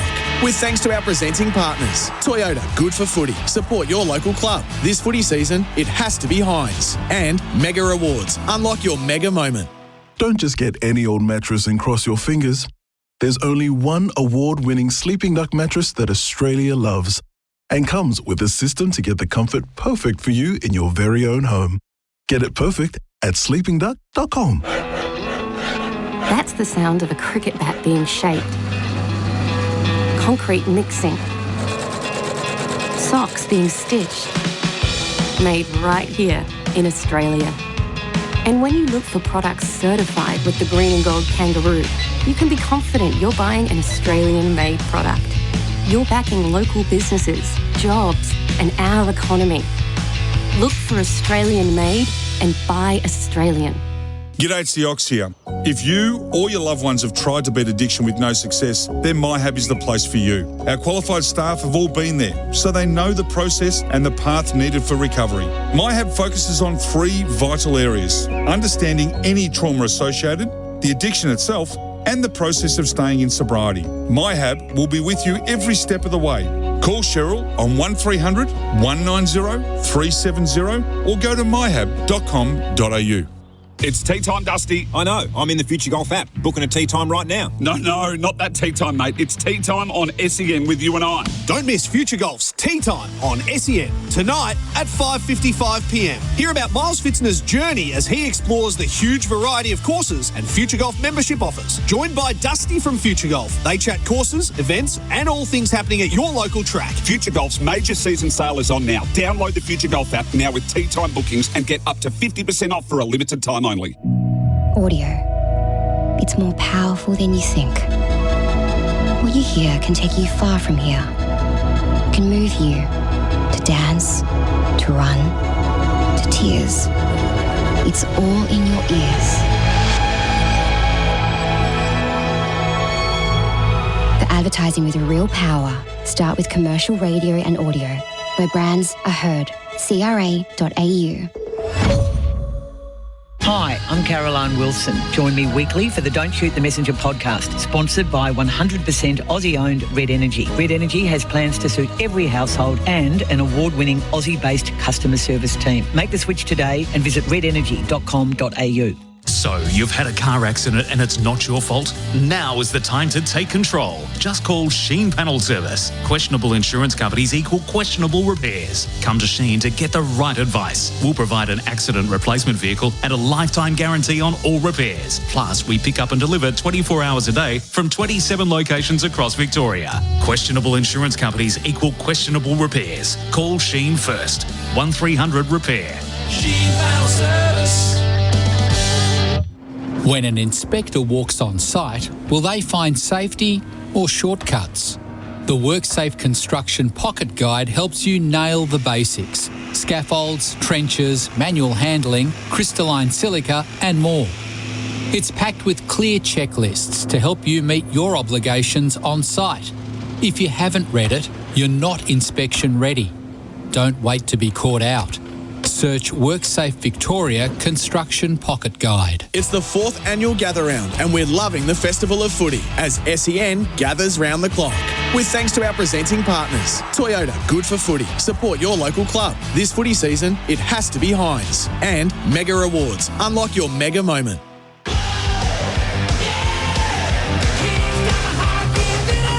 You're listening to AFL Nation for 4 and 20 Pies, Australia's original fan food.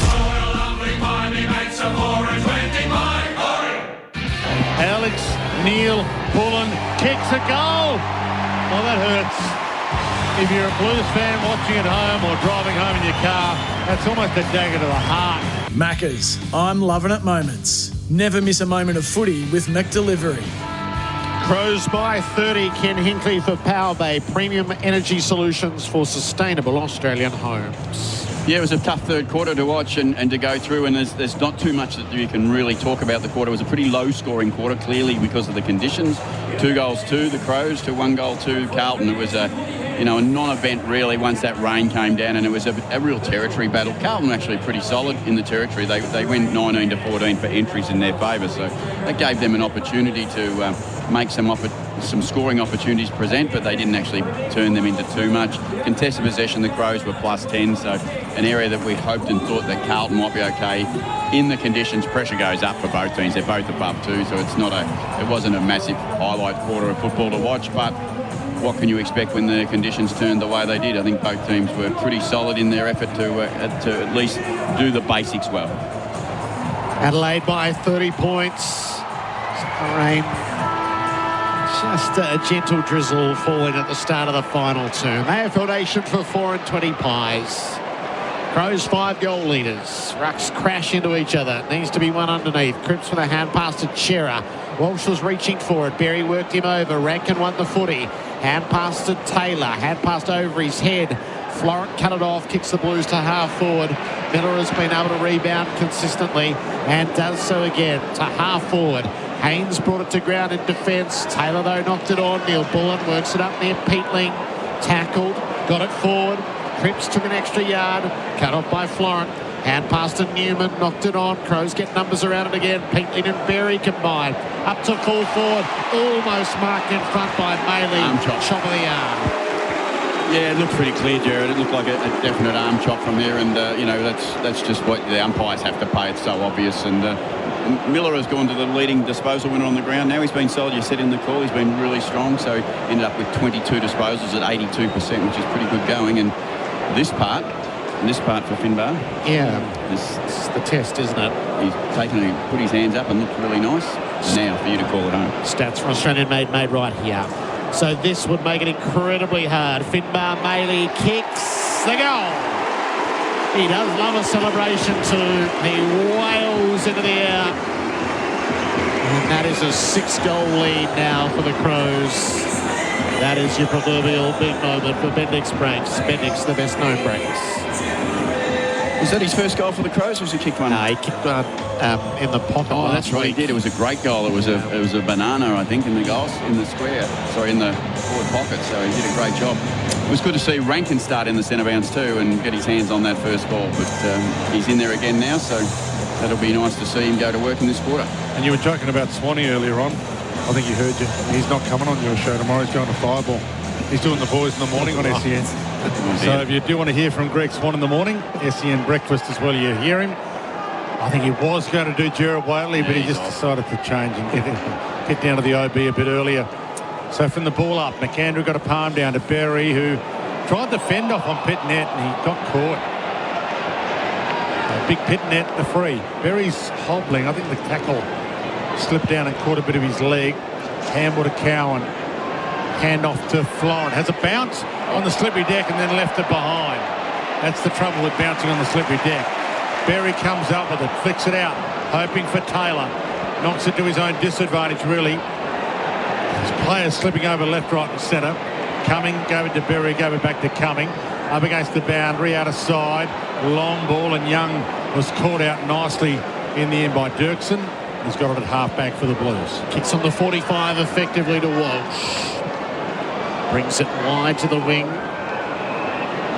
Cowan with footy in hands. Trundles on. Puts the Blues up in the Harry Mackay direction, but he's kicked it out on the floor. There's too many errors down to in the Carlton game. Lays with the restarts. Inside the defensive arc. Tosses it long up the line. Various flies are made. There's a few pushes in all of that, and it's going to be a Carlton free kick to Pitnet. I think Dawson probably went a little bit early. So Pitnet, the repeat entry for the Blues. Kicks it to a pack. Berry makes the spoil over Cripps. Coming through Michael and he coughed it up. Evans on the turn. Got his kick away. Good purchase. Shepherded through. Frankie Evans does the business, and the assist on the line was from Williams. The Blues pegged that goal back. They're down by 30. Mate Internet Mobile, $25 off for 6 months with Mate Internet use. Promo code BINGE25 at checkout. It's 15.8, plays 10.8. He's been solid enough, Frank. I think he's turned up in a lot of punch balls and hard balls on the ground, and he's put his head over the ball really strongly. He's had a couple of shots of goal. 1-1 I think he's got for the game, and he's certainly played his role. I think he's actually grown as a player. I had coached him at Port Adelaide for a little bit of time, and I believe he's got a bit better since he's gone to Carlton, and he's improved his game. So good on him. He's got really fit and working hard. He's always a clever player. He always knew how to use the ball well. So it's not over just yet. Carlton has been beaten from 30 points up before, so maybe the footy gods will allow them to do their own coming from behind and win it from 30 points down. Pitnet to Cripps, kicks them to half forward. Laird gets back. Centre half back takes a good saving mark. Took a step to play on, and the umpire with a delayed call says you went. Heads out wide. Finbar Maley, good tap down to Neil Bullen. He was cut down on the kick attempt to Walsh. To Cowan, pulls the kick, middle of the ground. Cripps stands his ground, takes the mark, and they've got a bit of a spark here, the Blues. Cripps rolls out, plays across the centre square for Haynes. Got a bit of space to work in. Kicks it to McGovern, forward of the wing. Has a wide target, but wants to go more centrally. Oh, Mackay had slipped through his fingers. Evans underneath, released the footy and lost it.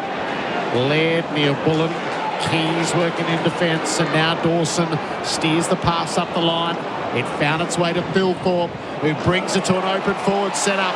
Taylor takes the mark. We'll just have to wait for Rankin to rush. He's going to trust Rankin against the numbers. It was pushed away well enough by Young in the air. Summed up Harry's night, didn't it? The one back before us, back up in the Carlton forward 50. He had his first real clean look at the ball, to be fair to him. And it just went straight through his hands and then transitioned all the way up the other end of the ground. Yeah, I don't know if they teach it anymore, but he could have flat-handed it to keep it in front of himself. Like a deliberate double flat-handed down for the second grab, but I'm not sure they actually practice those anymore. They certainly talk about it, Dwayne. Yeah. So Keys comes up with it, gave it to Cumming, kick around the body, travels toward Finbar, big Finbar. Was that a handball or a throw? Umpire says throw. Free kick, Blues. Yeah, the good players adapt their skill to the conditions, so you get to change your mentality as to how you're going to go for a mark. Maybe hold your lead back and try and chest mark it or flat-hand it. Yeah, as you said, just pad the ball to yourself in the front. You know, the chances of a free kick in the back or anything like that can happen as well. Blues bring it out through Haynes, works his hand pass out to Dirksen. There's a torpedo, a wobbler up the line. Bouncing ball for Williams. Quick release. He's out. Yep, He's Kemper's going to find Harry at the top of the square here. He takes the mark and goes back to take his shots. Around the corner he goes.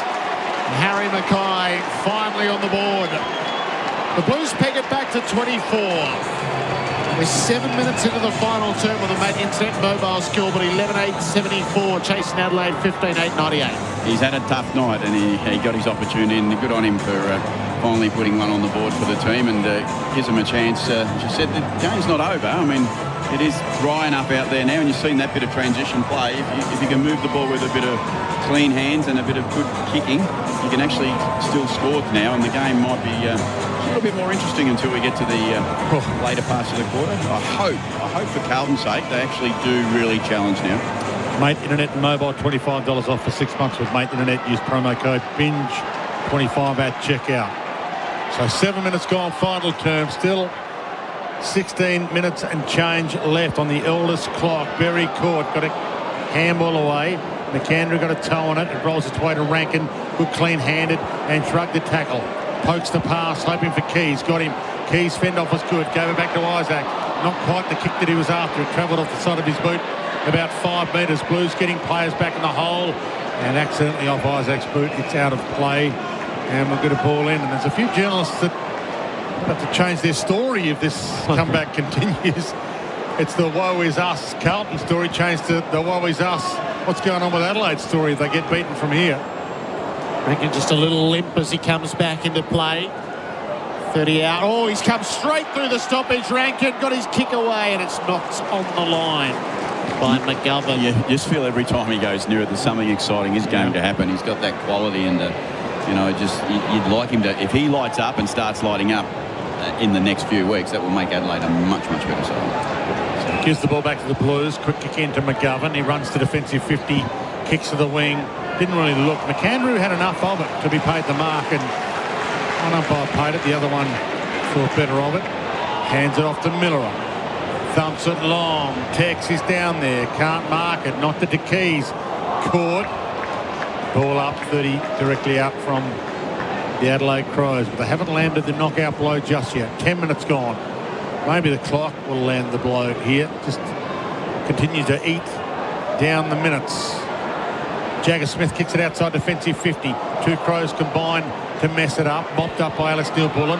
Danced his way into trouble, then out of trouble, and then into trouble again. From the scramble on the wing. Umpire circles and says, I'll have it. We'll get a ball up. Just the Adelaide Crows side of the wing. The score, 99-74 for Mate Internet and Mobile. Still 14 minutes left on the Elders clock. You can rely on Elders. Free kick is going to Adelaide's way of a stoppage. Ruck Lotto again. So if Swanee wants to do something, just get rid of Ruck Lotto. Don't worry about the arc intervening. McAndrew kicks it up to full forward. It gets through them all and runs at the goal front. Newman, oh gee, how far out was he when he paddled it the first time? Umpire said within the 9 metres. I don't reckon he paddled it. I reckon he dropped it. That's it. Wouldn't want it. Yeah. If you can fake sincerity, you've got it made in this world. 26-point lead. Fake that fumble perfectly. Out wide. Haynes gets on the end of the kick in. They're still alive here, the Blues. Next score is interesting, isn't it? Absolutely. Except that Haynes has kicked that so high, it's nearly hit the roof. Up flies Cripps, knocked it down. Worrell, well, that's ball for mine. He got on eternity, and the umpire said, yep, I'm with you, Dwayne. He didn't actually say that, but he paid the free. Cripps looks inside. Hits Walsh, so it might be the big three that combine here. Cripps, Walsh, and where's Harry? Went through hands. Ball falls to the back. Straight out from their goal line, and it's rushed through. In fact, it's a try. Neil-Bullen dives across the line with the ball, and it's a behind. Crows by 25, Mate Internet and Mobile scoreboard. We have gone 11 minutes of this final term. So still a lot to play out. Laird kicks it in long for the Crows. Out to half-back. Dawson had front position, didn't take the mark. Smith tripped over as he was spinning out of the pack. Saligo hand past boundary side, and Curvis got caught high. Did that pretty well to drag the free. And pass to Dawson, low ball to half forwards. Well gathered by Newman. It's been good, Newman. He's a couple of weeks back. At least he's one shining light for them at the moment, and getting back off his knee. Newman takes the territory into the centre square, though. Interesting angle to work with. Round ball, Laird knocks it forward, buries onto it. That's why you don't kick it there, because when it turns over, you pay a big price. Saligo to Rochelle, pops it over the top up to full forward. Keys dispossessed as soon as he got hold of it. He thinks it's a mark. Right, it was handball. It was handball to him. That's well, they might change the rules. They do a lot of other changes. Can we go back and check that on the video? Ball's up on the wing. Cripps hand passes it around to Carroll. Two-man tackle over the boundary. Throw it in. I'm still watching him. I still think he thinks it's a mark. Look, he's got the hands out. Does. Why wasn't that a mark? Because he didn't kick it, son. It was handball. Tex is arguing on his behalf as well, but you have to sort of, even if you know your teammate's wrong, do you have to support him? Well, it's a good teammate. Jagger Smith, clean pick-up, got it off just in time to Walsh. He was on the back pedal, got it towards Ollie Hollands, couldn't trap it, Cherry does.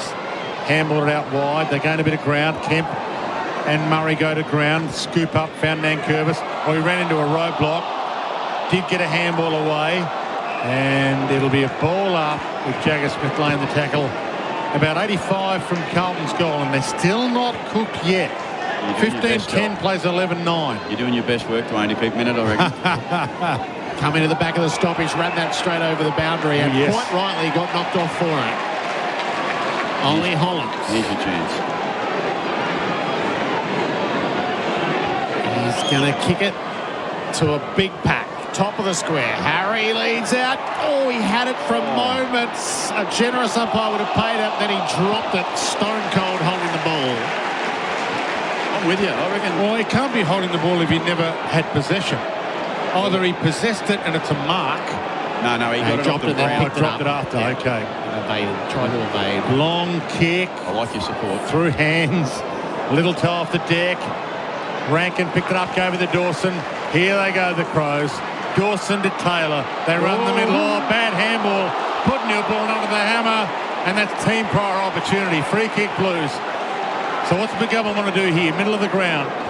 They might not win this game, Carlton, but they're a goal away from making this last 10 minutes a must-watch. That's what it'll be. If they kick a goal here, you can't be going to the bar or going to bed just yet. Byrne about to send it inside 50. Long. Up they fly, off hands McGowan. He's handballed that from outside the 9. And the umpire said he was handballing it to his teammate on the line. I think there was enough in it to say he was trying to get to his teammate. And the conditions factored in. Does that actually matter with rush behind? Well, if the conditions get factored in for that, it has to get factored in for how long Harry held that mark as it went with the mark. Yeah, I would have paid the mark. Long on the way out. Walsh got hold of it. Blind hand pass to Rankin. Release the footy. Walsh went and got it back. Hand pass to Smith. Pokes it inside 50. Ollie Hollands held. Michael Addy had back position. Umpire said he grabbed to take the mark. And Carlton do get their shot at goal. Oh, and 50. Michael Addy just said a bit too much. He looks like such a polite boy. You know, his father was the South Australian croquet doubles champion. Here's your goal. Ollie Hollands is making a game of it. 18-point deficit. Croquet champion. Doubles. South Australian champ. 4-time premiership player with Norwood as well. Yeah, he's a great player, but it's his croquet championship that he's famous for. Yeah, more pride in that, surely. Halfway mark of the final term. Kenny made internet and mobile scoreboard 12-10, trailing 15-10. It's a 3-goal game. I mean, it's Dwayne, you've been doing a great job to get the Carlton boys going, and they're actually returning the favour a little bit now. Gee, next goal I'd take. And he pointed at the scoreboard. He raised his hand and said, "Look at that." So where does that belong? Well, that's sudden death, apparently. So that's what I mean. So that's a rule that you should know. Yep. It's going in. Well, it's an umpire interpretation thing, isn't it? Not all of them play it. That's the problem. Ball flung in the air. Again, Carlton might not win this game, but now you can't go to bed. You have to stick around for this. Berry plants his foot into it. So it's game on, even though you'd think the Crows will still hold on. Ball knocked down to Taylor. Caught. Ball knocked down to Taylor Walker. Caught. Ball knocked down to Chera. Got it to Boyd. Kicks it away. And the mark taken by Finbar on the wing for the Crows. So Maley winds it up inside 50. Thilthorpe got his way to the front and takes the mark. Carlton didn't have their matchups right. And is that going to be 50? No, umpire just calling Boyd back. It nearly had every right to be, I think. He went on with it for a bit. Thilthorpe's a big guy. He can take it. Yeah, that's another one of the rules. Yeah. The too big rule. There's a lot of rules that aren't actually in the rule book. Man in front for a marking contest isn't in the rule book either. No. It's not written in there, but we just presume that that's the way it's always been. And he gets the advantage. Yes. Now, Riley Thilthorpe's kicked 1, 3 and 1 out on the full. From 40 metres out on the slide angle. He's pushed it across the face. 1 goal from 6 shots. Crows by 19, made into it mobile. They'll be getting just as nervous as anyone, I reckon, the Crows. Handy point for the Crows. 19 points now.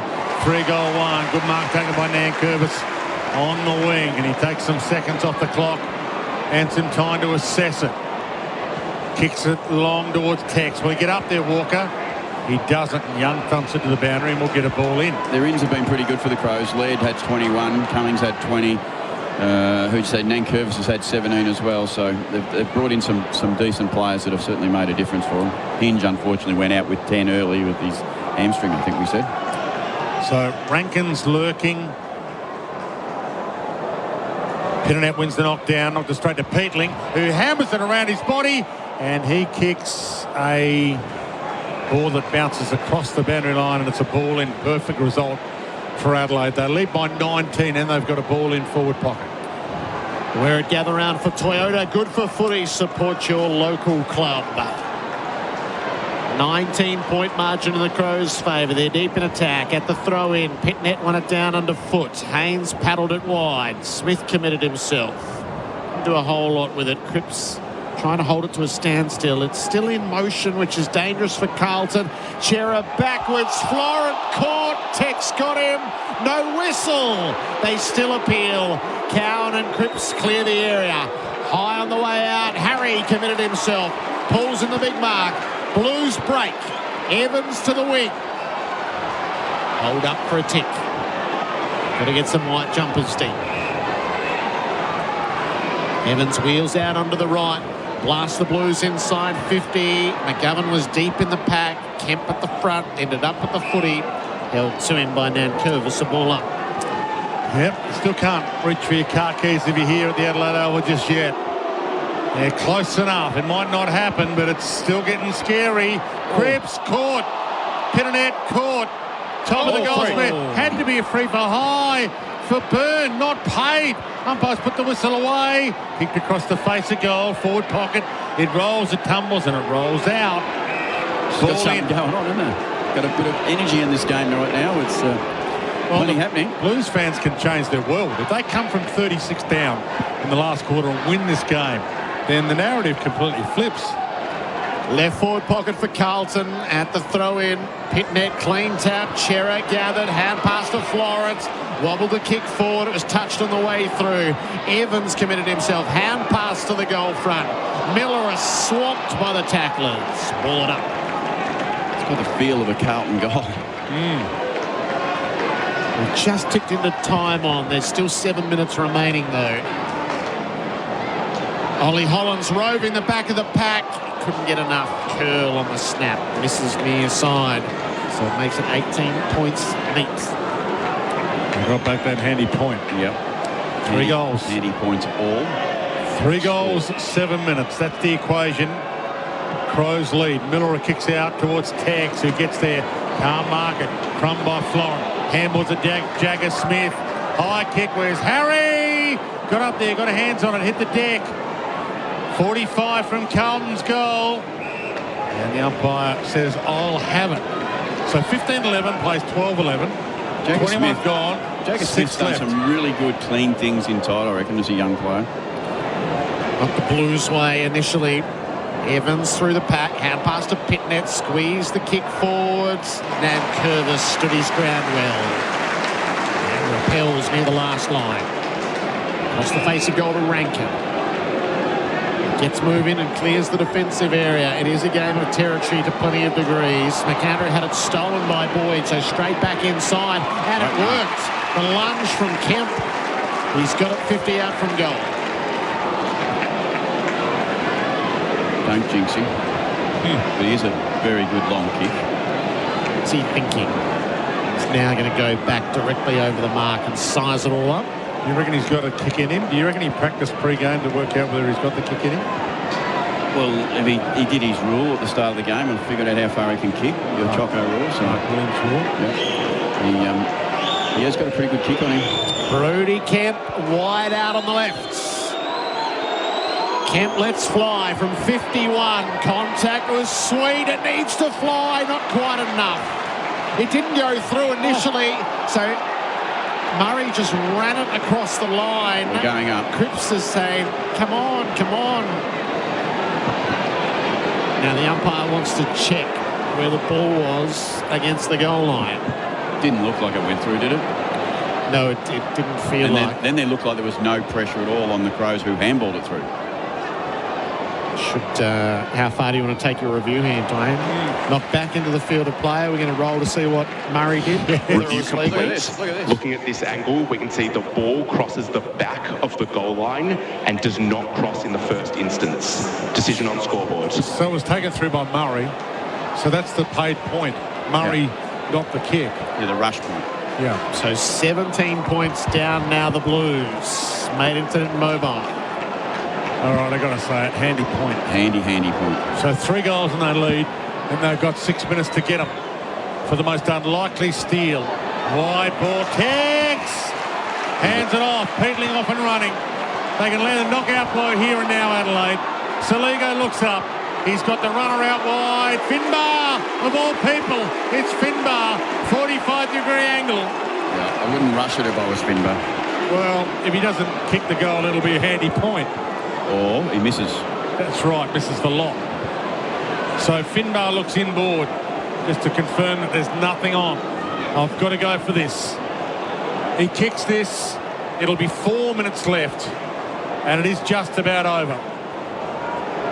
But we've seen some crazy stuff in recent games. Any struts. You'll hear the crowd go wild here. You'll hear the crowd go, no, hit the post.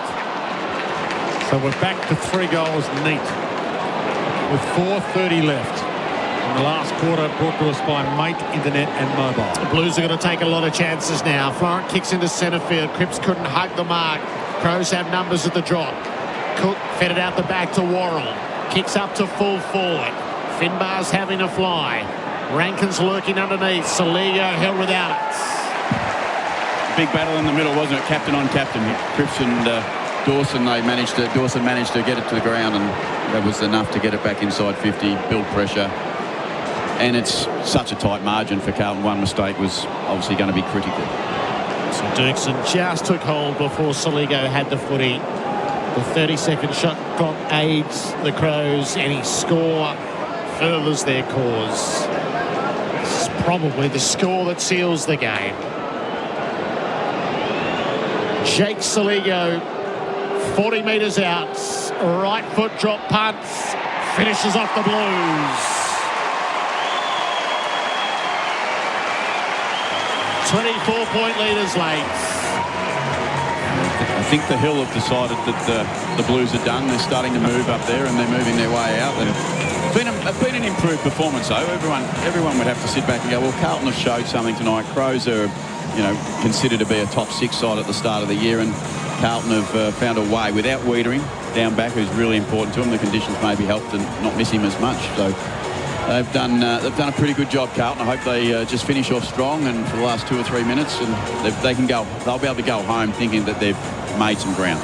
Game-sealing moment for Loctite. Adhesives beyond the bond. 16-12 plays 12-12. The bar managers in Peel Street are pretty happy you kicked that. They've been waiting for the fans to come, and they'll be flooding in the doors now. Could have got there about half an hour ago, really, if you were confident. Cripps was caught, dropped it. Laser tackle, dropped it. Williams had it, slippery still. Towed off the deck by Keys, it was ugly. Haynes got it, gave it to Cowan, that was ugly. Kicked it along the deck straight towards Berry. He feeds a handball back that missed the target. Evans got a handball inside. Hard attack from both Jagger Smith and Berry. Ball funneled out to Chera. 3 come at him. Little flick on. Patrick Krebs from 45. What are you doing, Patrick? He missed the goals. He just scraped it in for a behind, but he didn't get the elevation. Even if he was on target, it was never going to be a goal. He's tried pretty hard, to be fair to him. He's had 28 for the night. He had a moment where he perhaps wasn't out there when he could have been out there. Yes. Long kick in back to play. McAndrew made the spoil. Berry underneath. He was just trying to handball their way initially, and then Rochelle puts his boot through it. Down the wing, Tex outnumbered, and Haynes across the front. You could argue that the game was 1 in the 7 minutes Cripps was off. Yeah. Absolutely could. They kicked, what you say, they kicked her at 5 goals in 9 minutes. 8 minutes. Oh, 9, you're right, yep. Blues get it up to half forward. Evans committed himself underneath. So they kicked 3 in 5 minutes when Cripps was off, and then 2 in the next 3 minutes when he came back on. There's a big difference. That's the game. It's been the actual game. Miller combines. Rochelle, Dawson knocked off his kick. Slews off the side, and it's a lasso free kick. Berry's been solid, hasn't he, for the Crows all night? He's worked really hard to outnumber. He's just a real get-it-done type of player. He's not flashy, but he works really hard, and he's strong in the contest. Florent winds it up. Big men fly. Little men go to work underneath. Worrell hands it off to Laird in defence, and then Nankervis clears the area for the Crows. Look at to Rochelle. He started all this. 4 goals in the opening half a quarter. Long towards the wing. Tex knocks it down, and he hasn't added to the 4 either. So Jagger Smith gives it to Chera. Bangs it straight down the spine. Williams rises for the Blues. Worrell crumbs it. Gave it to Cumming. Gave it to Cook. Crows fans that are still here are roaring, and Worrell almost tackled. Then he touched it on the deck and barrels it in Tex's direction. Got 3 to beat. Beat the lot. Did he throw that to Rankin Tex? Rankin from 80 puts it on the deck. Runs to 50 and bang! Rankin salutes. He's got the celebration. He's got the goggles on. Not sure what that sign of goggles is. Is that the goal? The goal goggles? Goal goggles. Might be the beer goggles that a few have got on right now. With 1 minute left in the contest, and at least it was a contest. 17-12, 1-14, 12-13. 84. Was Tex a handball or a throw? No, it wasn't even close to a handball. Okay, let's go to the arc. Swanee. Let's check it. Wind it back. And that's the problem, isn't it? When you go to the arc for some stuff, and you don't go to the arc for other stuff. Every sport in the world has confounded itself with this. Oh, we just want to be right. Well, do you want that to be right or not? Yeah. Been better tonight, Rankin. 22 and 2 goals. That's a much better return. And they're going to win. When Rankin plays a part, they tend to win more often than not. AFL Nation for 4 and 20 pies. One more scrap in the middle for the footy. Chera ended up with it. And plenty on top of him. So 29 points late in the piece. Tossed up, knocked out wide. Cowan attacks. Rolling it up with McAndrew, dragged down by Pitnet. Walsh fed it around to Cripps. Worked on to Ainsworth, up near Smith, batted away from him. Philthorpe's working up around the ball. Coughed it up. Florent Walsh wasn't clear. Off a few hands it goes. Dawson and Laird, who got floor as he got his kick away. Fell to Haynes, so the Blues will bring it forward one way or another, and Ainsworth flies in. Takes the mark 50 out from goal. He's going to wind it up, lash it at the goal front. And Williams couldn't get it there this time as he was trying to work well underneath. It's a rush behind. Do you know there have been 8 rush behinds in Carlton's score? What's the average for a rush behind, Stuart? Fewer than that. It's a 28-point margin. One of those tests where Sunbury's ends up being the highest scorer. That's right. Doesn't happen that often, though, does it? No. There's a breakout in cold sweats about the 2008 grand final when it happens. Rochelle mixes it around with Cook. Rochelle kicks it off half back and hangs down the wing. Tex had a fly, dragged it in, thumped it forwards. It is going to land in the field of play and then bounce over. And that is a Carlton ball. Lasso to finish with. Yeah. So the last rides to be applied. Gather round 4 starts with a hometown victory. The Crows salutes. They're down the Blues by 28 points.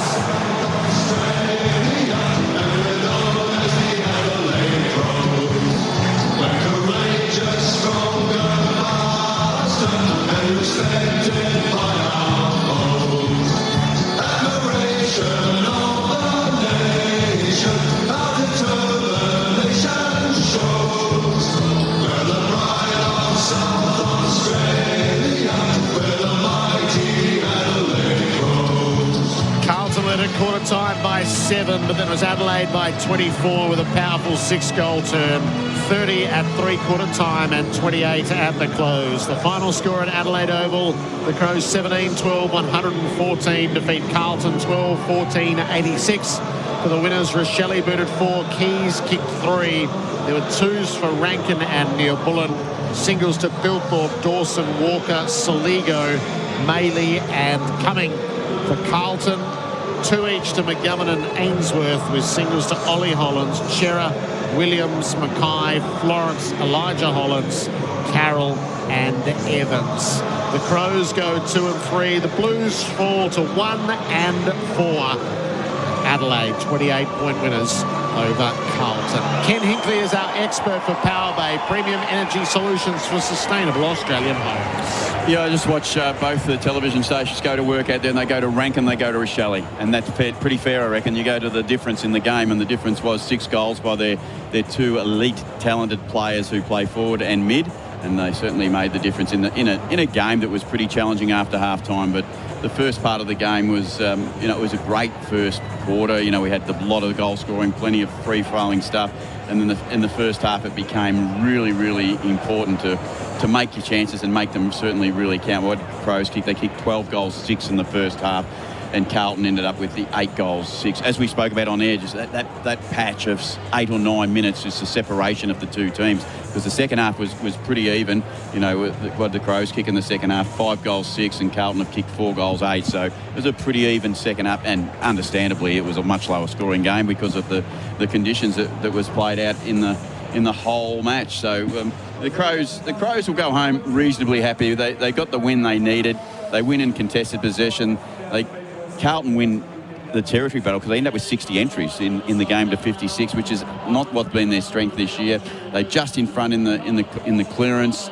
They win at 44-40. The centre bounce 16-30 Carlton's way. Scores from centre bounce. 7 goals scored from centre bounce tonight. Yeah. 4 for Carlton, 3 for the Crows. So it was a pretty good opportunity for both teams when the centre bounce went on. Pressure was up in the second half, and that's what wet weather does. And some of the stats can give you a skewed view at different times, and when the water comes and the rain comes, it's clearly going to be a high pressure game, which doesn't really add up with the other stuff that goes on in the match. So leading players out there on the ground, there was the Crows, as I said earlier, they brought in some decent players that were important for them to come back into the game, but their leading ball winner was Berry, who had 29 and only 9 kicks, 20 handballs. He's that inside mid, doesn't get a lot of metres, only 270 metres. Dawson ends up with 26.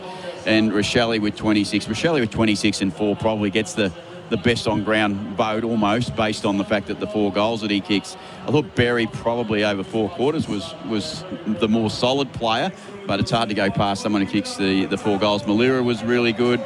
Led, important, coming back into the team as well for them down there. And you go over the other side and we go to Carlton. I mean, Walsh had 15 in the first quarter, ends up with 28, so he only had 13 more. So the Crows have done a good enough job to put him away and slow him down, and that's all you needed to do, because I said at quarter time, Matthew, it's up to you. You got to do something about slowing this fella down. Cripps has ended up with big amount of ball, 29, 13 and 16. Could have been a little bit better, finish that goal that keeps him in the game, and Florent had his day where he's okay. Newman's done okay. Smith built into the game and ended up with 19 touches. Haynes was solid, I thought, on his return for them. Plays his role really well, Haynes. He knows how to shape the ground behind defensively. He falls into the right spots and he falls into the pressure kick spots, and he does a really, really good job of that. But look, by the end of the night, it was there was just a little bit too much class in the Adelaide side when you think about Rochelle and Rankin. You know, the kick six, the separation. Who was the small forwards for Carlton that were going to create that type of scoring pressure? You know, did Carlton go home somewhat happy? I mean, last week we said that a little bit too because it was a better performance. At some point, you just got to win, and you have to win. Now their draw, I think, looks. You know, if we could get a quick look at their draw, it opens up to be a pretty challenging draw, I think, from here for the Blues. I'm just trying to get it. Collingwood next week, and it is hard yards. They have a stretch of 6 games where their best. You know, yeah, they've got Collingwood, Dockers away, St Kilda will be Brisbane away. They don't get much. Bulldogs. Yeah. You know, so to be honest, they got Port Adelaide at Adelaide Oval in about 6 weeks. It looks like a nasty 6 weeks. And, that'll be the challenge for Carlton and Michael to make sure that they can put on the performance that they did tonight. Crowd posted at 49,184. So both teams had sort of areas they needed to work on tonight. The first for the Crows was contested ball and stoppage. They got obliterated in the first quarter and then really went to work after that. Yeah, and they won contested ball, so tick. You know, you can only go to work and get a result against a contested ball team. So they've actually done that pretty well. Does the conditions make it, a bit more of that contested ball opportunity in the ground ball battle? And the clearance numbers, they go down by 4, which is, after the start, because the start, I think at one stage I called it 8-1 or 9-1 in Carlton's favour at the very start of the game. So they've been able to manage that pretty well. So I think they would go home tonight and go, it wasn't great, it wasn't perfect, but the improvements we were looking for were visible. I could see them, I could almost touch them in some ways, and some key players, Rochelle, Rankin, and particularly Rankin, that's the best he's played since he's been back in the team, and when he plays well, it certainly helps them get to the position of winning more games. Again, we talked about the Carlton draw. I should have had a look at the same time while I was doing that and had a look at the Crows one, which I've just opened up now. They've got St Kilda home, Brisbane away, tough enough, a showdown, always a questionable game, but you'd think on current levels and form they probably should get that. Richmond, North Melbourne, and then Hawthorn. So they've got a good chance now to consolidate at 2 and 3. They should be probably in the next 6 weeks, very minimum, they need to be 4 and 2 in the next 6 probably, and that'll get them to, what will they get them to, 6 and 5 or something, which is only break even at almost the old halfway mark. So there's a back end of the season they're going to have to make their run and make it strong, and to get into the top half of the ladder, or the top 6 of the ladder, because we can almost guarantee now, can't we, if you don't finish top 6, you're not going to be a chance. It depends on which state you're in and whether you get lucky with the teams you play, maybe. Yeah, but you probably faced wherever you play, if you're an interstate team, you face an away second final. Yeah, but you could get a home final from 7th or 8th. Yeah, and then get an easy beat team, maybe, that you whip and have a bit 10th. Of a training run. You can play 10th and they might be good and then enough. You might actually, the week after, play someone in your state as well, so you don't have to travel again. I mean, so that's the beauty of being a Victorian team in a way. You could actually finish 7th and not have to travel once during your time in the finals, even though you're playing 5 of them. Yeah, the advantage of 10 teams in one city. Yeah. So that certainly helps. But, there's a long way to go before we get to that point. But the Crows have certainly got to make their run now, and they've got to consolidate. But they're going to have some players come back too. They're going to have some important players come back. I think Curtin's down to come back for the showdown. They've been talking about him coming back then, and then Keane will be just after the bye, and they're 2 pretty important players for him. But I don't think they're playing as well. I don't think there's any doubt that they're not the team that finished on top of the ladder currently. And sometimes you start the season slow. It's going to be a battle to get back to that position. The draw was always going to be harder. Tonight they had to come here and win. They got what they needed to do. They start off gather round with a positive, and they set themselves up for the next game against St Kilda. Celebrations in the rooms for Tobin Brothers Funerals, celebrating lives every day of the year. Finbar Maley gets doused as he plays in his first win with the club.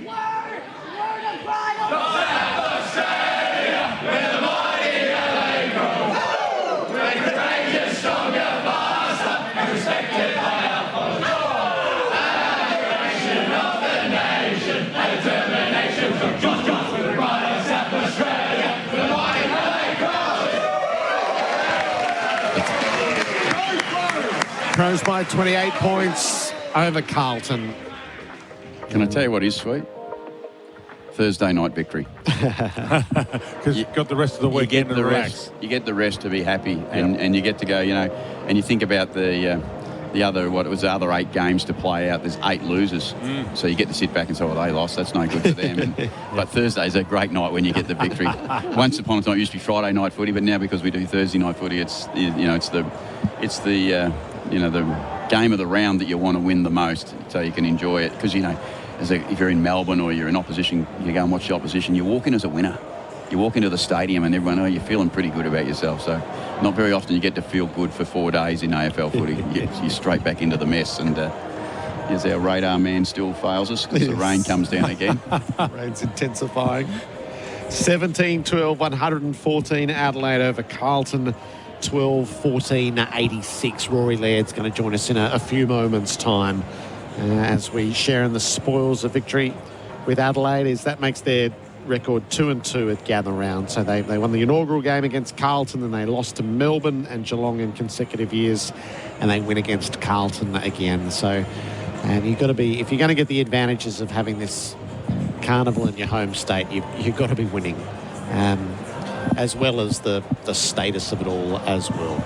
Yeah, it's a big moment for the 2 South Australian teams. I know the way we felt about it. It was an important game. You had to win. You wanted to represent the state. You wanted to play our part, and the Crows would be the same. They want to play their part in making sure that Gather Round stays in Adelaide. Now the Crows have got 3 games in a row, I think, because of Gather Round at home, and that's another opportunity for you to make your mark. So that when it falls that part of the draw as the South Australian team, it is an advantage. It is a help to get those 3 games in a row when it happens. But I get all the interstate, all the Victorian teams particularly complaining about we get an extra home game. Well, we do travel 11 times as well. So, Collingwood travel, what do they normally travel? They normally get out of, maybe they might get on the plane 4, 5, 6 times. Got to go to Etihad once or twice. Yeah, that's a big game. That's a big trip too, isn't it? I mean, how long do they take them to get to Etihad, do you reckon? I'm not sure. By the time they read the map. Yeah. Get Google Maps to take them down there. It takes a while. They know where Spencer Street is? It is. It's never going to be equal, is it? Spoke to Brendan Gale today from the Tassie Devils, and he was talking about when there's 20 teams that we should all play each other once and that's it. But even he said then we should have a rivalry round or a bonanza round where there's a second showdown, etc. So even when we have a chance to make it even, we still are conspiring to make it uneven in its evenness. I like the idea. If we have 20 teams, we get 19 rounds. Yes. We could have a jackpot round, couldn't we? That's what. Hand in the barrel, pull out your opposition. Oh, right.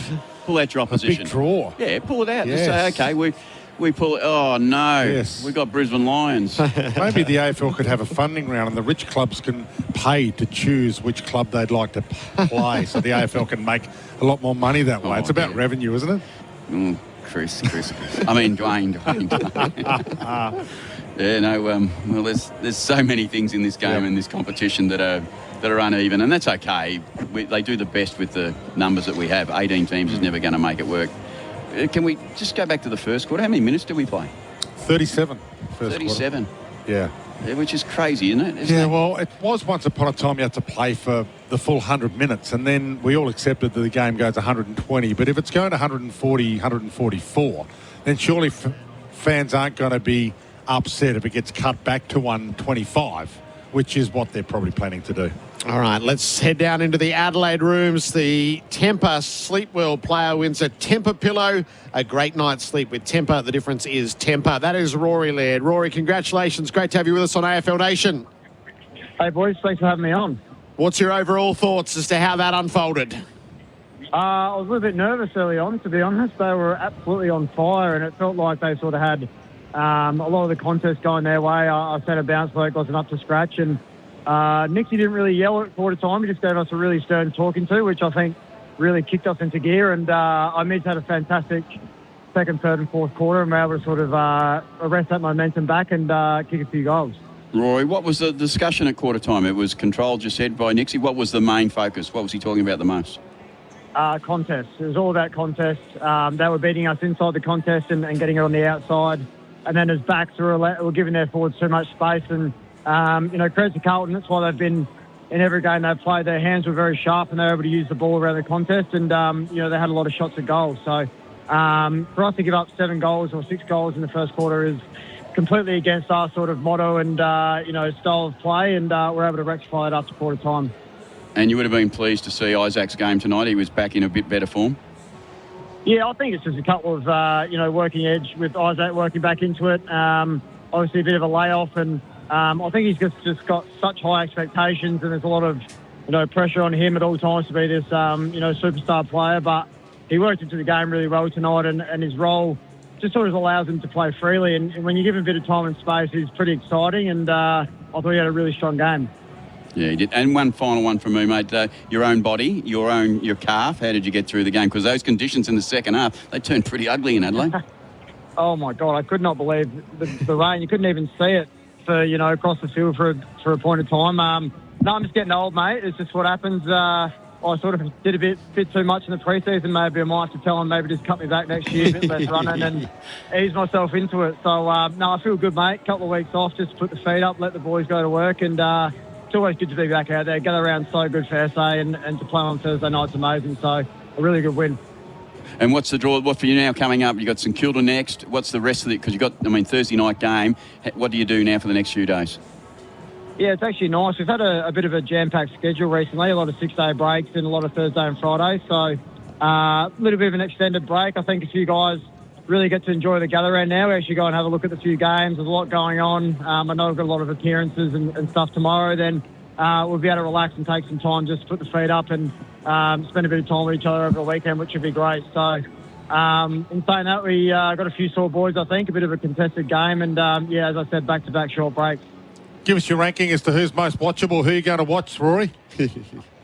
Well, barring the rain, hopefully it stays dry, but Melbourne have been bloody good to watch recently. Josiah Pickett, I might try and stay clear of him when we play him. He's a bit quick for me, but he looks fantastic. They look great. So I reckon they're probably the team to watch at the moment. Do you dare go and watch Port, given they're playing the opposition you play next? Yeah, a few of the boys do, actually. I think a lot of guys like to try and get out there and watch it, and in saying that, we do a lot of vision on the opposition throughout the week. So I know a lot of guys, just because how convenient it is, having all the games here in one place is a really easy way to get around and watch as many as we can. So I know a few guys go to 3 or 4, which is pretty cool. Was it important to win in gather round, Rory, after a couple of losses in consecutive years? Yes, very much so, mate. I think, we sort of get to set the tone for it for the weekend, and the first one we played, we had a fantastic win over Carlton, and the last two have been a bit of a lull. So it's great to sort of kickstart the weekend for us and put us, in a really good stead going into the next week against, St Kilda is another really strong opponent. So it's great for us, it's great for the city, and great for our fans. Terrific, Rory. Great to have you with us. Well done. Thank you, guys. Thanks for having me on. Rory Laird wins the Temper Pillow. A great night's sleep, night after night after night. That is the difference. The difference is temper. All right, we'll take our final break and then ponder some of these categories to tell the stories of the game, and then Kenny will cast his votes. Adelaide, 28-point winners over Carlton. AFL Nation for 4 and 20 pies, Australia's original fan food. That quarter on AFL Nation was for Mate Internet and Mobile. $25 off for 6 months with Mate Internet. Use promo BINGE25 at checkout. It's the 4th annual Gather Round, and we're loving the Festival of Footy as SEN gathers round the clock. With thanks to our presenting partners, Toyota, good for footy. Support your local club. This footy season, it has to be Heinz. And Mega Rewards. Unlock your mega moment. If you love your footy, don't just watch the game. Get the full picture with Code Sports. Go behind the curtain with the best footy journos in the country. We're talking breaking news, deep analysis, big interviews, and the stories you just won't get anywhere else. From on-field battles to off-field drama. Get every angle of the game. Code Sports. Grab the app today.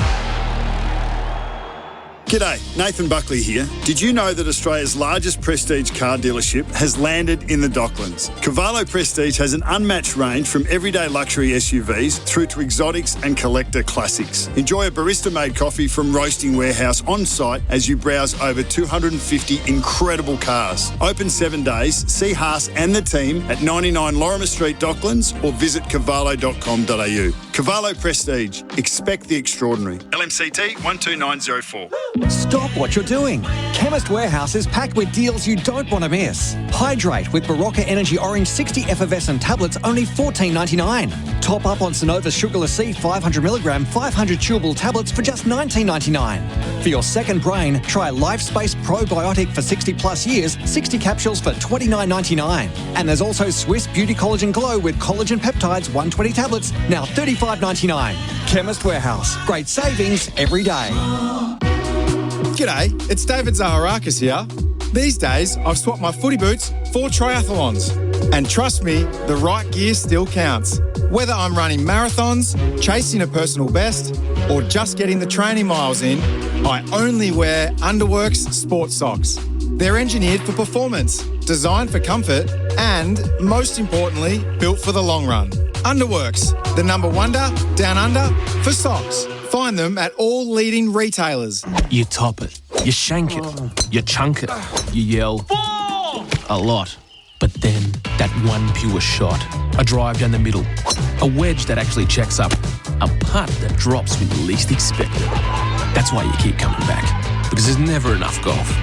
At Golfbox, we get it. The clubs, the bags, the gear, delivered fast. Australia's greatest golf sale is now on, up to 50% off. Hey, I think that one's 80 pounds. Golfbox, there's never enough golf. Is your internet keeping up with your household? Or are you the only one apologising for the buffering again? Mate's high-speed NBN plans powered by NBN give the whole family room to stream, game and work from home all at the same time. Right now, save up to $150 over your first 6 months. No lock-in contracts, unlimited data and real Aussie support when you need it. Visit letsbemates.com.au. Offer available to new services on eligible internet plans. $25 discount per month for 6 months, then reverts to standard pricing. $150 total saving. Conditions apply. This is Ben Reid. With uncertainty in the real estate market, one thing's for sure. Now's not the time to cut corners. Get it right from the start. Talk to an Ian Reid vendor advocate first. It's our expert advice and experience that will guide you through the right steps to a successful sale. It's all set out in our free booklet, Fatal Real Estate Traps Exposed. Download your copy now at ianreid.com.au or call 9430 0000. Ian Reid Vendor Advocates. Sell your home a better way. Go on, ring us. It's the 4th annual Gather Round, and we're loving the Festival of Footy as SEN gathers round the clock. With thanks to our presenting partners, Toyota, good for footy. Support your local club. This footy season, it has to be Heinz. And Mega Rewards. Unlock your mega moment.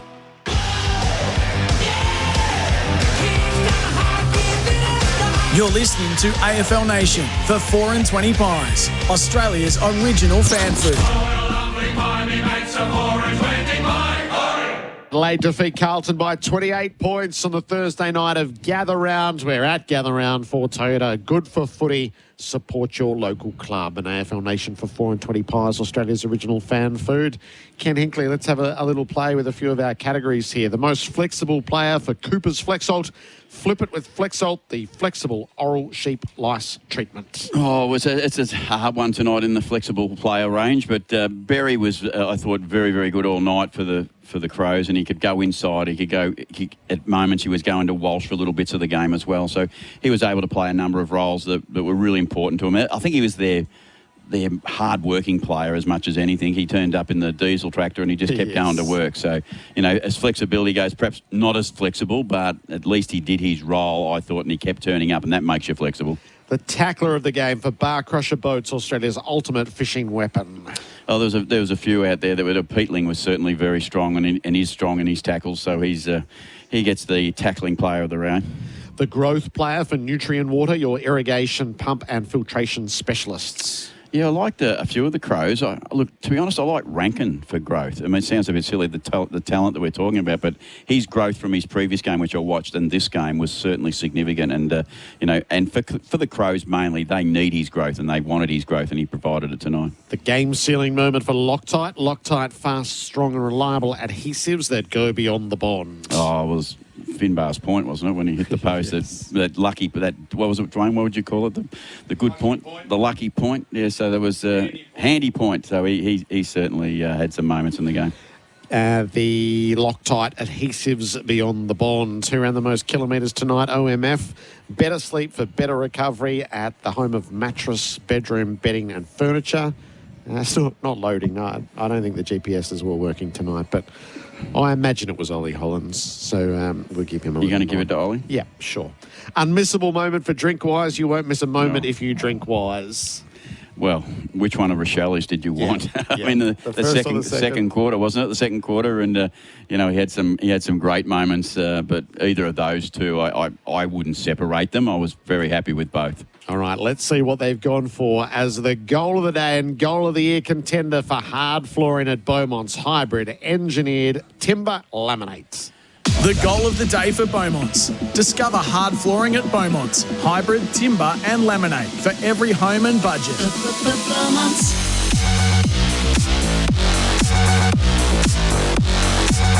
Rankin comes up with it. David to Berry. They're off and running. He launches. Here's Tex. He's up. Got hands on it. Knocked it down to Rochelle. Amazing. Wow. That's Rochelle at his best. Up against the boundary. Beaumont's for hard flooring. What do you got as the votes, Kenny? Well, the votes were really interesting and pretty simple by the end, because the victor tends to get the votes more often than not, and tonight deservedly so. And they were interesting. I gave three. I'll go back. I gave one to Rankin because I thought he was important in a number of moments, and I thought his growth in the game. I think he was the third rated player on the ground too. So he was certainly done enough when he had his opportunities. Two, I went to Berry. Now, I went for Berry because he was just consistent all night, and he did turn up and keep doing his job very, very well. And obviously the three now, when you know I've gone with Berry. 4 goals first half. I think Josh Rochelle was clearly the difference in the game and the winner. And then in that 7 or 8 minutes of football that the Crows won the game, his 4 goals in the first half were really critical to the outcome. And so Josh Rochelle, 3 votes. 3 to Rochelle, 2 to Berry and 1 to Rankin. The Crows by 28 points over Carlton. So just a closing thought on the Blues. They're a big conversation all the time at the moment. They're 1-4. They win the last quarter. They really only get knocked over in 8 minutes of footy tonight, and the rest of it is ultra competitive, but they've got nothing to show for it still. That's sort of what they've done, though. It hasn't been heaps of minutes that have knocked them over. We all look at second halves, but there's been patches within the second half only that have hurt them. But that was a better performance again tonight, but at some stage, better performance has to turn into a winning performance, doesn't it? In this competition, we looked at their draw.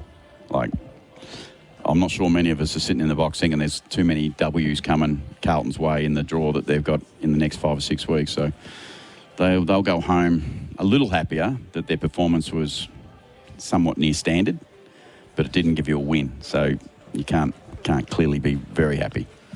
What will the mood be, Dwayne? Well, I think if Vossi's really good at his craft tonight, he'll convince the journos that there was enough there to be positive about. But I think those journos who've heard that at Vossi's press conferences 9 or 10 times already in the last 12 months might not necessarily fall for it. So I think there's still the narrative there that where are the Blues going in the near future, and if the draw is going to get tougher and they can't, deliver more, then they're going to have a season where they're going to finish 11th, 12th, 13th, and then over to you, Carlton board. What are you going to do? Is that good enough to re-sign? Do we want stability or do we want to change? And that's the question on everyone's lips. 11th, 12th, 13th would be a great return, I reckon, from where they're sitting. Yeah, they're going to be 13th, 14th, 15th at best. A bit lower. I reckon. And they could very well be in the bottom 3 when the Suns are done. Save the board having to do too many long nights deciding, wouldn't they? Yep. All right, so it is Adelaide by 28 points over Carlton. We're going to take our final break from Adelaide Oval, and when it comes to breaking, Bendix are the best. Put your foot down with confidence with Bendix. And then John Donohoe and Paul Bonza are going to take your calls, 1300 736 736. The opener from Gather Round. Crows fans, you convinced by that? Blues fans, you've had your say right throughout the season, and you will again tonight. Adelaide Open Gather Round with a 28-point win over Carlton. The broadcast, good night.